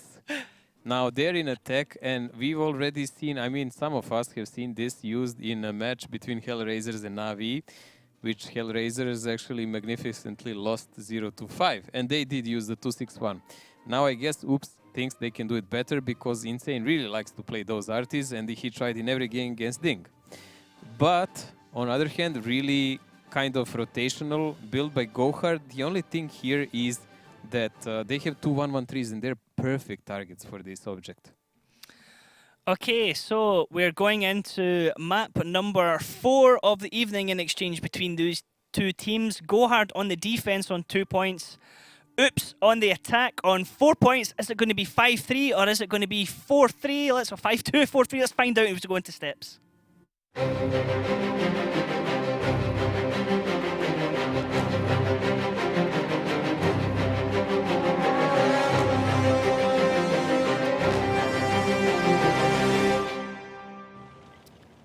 Words, Mojo. How do I English? No habla inglés. Sorry, señor. No habla inglese. Okay, so this object is just running with the pack right now, Mojo, like 3 giraffes running It's a across the normal thing. plains. He will aim now for the boost. Look, Duck of Death, follow him, and look at the other guys. They're just playing hardcore pressure now. No boost? Okay, no boost. So Duck is spotted, and he will soon see Danny. Danny is at 1390. And actually Bye, Danny. Bye, Danny. By Danny, if someone can shoot him, if he's safe. No, but Duck is doing a really cheeky spot here to see where is the remaining of the force, so they don't lose a tank like Vale. Danny gets 2 shots into Duck. Duck wants to trade with him now. Annihilator taking a lot of punishment there. Camo You Eater's look at the gone as exchange well in already. return. So the fight's happening already as we've lost a tank on each side. Gohard, Tyne's also getting dropped. He's tracked at the moment. Another shot could come into him. Suxika's lost his gunner as well in this exchange. Oops are starting to back off. Duck of Death already on a little bit low health from that exchange, but what the heck happened over there, Mojo? Guys, like this is all, they see each other, the teams, and the other one guy just dies from looking to each other. This is a brilliant exchanges, but Duck of Death, I don't think he will be able to run away out of this one alive. I mean, Insane will maybe try to take a shot at someone who is like cheeky enough to shoot him, but he is as good as dead. They're trying to get shots in Duck of Death, but anytime anyone comes over, they're getting shot at in return from Oops. So we're looking at this exchange from Duck of Death and from Danny, but the rest of Gohard keep taking shots right now as well anytime they go over. So They're Oops have a really really scared. strong defensive gun line right now. They're really scared to peek now because that Artie is aiming and they know it. They're trying to find an angle and Duck is already all the time spotted, so is Danny. The best choice for Oops would probably be to send a medium on another side to just shoot it from another angle, but they are scared of the counterattack then. That was a bounce from Diplomat there onto Duck of Death. Looks like it bounced off the side of his turret. Insane's going to try and move to get better rotation. Actually, just aiming. Looks like he's aiming at Diplomat. He's aiming at Diplomat.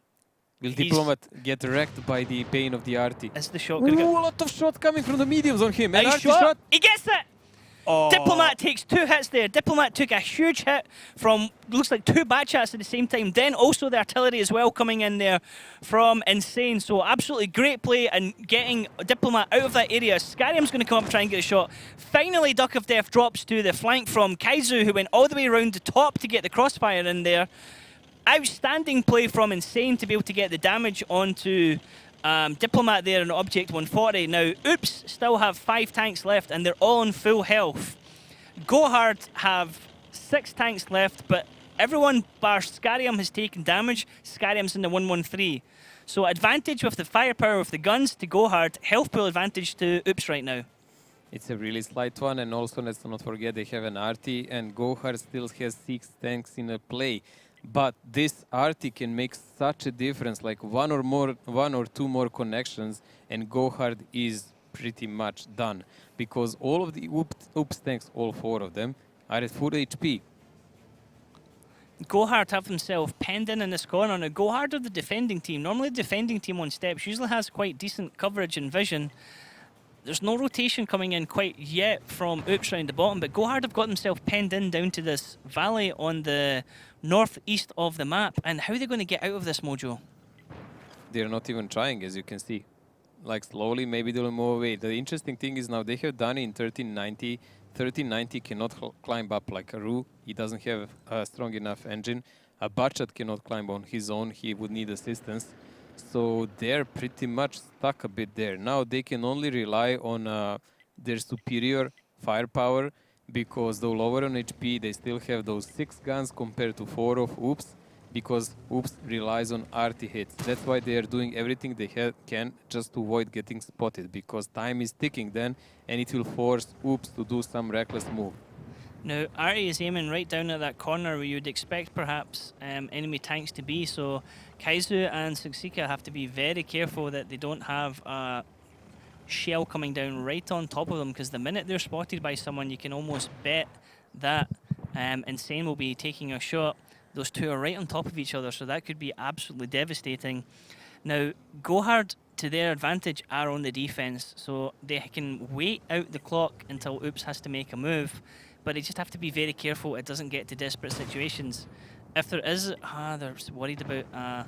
He's thinking that there is someone up. Yeah, because he doesn't cannot really know, but there is no life who can actually go there. It's Danny that's spotting him, isn't it? It's Danny that's way back there just sitting on the hill. Now, I was going to say, if anything does come, it's likely to come through Percusia doing the push, isn't it? With him taking the health of the 113 to start. But look at the problem now for Oops. They need to have one guy covering their back. That's Spoink. He's far away. So they effectively have only 3 tanks here and artillery covering them. Now even Spoink has to come closer because they cannot afford themselves to get split so far apart. So this is why Gohard is playing like that. Oh, there's the first bounce coming in. It's Danny that takes a shot. Whoa, Danny, you just got absolutely wiped out there, mate. You were given important vision. Because Percusiat will gonna get wrecked because of this trap. Percusiat getting caught in a crossfire here. He doesn't have any additional shots coming in. Diplomat gets a shot and it gets penetrated him. Oh, the artillery there actually manages to connect on Scarium and stopping him dead. As Mainland is now the focused fire. If they can take out Mainland and Percusiat here, this is a huge advantage in Gohard's favour. I don't think Oops can actually win this anymore because Arty would have to immediately one-shoot one of the guys and not the low HP ones, so they would be back in the game, and that's just not going to happen at the moment. Scarium gets a 416 on Percusio and still leaves him in the team there, as Spoink is almost dead as well, as he's left with almost 19 health.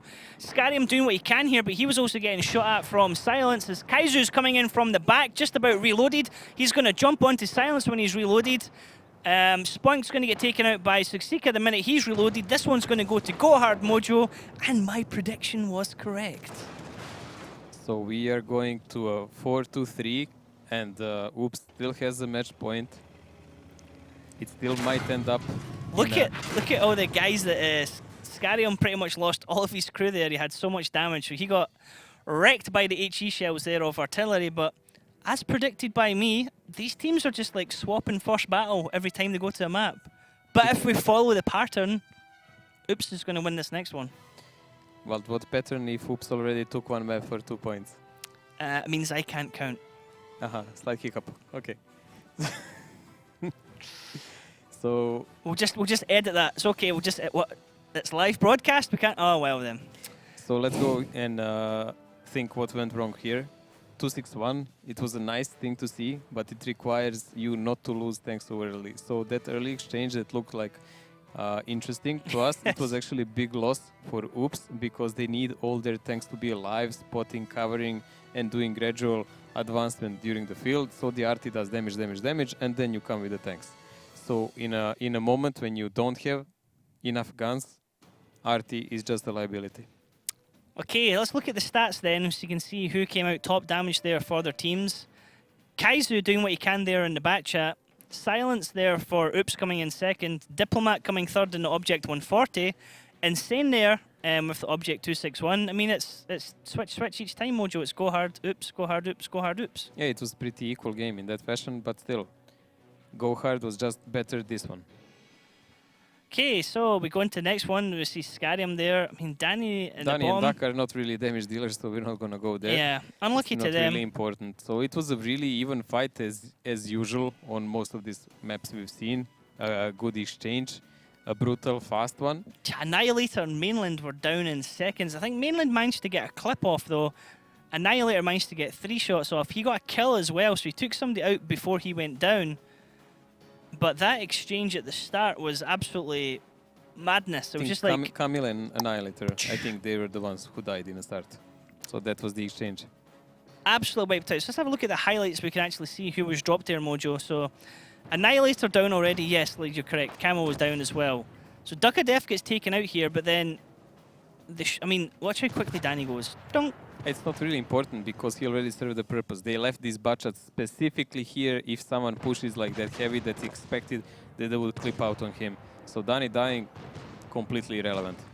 Spoink just sitting there on 19 health trying to do what he can, but it's just not enough. And the great flank there coming in from Kaizu at the back is actually he gets outplayed by Silence. Well, he just manages to survive thanks to the help from Time. I mean, by this stage it was all over. Only Insane was left in the artillery. So we have round 2 to go on Steps, Mojo. It's currently 4-3 to Oops. It's still a match point for them. Still a match point for them. But a possible tie again. But there's a potential for tiebreaker here as well. And we'll go to Cliff again. But before we even think about tiebreakers, let's have a look at the lineups and see exactly what we're going to see for round 2 here. Okay. Lorraine Art in attack by Gohard here with 2 1-1-3s for some meat. On Oops side, we have a Roo that can climb up and 2 TVPs. Yeah. Now, we've been talking a bit also with Ducky. How can you use these TVPs? We have our guess, but honestly, I don't like those things. We're not sure. We think we know where they're going to go. We'll see if you're right. If they are right, you can call it straight away from the start. I mean, you can call it now, actually, so that way you can predict it. With 7 minutes delay, we can, but let's wait for the map so we can tell the guys. So, yeah, we have a rough idea we think TVPs are going to go. Interesting lineups from both teams. Go hard. They need to make that Lorraine count. If they're going to have, I think it might be Annihilator in Lorraine. We'll find out in just a second. Maybe Nihil in Lorraine. Yeah, because Annihilator will be in the Lorraine. And I don't think Diplomat will play in this one. But let's have a look as we go into Steps. Is it match point? Are we going to get a win for Oops? Or are Go Hard going to take us into a tiebreaker? And there we see Mojo. We see Annihilator on the artillery.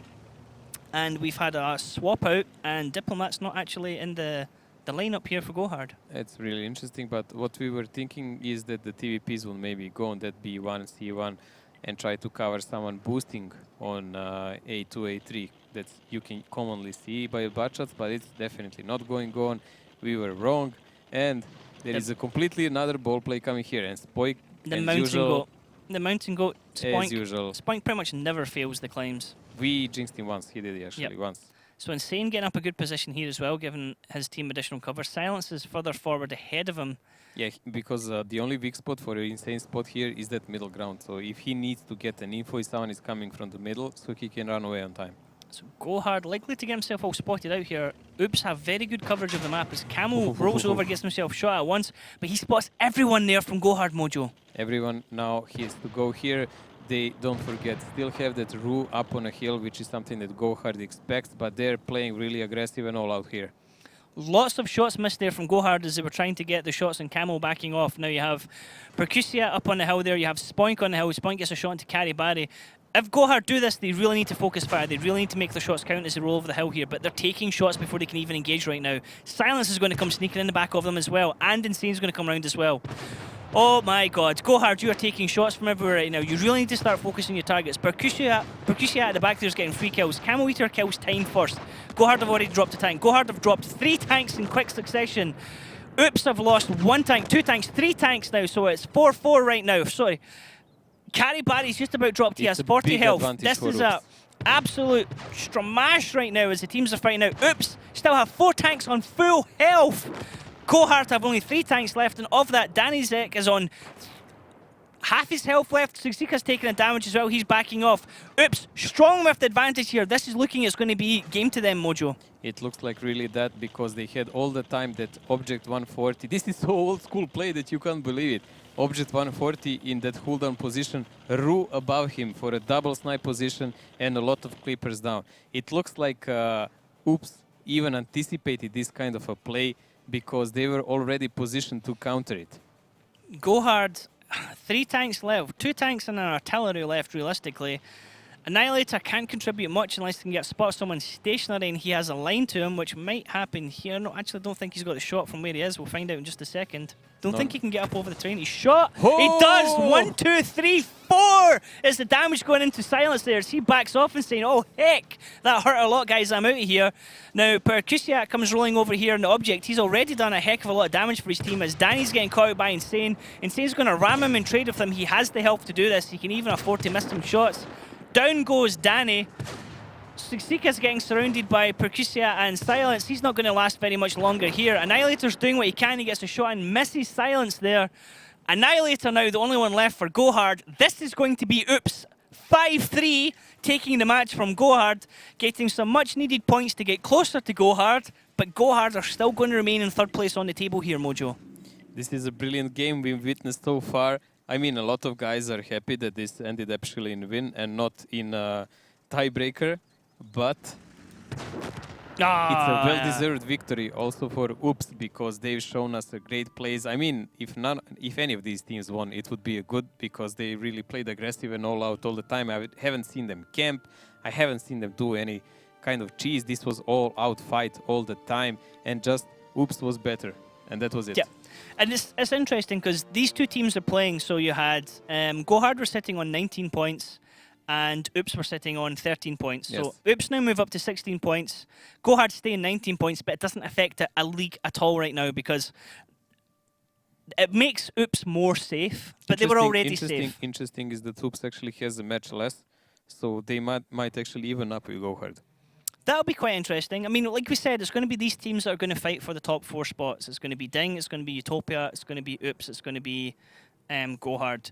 Gohard are going to be feeling it a bit from this time. Like we said, one of their star players being Carrie Barry, to be honest, had quite a rubbish game right now. So let's have a look at the post-battle stats and see just where all the damage came from that team. And bam, the top 3 players all coming in from Oops there.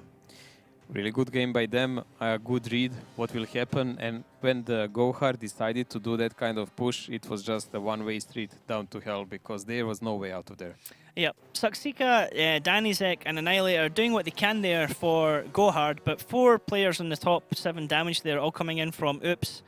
Mainland had said to Killzor at the start of the battle they need to just make sure they nail down, they can't make mistakes, and to be honest, from both teams there wasn't a lot of mistakes. It was a lot of just down to individual play and really shot discipline. I mean, at the end there, Gohard kind of ran into it, and they more or less ran into a trap from Oops, didn't they? I really don't know why did they choose to charge so recklessly since they had an RT. I guess they thought they have an overmatch or something, but it really didn't prove out, because there is very few positions where you can use that Object 140, and this was exactly one of them. He was farming damage up there. It was really good to see. So yeah, we will see how he did now. Across the entire series, let's have a look at the post-match stats and actually see who came out on top for their team. So and Mainland, as usual. Daki's best buddy, Mainland. So Mainland is another, if you're playing Fantasy right now, is another player who can be expected to carry a team right now. But from the top 7 damage dealers in this exchange between Gohard and Oops, 4 players all there from Oops in the top 5. Well, Spoinky is there. It's kind of usual also for Oops. Insane and Camille Kaizu is finally here in the top damage dealers. We haven't seen him in Go Hard damage dealers in a while like this. But it just, in this game, wasn't enough. Diplomat was not playing all the games, but still he did really well. Did well for what he could. Kaizu doing really well, actually, for Go Hard. Second top damage there across the entire series. I think he featured in every single battle. Tyne and Suxika, not so Tyne and much. Suxika, I mean, Carberry, not even on the top 14. Oh. Poor lad had an so even the substitute that came in did more damage than he did. He was so much wrecked that he's on another list. Yeah, so not Carrie Barry, if there's going to be a name change. Poor lad had an absolute nightmare of a series there against Oops. One he will want to forget. One any player who has him in their fantasy team will want to forget as well. Unfortunately, we know the guy can do better, so it's not. I mean, this match wasn't a really accurate reflection of the guy as a player, was it? Oh, this was more like how actually Oops annihilated him when he was supposed to play the point in his team, because he had no fighting chance in most of the cases. I mean, Runeberg, the first two matches on Runeberg, the guy was out in the first 2 minutes, so didn't even get a shot off. So that was unfortunate. I thought that was a great exchange, great couple of matches. Mojo, what did you think? I think we saw everything from the bottom to the top, because the previous two teams done so many mistakes, and then we saw pure aggression and skill in these two. And this was not something fancy done here. Like, this was just tactical brawl. Yeah. So is it the first match we had Out of Range beating Swift 5-4. So in that one, it was drawn out. There was a lot of mistakes, a lot of bad plays, a lot of missed shots, and it was kind of scrappy from both teams. Now in this one, it looked a bit one-sided, but it was more. It was really interesting to see. More professional play. So let's have a look at standings. We can actually just touch on what I was saying earlier on. It has no impact. This battle had no impact whatsoever on the league. Well, we see here now Oops still on 4th place, but they still have a match less than Go Hard, so they may equal themselves in the future. Okay. On other hand, we see now with 10 points, Out of Range and Swift, both in trouble because they need to face these two teams that we just watched now. Just realising there, Rusty Roster have won 3 tiebreakers. These are not the guys you want to go into tiebreakers with. So we have these guys that need to play Oops and Go Hard, and plus, on top of that, Out of Range has to play Utopia, which is even a bit worse, maybe. So, middle of the table, still everything to play for. We're going to have 4 matches on Saturday, 4 matches on Sunday, then another. Even then, I'm not sure we will know. We will know what's going to happen till the end. Another 2 on Thursday, another 2 on Friday, and then I think midday Saturday we actually split. We actually go from phase 1 to phase 2. So we have only a few matches then. So we'll know by next Saturday. So a week tomorrow we'll know exactly what the 8 teams are. Let's bring up the schedule tomorrow and talk about a quick highlight of the matches that we're going to have tomorrow, Mojo. What's your pick out of these 4 matches? Wow. I would say like Swift is fighting for their life here, but I would like to see Kazna and Knackebrod here. That would be the most interesting for me. And we can also see that Out of Range, because they delayed one match, has to play in one day against Utopia and Go Hard. And Go Hard later on the day. So like hardcore. Out of Range Utopia, you'd expect Utopia to win this one. Kazna Crew, Knackebrod. Kazna Crew looking strong. Knackebrod looking really ropey right now. Oops versus Swift. We just saw Oops having a really strong show against Go Hard here. I don't think they will sleep until tomorrow. Yeah, practice all night.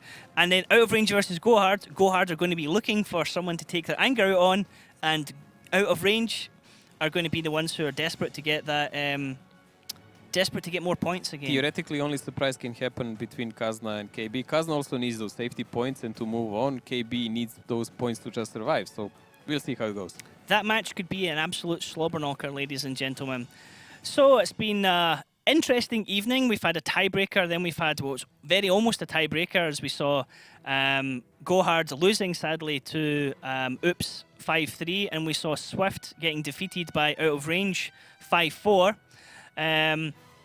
More matches to come tomorrow. Are you looking forward to those ones, Mojo? Yeah, most definitely. And I'm really thankful for everyone for sticking out with us, even due all the problems we had. And it was a really long night. Yep, it's been emotional, guys. I'm looking forward to going to bed now. So we'll see you guys tomorrow. Thanks for sticking by. Welcome, ladies and gentlemen, to the grand finals. Hanging by a wire, adrenaline to the brain.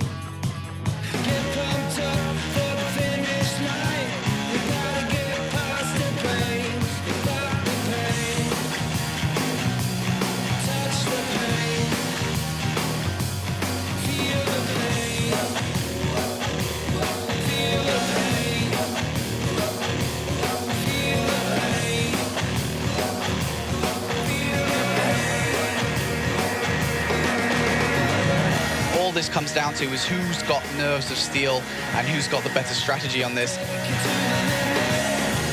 This is going to be a defining point here. Again, the team who doesn't pick this up is done. That's them. That's out. Yeah, a little bit unfortunate there for Hellraiser, but Na'Vi got it done and dusted. Reigning champions have again gone all the way. One of the greatest matches we've ever seen in World of Tanks esports.